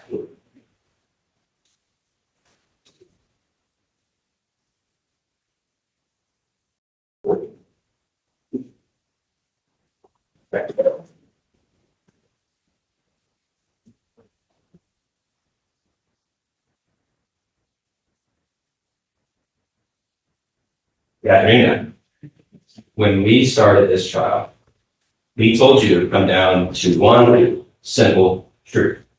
It's something that we all teach our kids, and it's a universal truth that we all know. Choices. And choices have consequences. Right? It's something that we know so much that we're raised in it. We teach our kids it now, be smart, think before you speak, think before you act, make smart choices. And after sitting through today, you now know the story and the facts of a man who made a dangerous choice. The choice to get behind the wheel, the choice to drink, the choice to drive, choice that we now know led to a commission of crime. The defendant is not just someone who appeared on that road that night. He's not just put in that position. It takes choice after choice after choice to be there, to be on that dash cam that we all watched. And now has come the time for those choices to meet their consequences. You see, in this case, the defendant chose on July 25th, 2025, in Harris County, to operate a motor vehicle in a public place while intoxicated. And this goes back to the very beginning, when I was talking with you up here in the jury selection phase. These are the same checklists, nothing's changed, except that now every single one of them has a piece of evidence behind it for you to check out. Every single point on this list has been hit. And I want to come back to intoxication in a moment, because like I said, the defense is going to get a chance to come up here and speak to you. But before they come up here, I anticipate they're going to ask you to not look at what you've seen, but look at what you haven't seen. Try and focus on what you haven't seen in the evidence. They might say it was a long night. His red eyes were because he was tired. It was 2 a.m. There might be an odor of alcohol because someone spilled something on him. Ain't that in evidence? Is there anything that supports that? You see, when I talk about my dog star in jury selection, circumstantial evidence, connecting the dots, there's nothing in the charge that the judge just read you that says you are to leave your common sense at the offered TSA checkpoint downstairs. That you have to come to the first floor. It's that you have to use it right now to know the defendant hit every single one of these elements. So I'm going to get another chance to speak with you after they have their opportunity. And I appreciate your attention this far. When I come back, I'm going to ask you to continue to use that common sense and reach a just outcome. Thank you. Okay, thank you. Are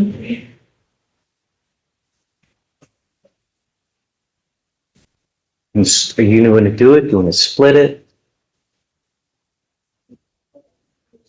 You got it? Okay.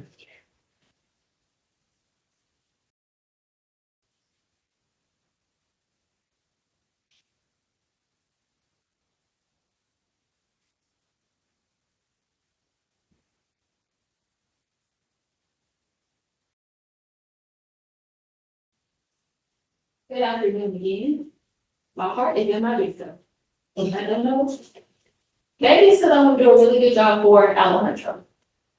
But before we get started, I want to take a minute to look at the jury instruction.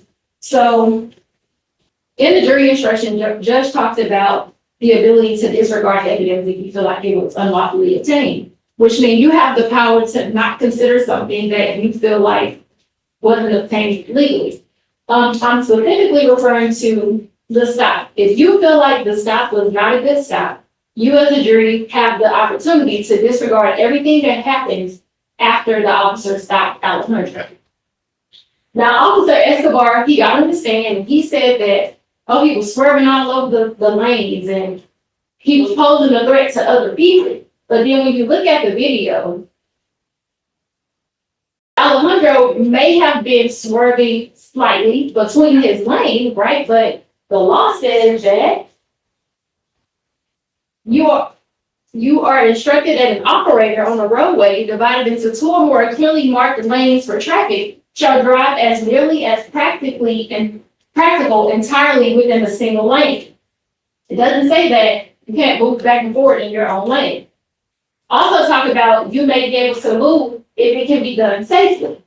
Officer Escobar said that, well, the court wants you to also show that they were posing a threat to other people. Nobody honked at Alejandro, nobody hit the brake, nobody tried to swerve to avoid him. And at every time that the officer says that he went out of his lane, there was at least a full lane between him and another vehicle. At no point in that video do you see Alejandro's truck straddle the line. At no point was he ever in 2 separate lanes. Now, Officer Escobar also told us that he likes to get behind Chevys and GMCs because they're commonly stolen. And then he mentioned that sometimes other motorists call in DWIs, but he likes to try to find his own PC. I'm not really sure what he meant by that, because either you have probable cause to stop somebody or you don't. You don't go try to find it. He also said that he usually doesn't write tickets, and then he says that he sent cases to DWI to CYA or cover his ass. And I'm assuming that he don't usually write tickets because he takes people to jail to, I guess, CYA, right? To send them to the DWI unit, or because they're failing to maintain a single lane, but they're not posing a threat to anybody. Now we'll talk about Officer Ward. Officer Ward very knowledgeable about standard field sobriety tests, but that knowledge does nothing for you because he didn't administer them here. So you don't even get to apply it here, right? Now, what I think this is a power struggle, because you have both Officer Escobar and then you have Officer Rohrer, who both kept saying that Alejandro was belligerent. He was uncooperative. He didn't want to answer questions. Well, if I asked you for an attorney and I asserted my fifth, why on earth would I answer your question? And as an officer, why would you describe him as uncooperative because he's asserting his Fifth Amendment right? You read his Miranda rights to him. You tell him he had the right to remain silent, and then you get upset when he chooses to remain silent? That doesn't make any sense. The power struggle from Officer Escobar. You tell him, well, when you pull him over, he's saying, hey, what am I getting pulled over for? Why are you detaining me? Why are you asking me to get out of my car for failing to maintain single lane? And then Officer Escobar says, Pennsylvania v. Mills, we don't play court in the street. Okay, so it's okay for you to play court in the street, and gives me case law that he probably don't even know what that means, right? But the minute I question it and say, well, why are you doing this? It's a problem and I'm being belligerent or I'm being uncooperative. So it seems to me that the fact that he chose to assert his right and ask a question, why are you pulling me out? Why are you searching me? Do you have PC? You now want to take him to room 2 to be investigated for DWI for failing to maintain a single lane when he never actually departed from his lane or posed a threat to any other vehicle? That does not make sense. And if the piece does not fit, then like Attorney Sykes said, or her slide said, you must acquit.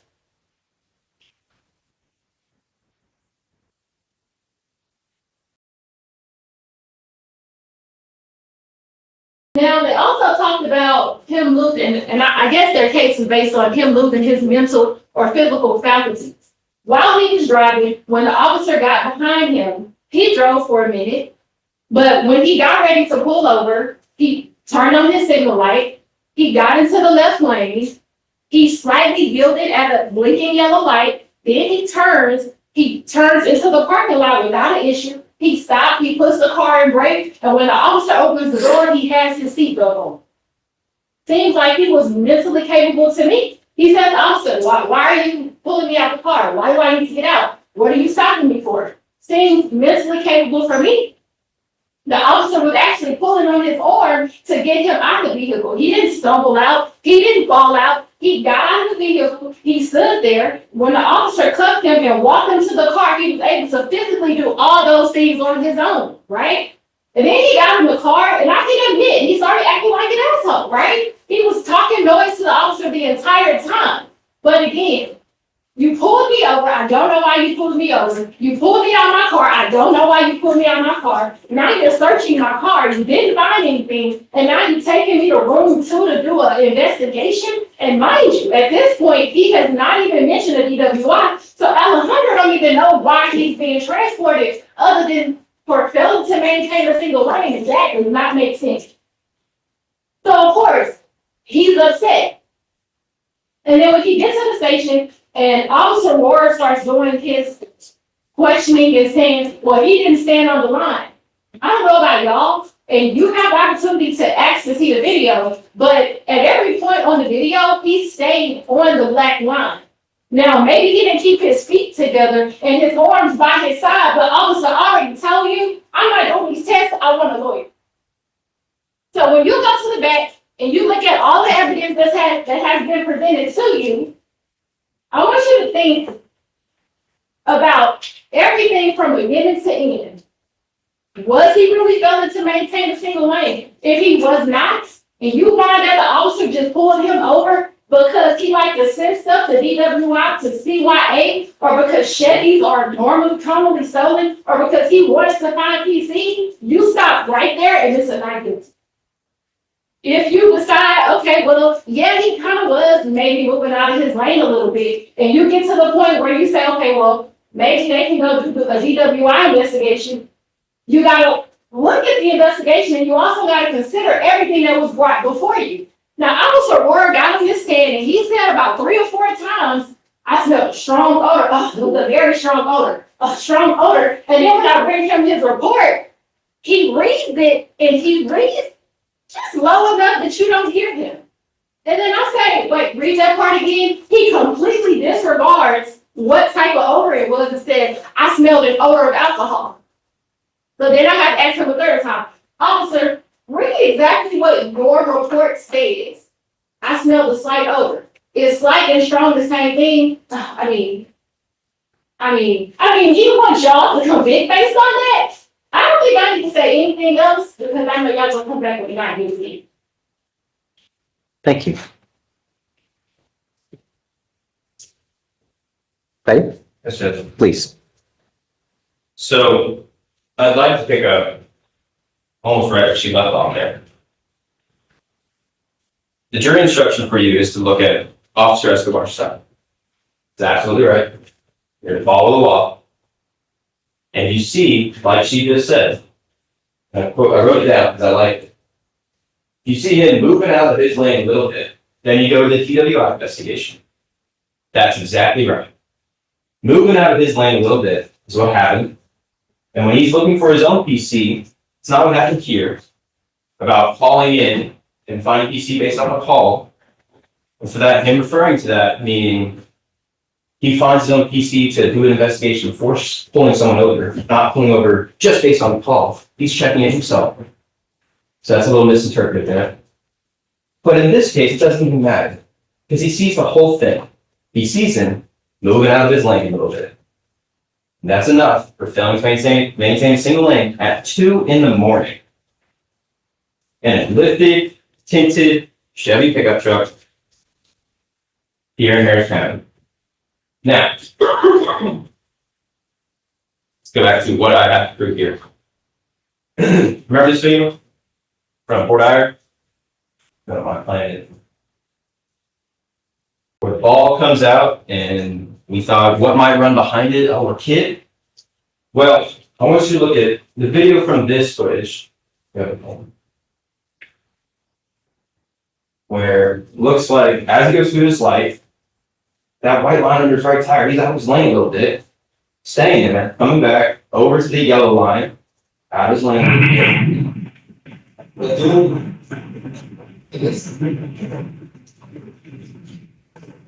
And when the lights come on, how long does he take to pull over? I don't know about you or me, but if someone pulls over immediately, that seems typical. If someone drives for almost a mile and doesn't get in a right lane to pull over, but instead puts a blinker on, goes through a yellow, then red light to turn left and pass up more parking lots.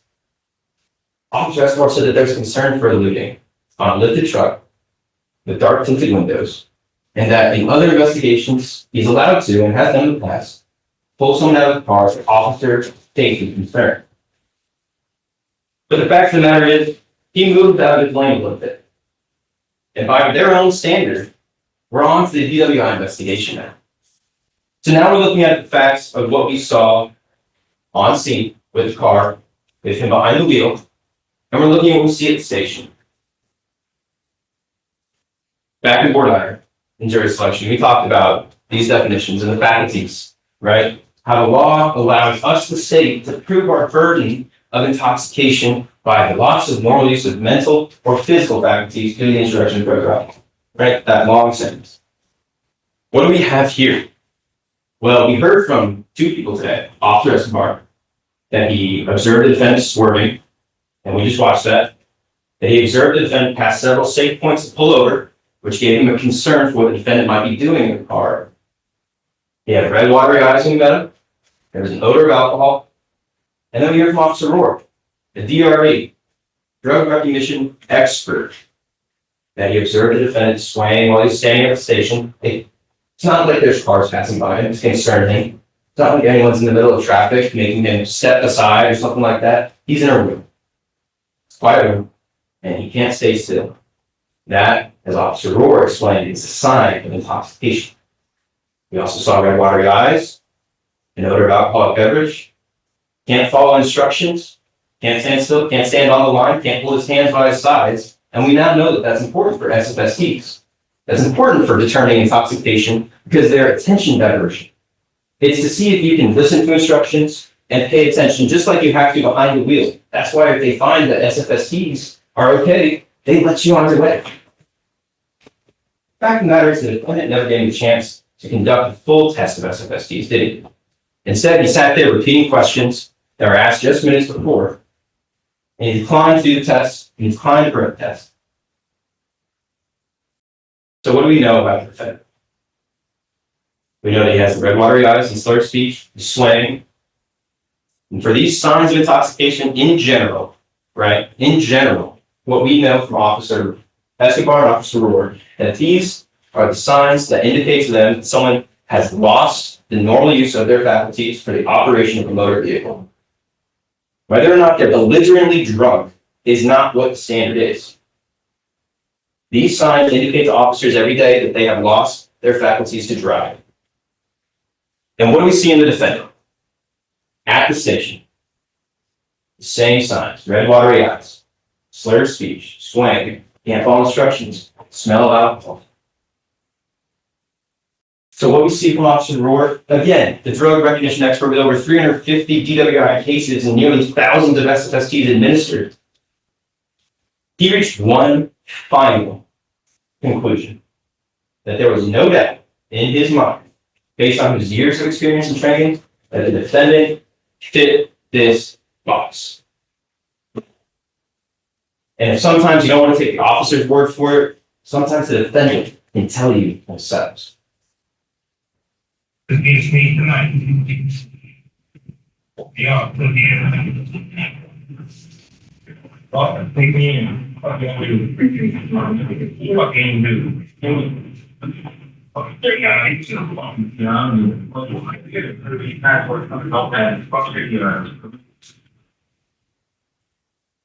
Give me a PI. We learned what that meant. Give me a public intoxication. I don't care. Quote him, I don't give a fuck.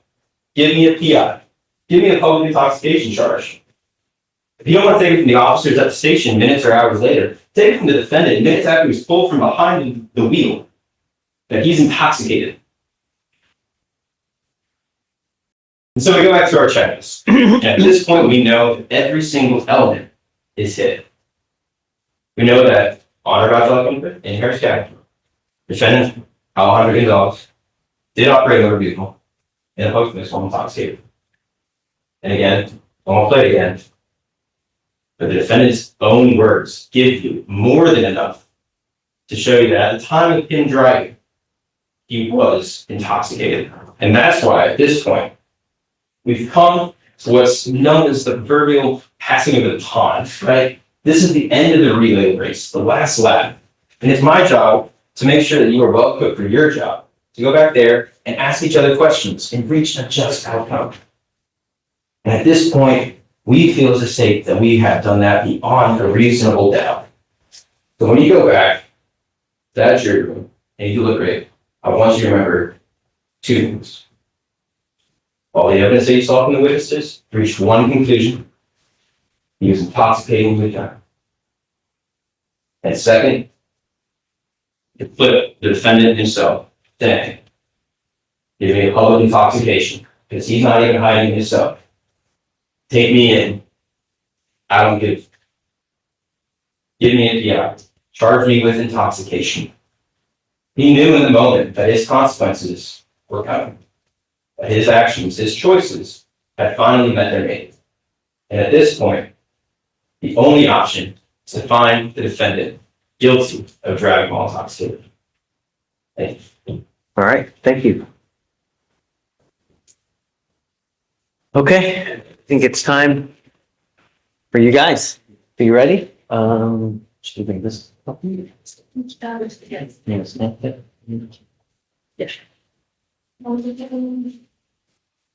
Yeah.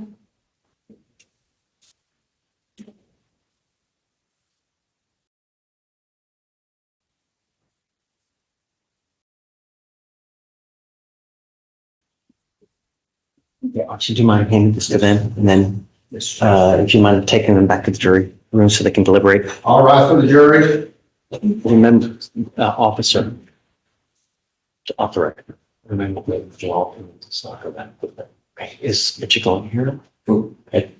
This is the 26th one. Yeah, it's.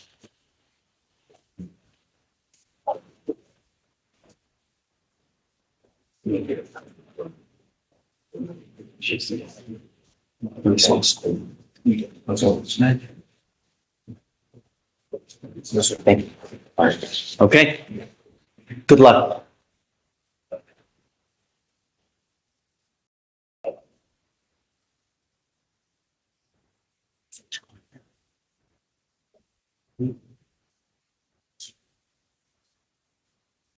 All right, we're in recess. Yeah.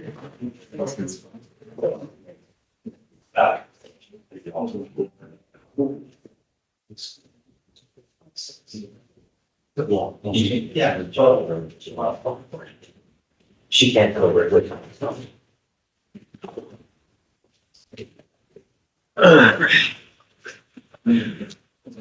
Hey, or you know if they're gonna get working on, because I bet they're gonna want the driving video.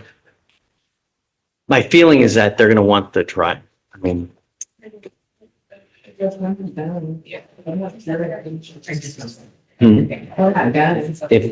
it depends when that's right.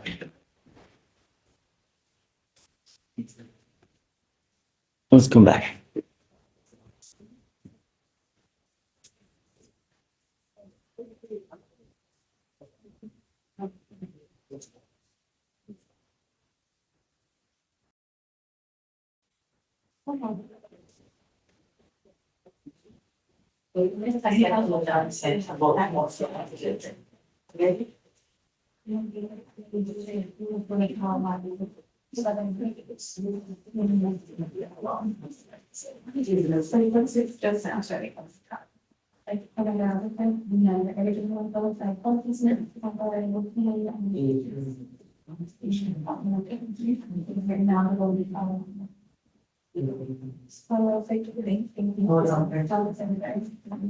Yeah, I mean, it's the blood on it. The blood on the bottom.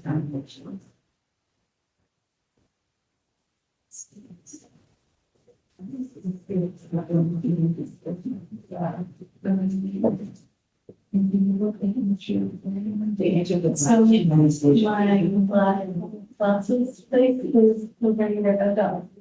And I feel good. You're right here. So you know, you should just meet up and like terrible. I will leave them, but I just forgot to get this and I did my subscription. Do we know this very small and I didn't see a lot of sheets and everything, and I'm so sorry I didn't see myself in the someone really very small for me. And anyways, it's a Tuesday, we wanted to try on some stuff, and I want to take that and start noticing that and I didn't practice in my phone, so I did get my square one. It's a one. That's not my experience. The square one. I thought they were cute. I'm like, I was like, depending on how I did my hair, how my transitions, if it's shitty look, and that's what I wanted. But because my eyesight is pretty strong. And the very things they keep the function extra small later, doesn't mean they how they get small. So, only but I was reading this is not, it's pretty good as in for night. I was in the day, but now that I'm seeing the but those are cute. Oh my God. You know, my teacher was the only one who told me, not that you're lying to me, but everybody was telling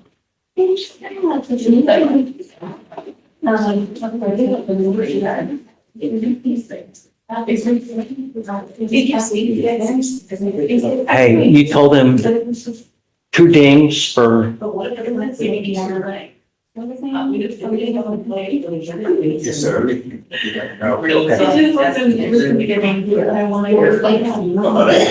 I would. But I realized that these are the Hey, you have your service. It's my first year, repeat. I do it with skinny boys. Yeah, same. Right? This is what I usually like. It's also coming out here.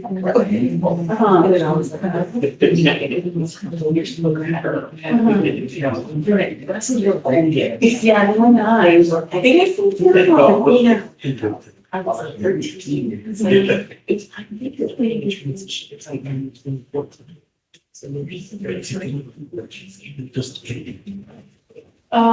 Yeah, I was like trying to see if I should think about, right when everything, I think I can do it now. Okay. It's your rotation. No, I can do it. I think now that they're doing it, it's fine. Yes, that's a good thing. That's really. I'm gonna provide you that, and so she's gonna publish on that. And this is not even more than a problem. There's. Oh, yeah. Oh, yeah. Es que lo tengo para el tiempo. Oh, no, I was just waiting.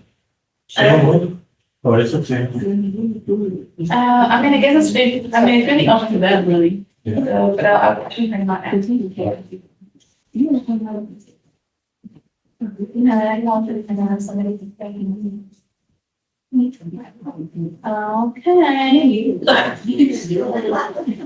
Oh, no, it's fine. It's just more of like the accuracy. Oh, okay. I see you can snap out or, but up there is a little. I don't think we'll say anything. Okay. We also gonna be quick. We're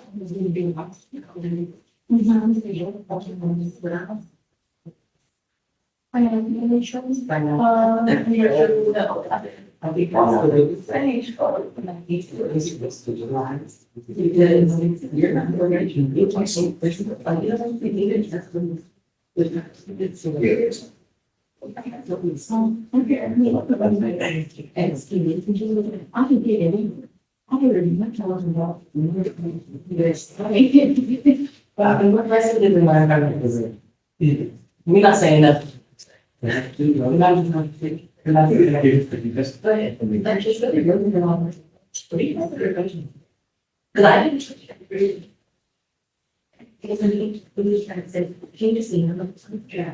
So, now again, my question.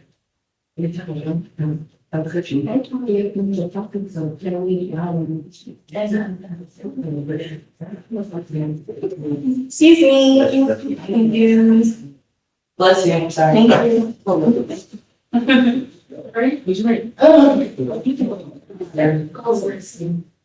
What? So like, this is where I need to take a look. Oh, yeah, nah, what's the one, it's the girls.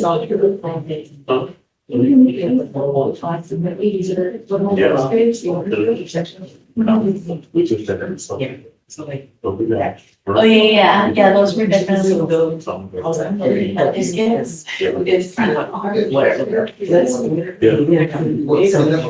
I'm gonna give you started out. For a while. Yeah. Yeah. Right, they see, you gotta go. Yeah, and there you go. Nah. Sometimes. It's just beautiful, right? Okay, well, see, we're gonna have to work, trying to run house. Yeah. You know, we're usually trying to. Oh,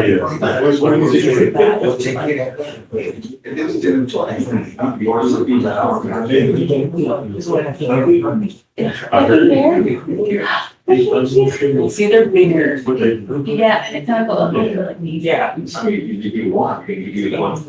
Yeah, but we- It's great. So like. Pretty good. There's some. We have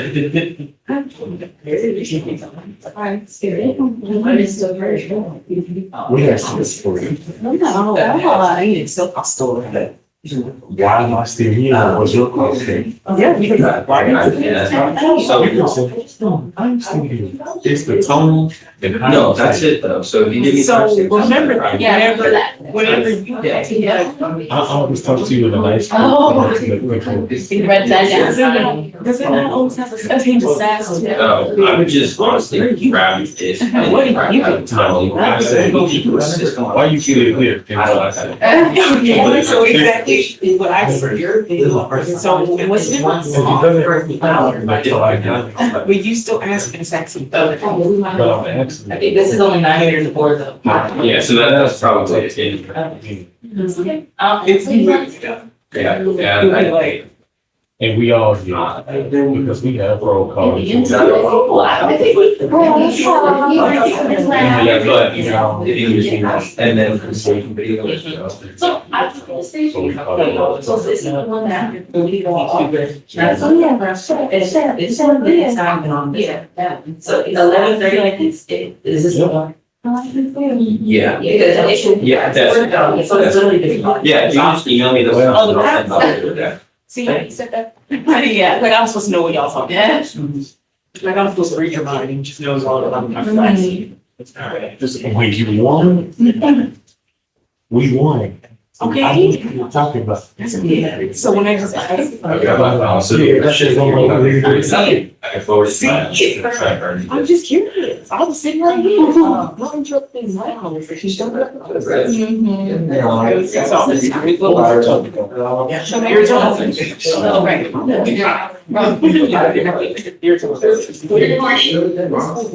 You do a good job with your, I like the pro slides. Sorry,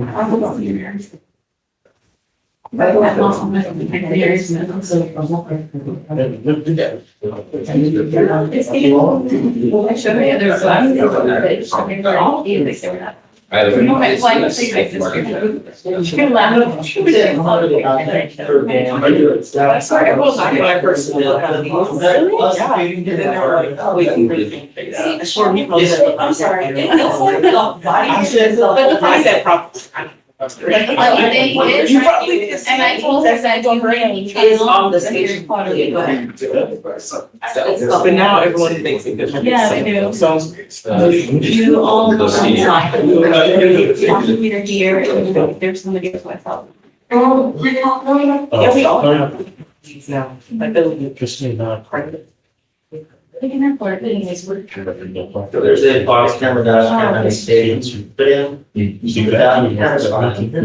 The RCMs we're going through it now. Oh, I was talking about it when our regulation, short with the bob. You did, I think you did. Yeah. Okay. I think we just again. She has some. That's fine, they didn't do I anything. can make sure we just do this one one time. Yeah, it's this one. I think it's just a body cam. If it's the same one that I'm thinking of, there's only like 10 seconds to start. Thanks for letting me know. It's fine. A lot. It's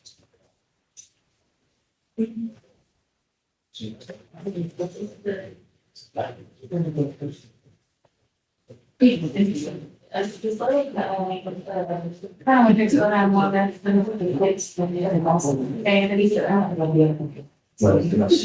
You guys sound insane. Sometimes it is long. Yeah. Not right now. Yeah. I don't agree. Yeah. I'm trying to see where my customer support. And It's that's. always hard for me to statements is also, it's like, it's adjusting. It's that. It's gonna say most of time reading context, it's like context and words. With the. Yeah. I can see that. So. You can read the names of them, or you can just see them. But she was the name, don't forget it, should be, okay, versus for clerks, and then on the bottom, those are marked. We just kick out. There's no body cam, and that's it, there's no way I can see all those things. I think we have to get that on the full record. That's 2020 vision. Anything else? So not how that works. I didn't see it from the TV. You know, it's funny because I thought my procedure looked so cool with glasses. I intentionally stopped. I'm sorry. The next I'll time. leave that. Who knows if that matters? But I'm sure mine is genetic as well. Because mine are so on this side, Oh, what this is this side way more. So if you look at my prescription, I was wondering. it's a big difference. So why would it? Well, maybe now. Yeah.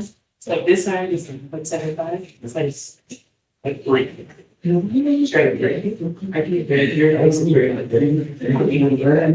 see that, no dummy. I can read all of that. You can't read all that. What? But this side? Oh, and they told me. So what you live so that was knock you inside. So.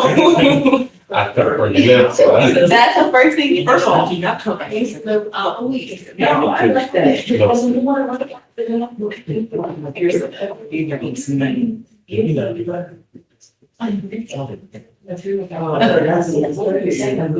That was not so long,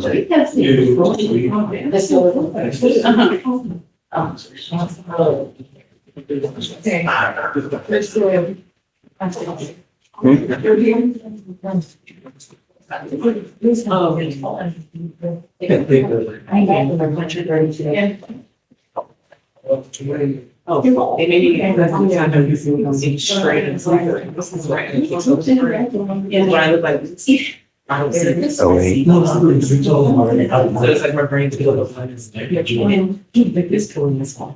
I know this is pulling this one.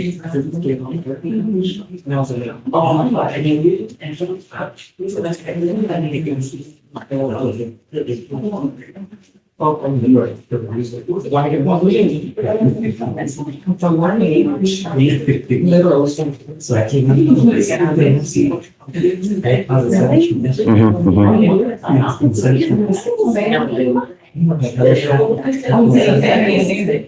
outside.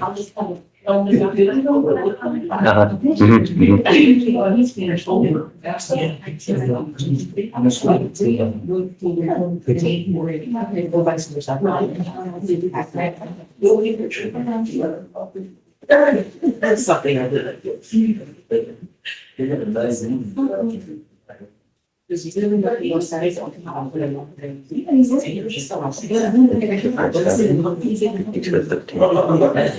something I'll have to do is, I don't think I'll fire me, I'm being connected. Either, I don't think, I asked for something out of me, I just.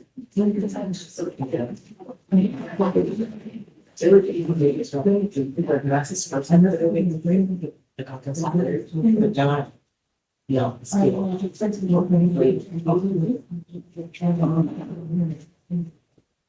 Someone that's really.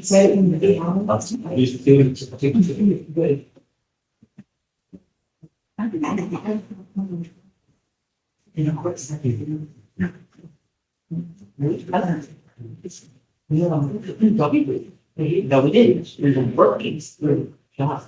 I mean, she would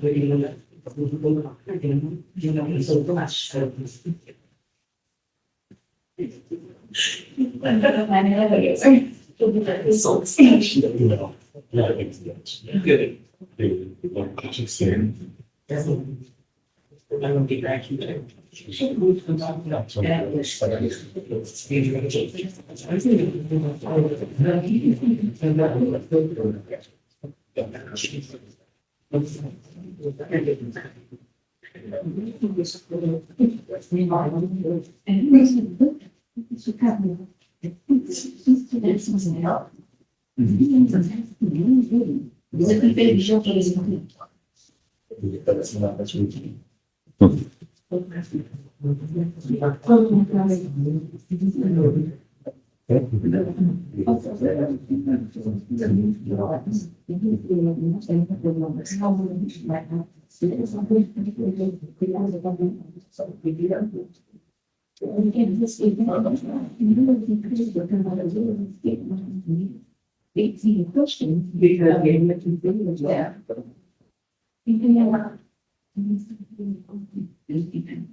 Yeah, that's what it is.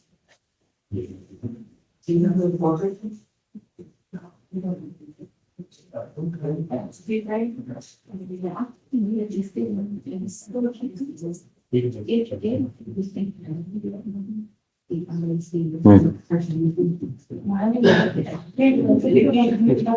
Okay. I guess I'll call you if I have any issues. It's 30. Yeah.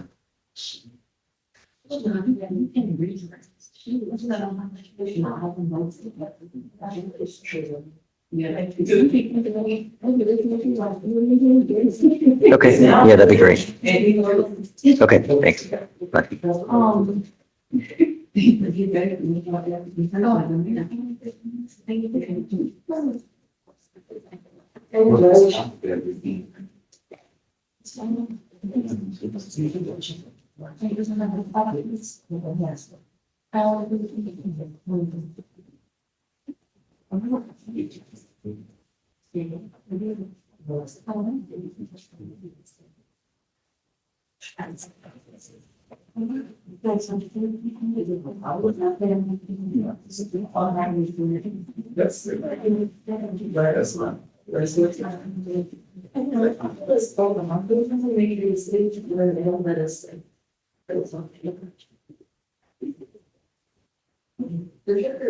When we get there, we'll be.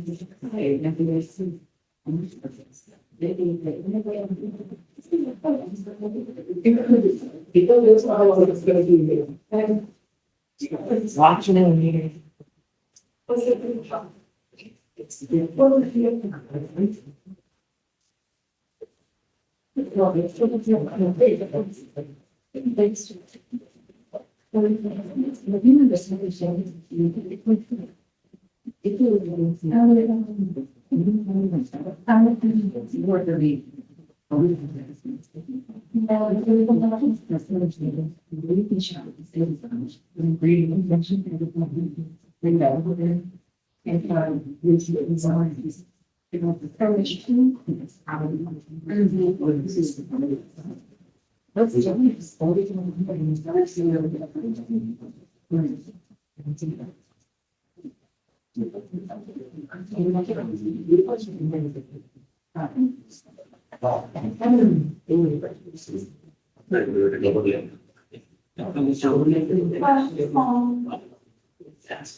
That's my job. You have a younger sibling? No, I don't think. He doesn't. This is probably how they treat her, how they treat her. That's what we all say. That's lots of stage. They don't mean, they mean.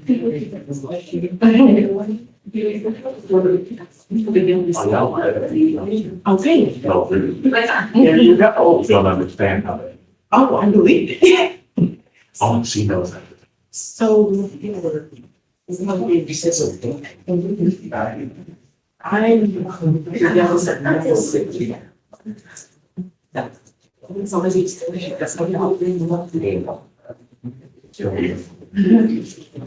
I don't know where. You don't have that. No, you visit back in this.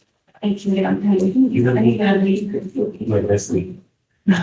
Remember that. I'll say it every day. But we got.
You've been. You've seen.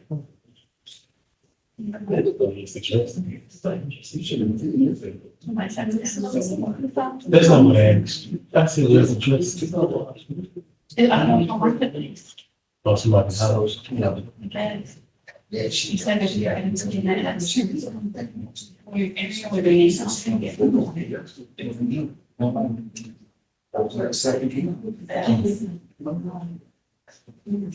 Well, I can't get it today. Oh, they just came in.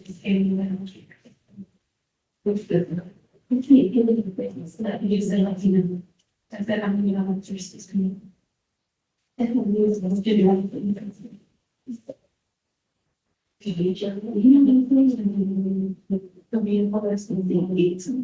What is JPC David's location? See, what we do. Oh, maybe go to the baby.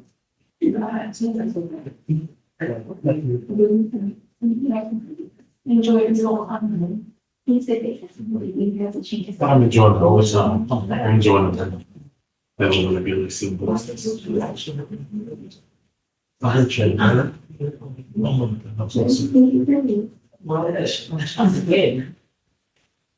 I hate to block the little irony is Sorry. it's, I was gonna say, I was so serious too. It's so,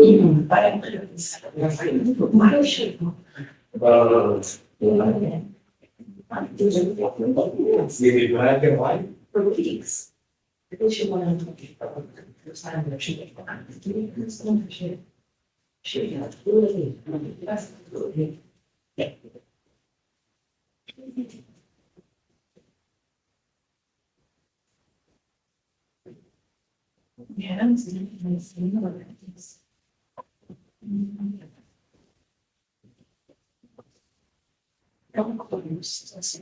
Okay, you just have to check. Oh.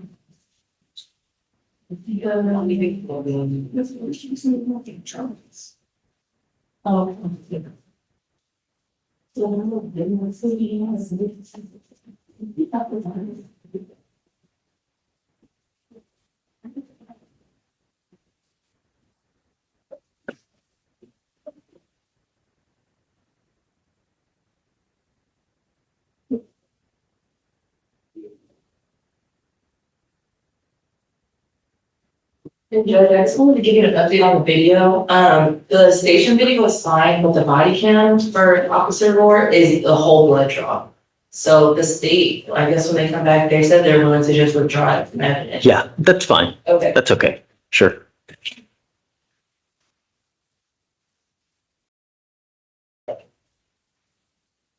We also need to discuss a couple things as well for, in the event that, is Ramona here? Well, let's wait till the state gets here. Yeah. There's no rush.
I think.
I don't see any.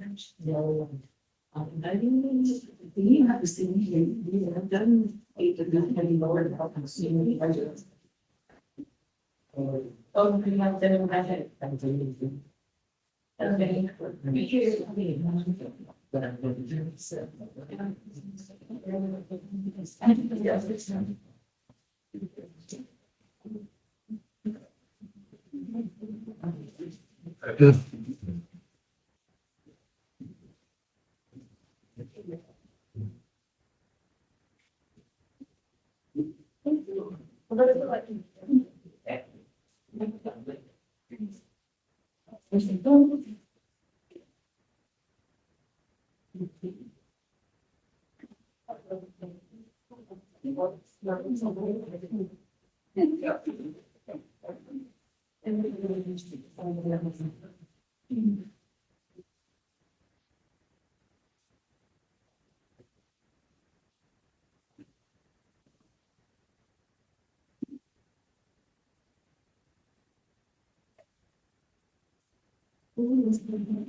So.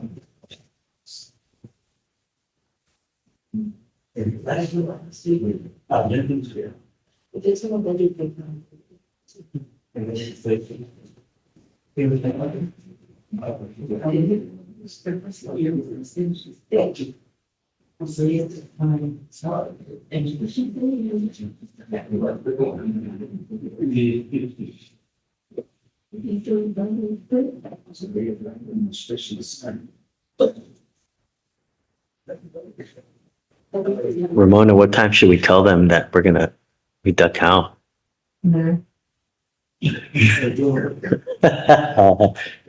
No, I need to see good tonight. I need to answer today.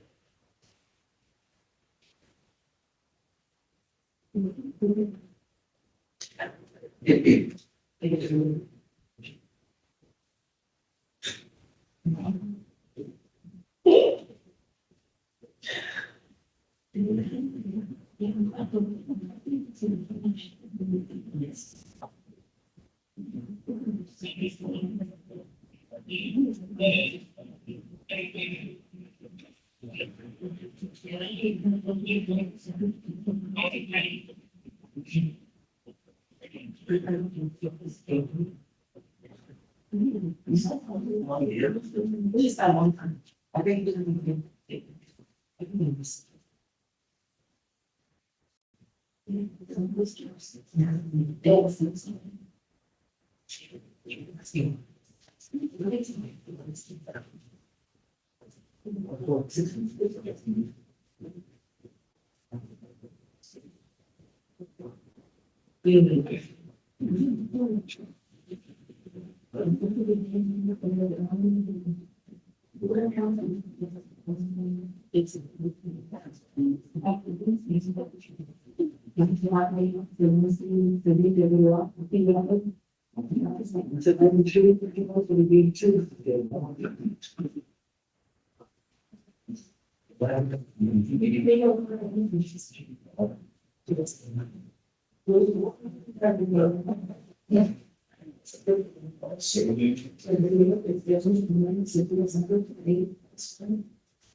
Oh, no, Jesus.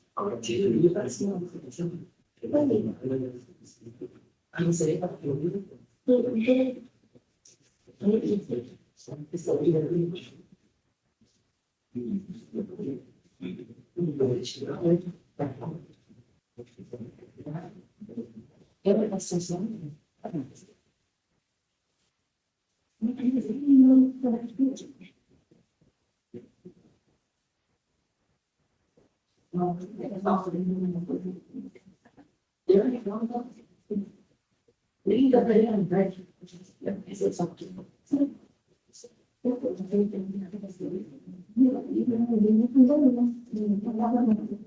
Marwa.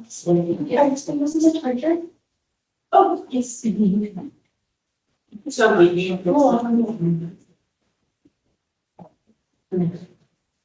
Yes. They just need that charger. That's really slow. Because I had on to the. Four. But I'm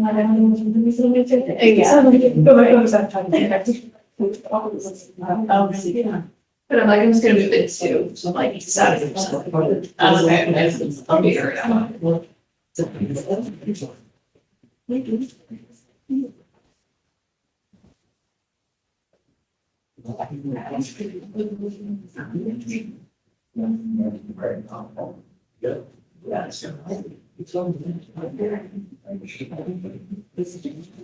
You see?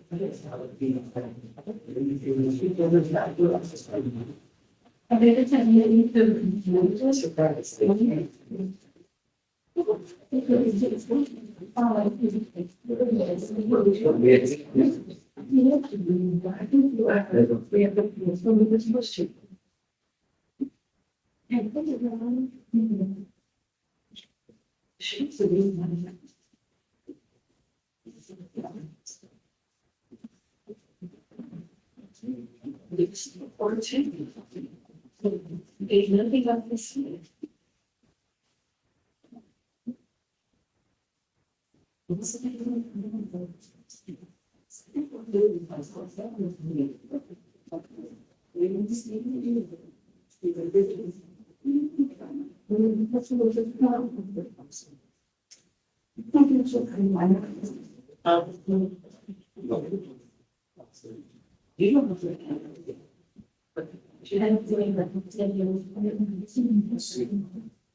That's what I'm saying.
You're just very. Good.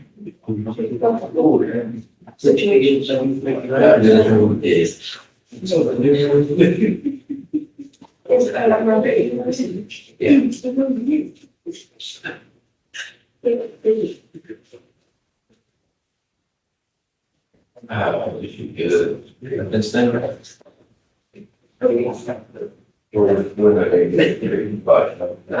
Bring it on, do it. Wait On for the this. record. Sakes. Okay. Yeah.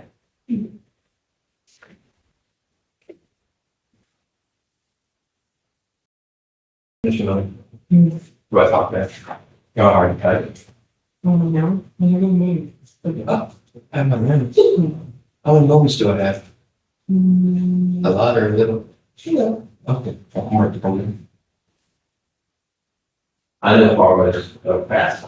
Oh, yeah. Or is quiet. I am, I need to go out there.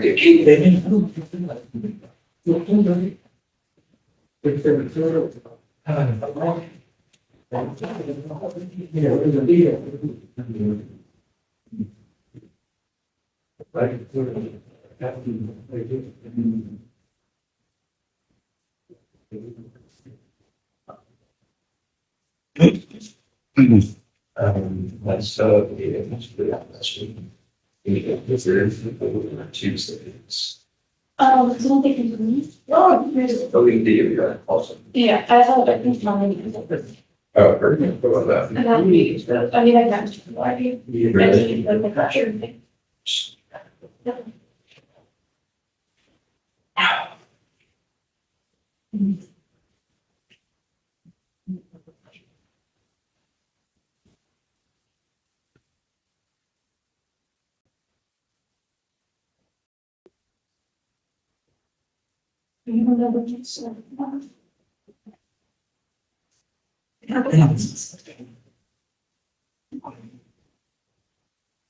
Judge, my family found out that you live stream. They may have watched the photo. Oh, nice. Really? Well, I get a text while I'm standing there and I just glance out, I was like, why are you texting me? And I look at it. That's funny.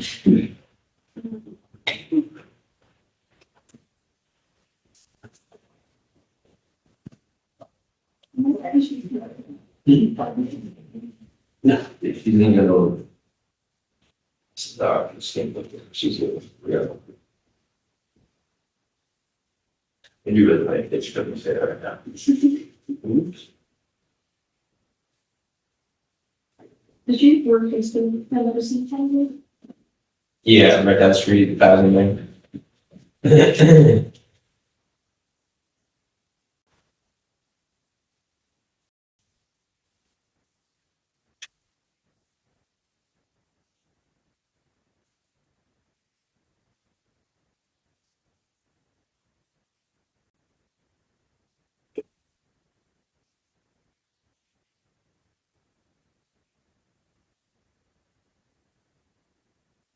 So nice concentration. And, like. Okay.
Did you hear? Yeah. Is it up? Hi, Abby. Yeah.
Hey, you want to grab Sean? Marisha, you want to grab? Are you told to exit? Okay.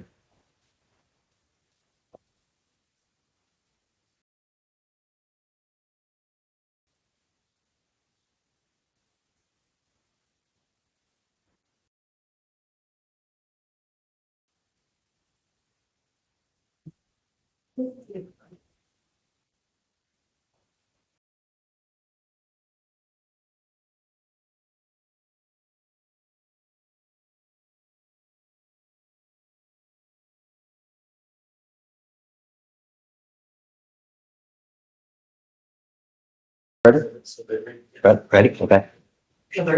Yes.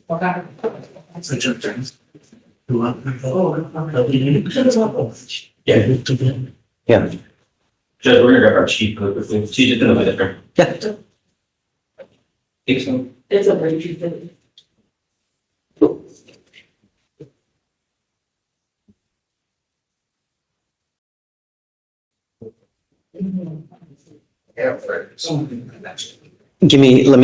I mean, if you want to start gathering them. Yes. We're good, Judge. Okay, you bring. Is ready? Yeah, yeah, we're ready.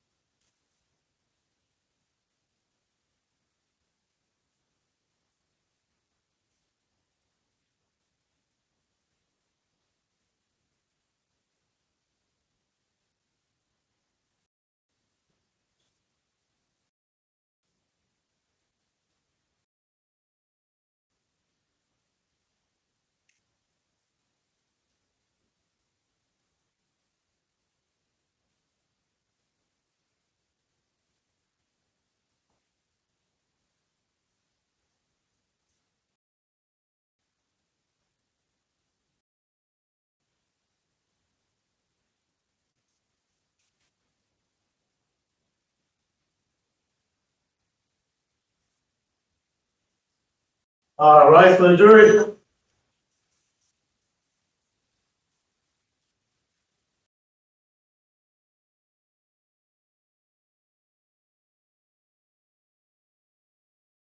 All right. Ladies and gentlemen of the jury, you have reached a verdict. Is it unanimous?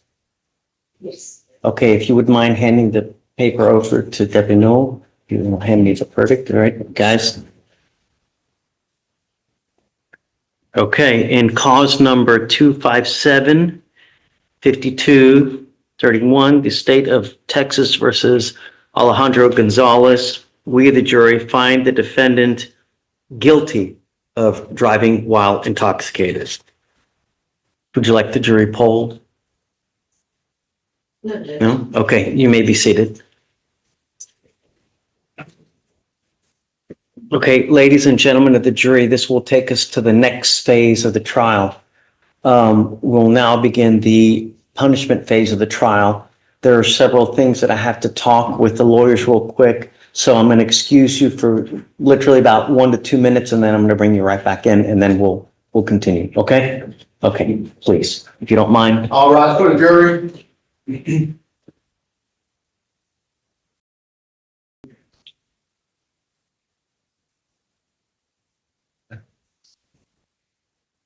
Let's go on.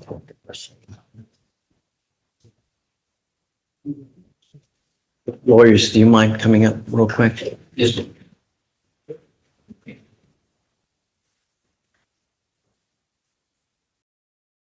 You still want to go?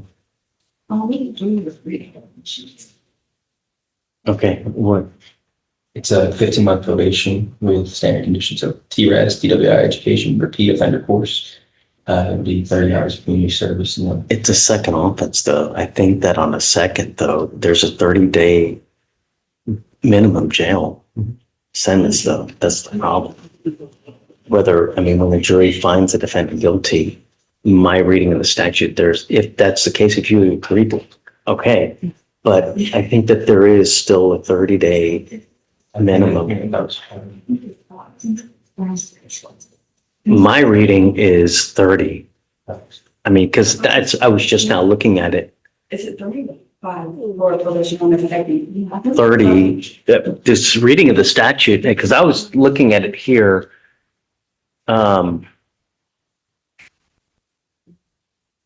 Except as provided by subsection B, an offense under the section 49.04 or a class A misdemeanor with a minimum fine with a minimum term of confinement of 30 days if it is shown at trial of the offense that the person has previously been convicted one time of an offense relating to the operation of motor vehicle while intoxicated, or aircraft or watercraft.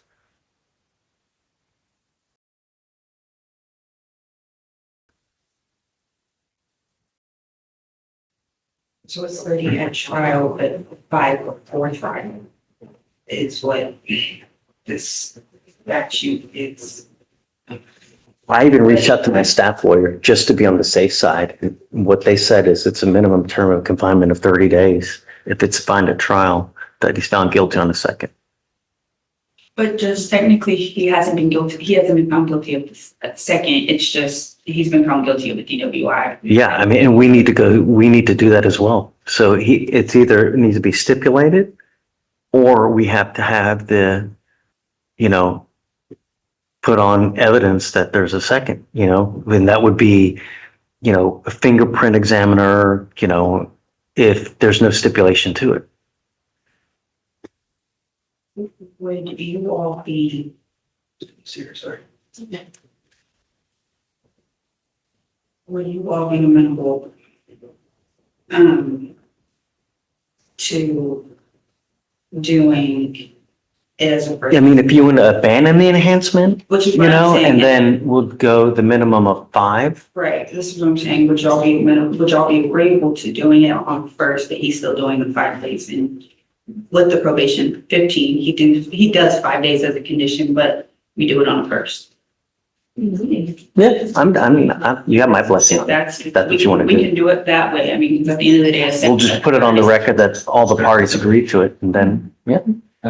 Okay, okay. Judge. Things on agreement, Yeah, and then.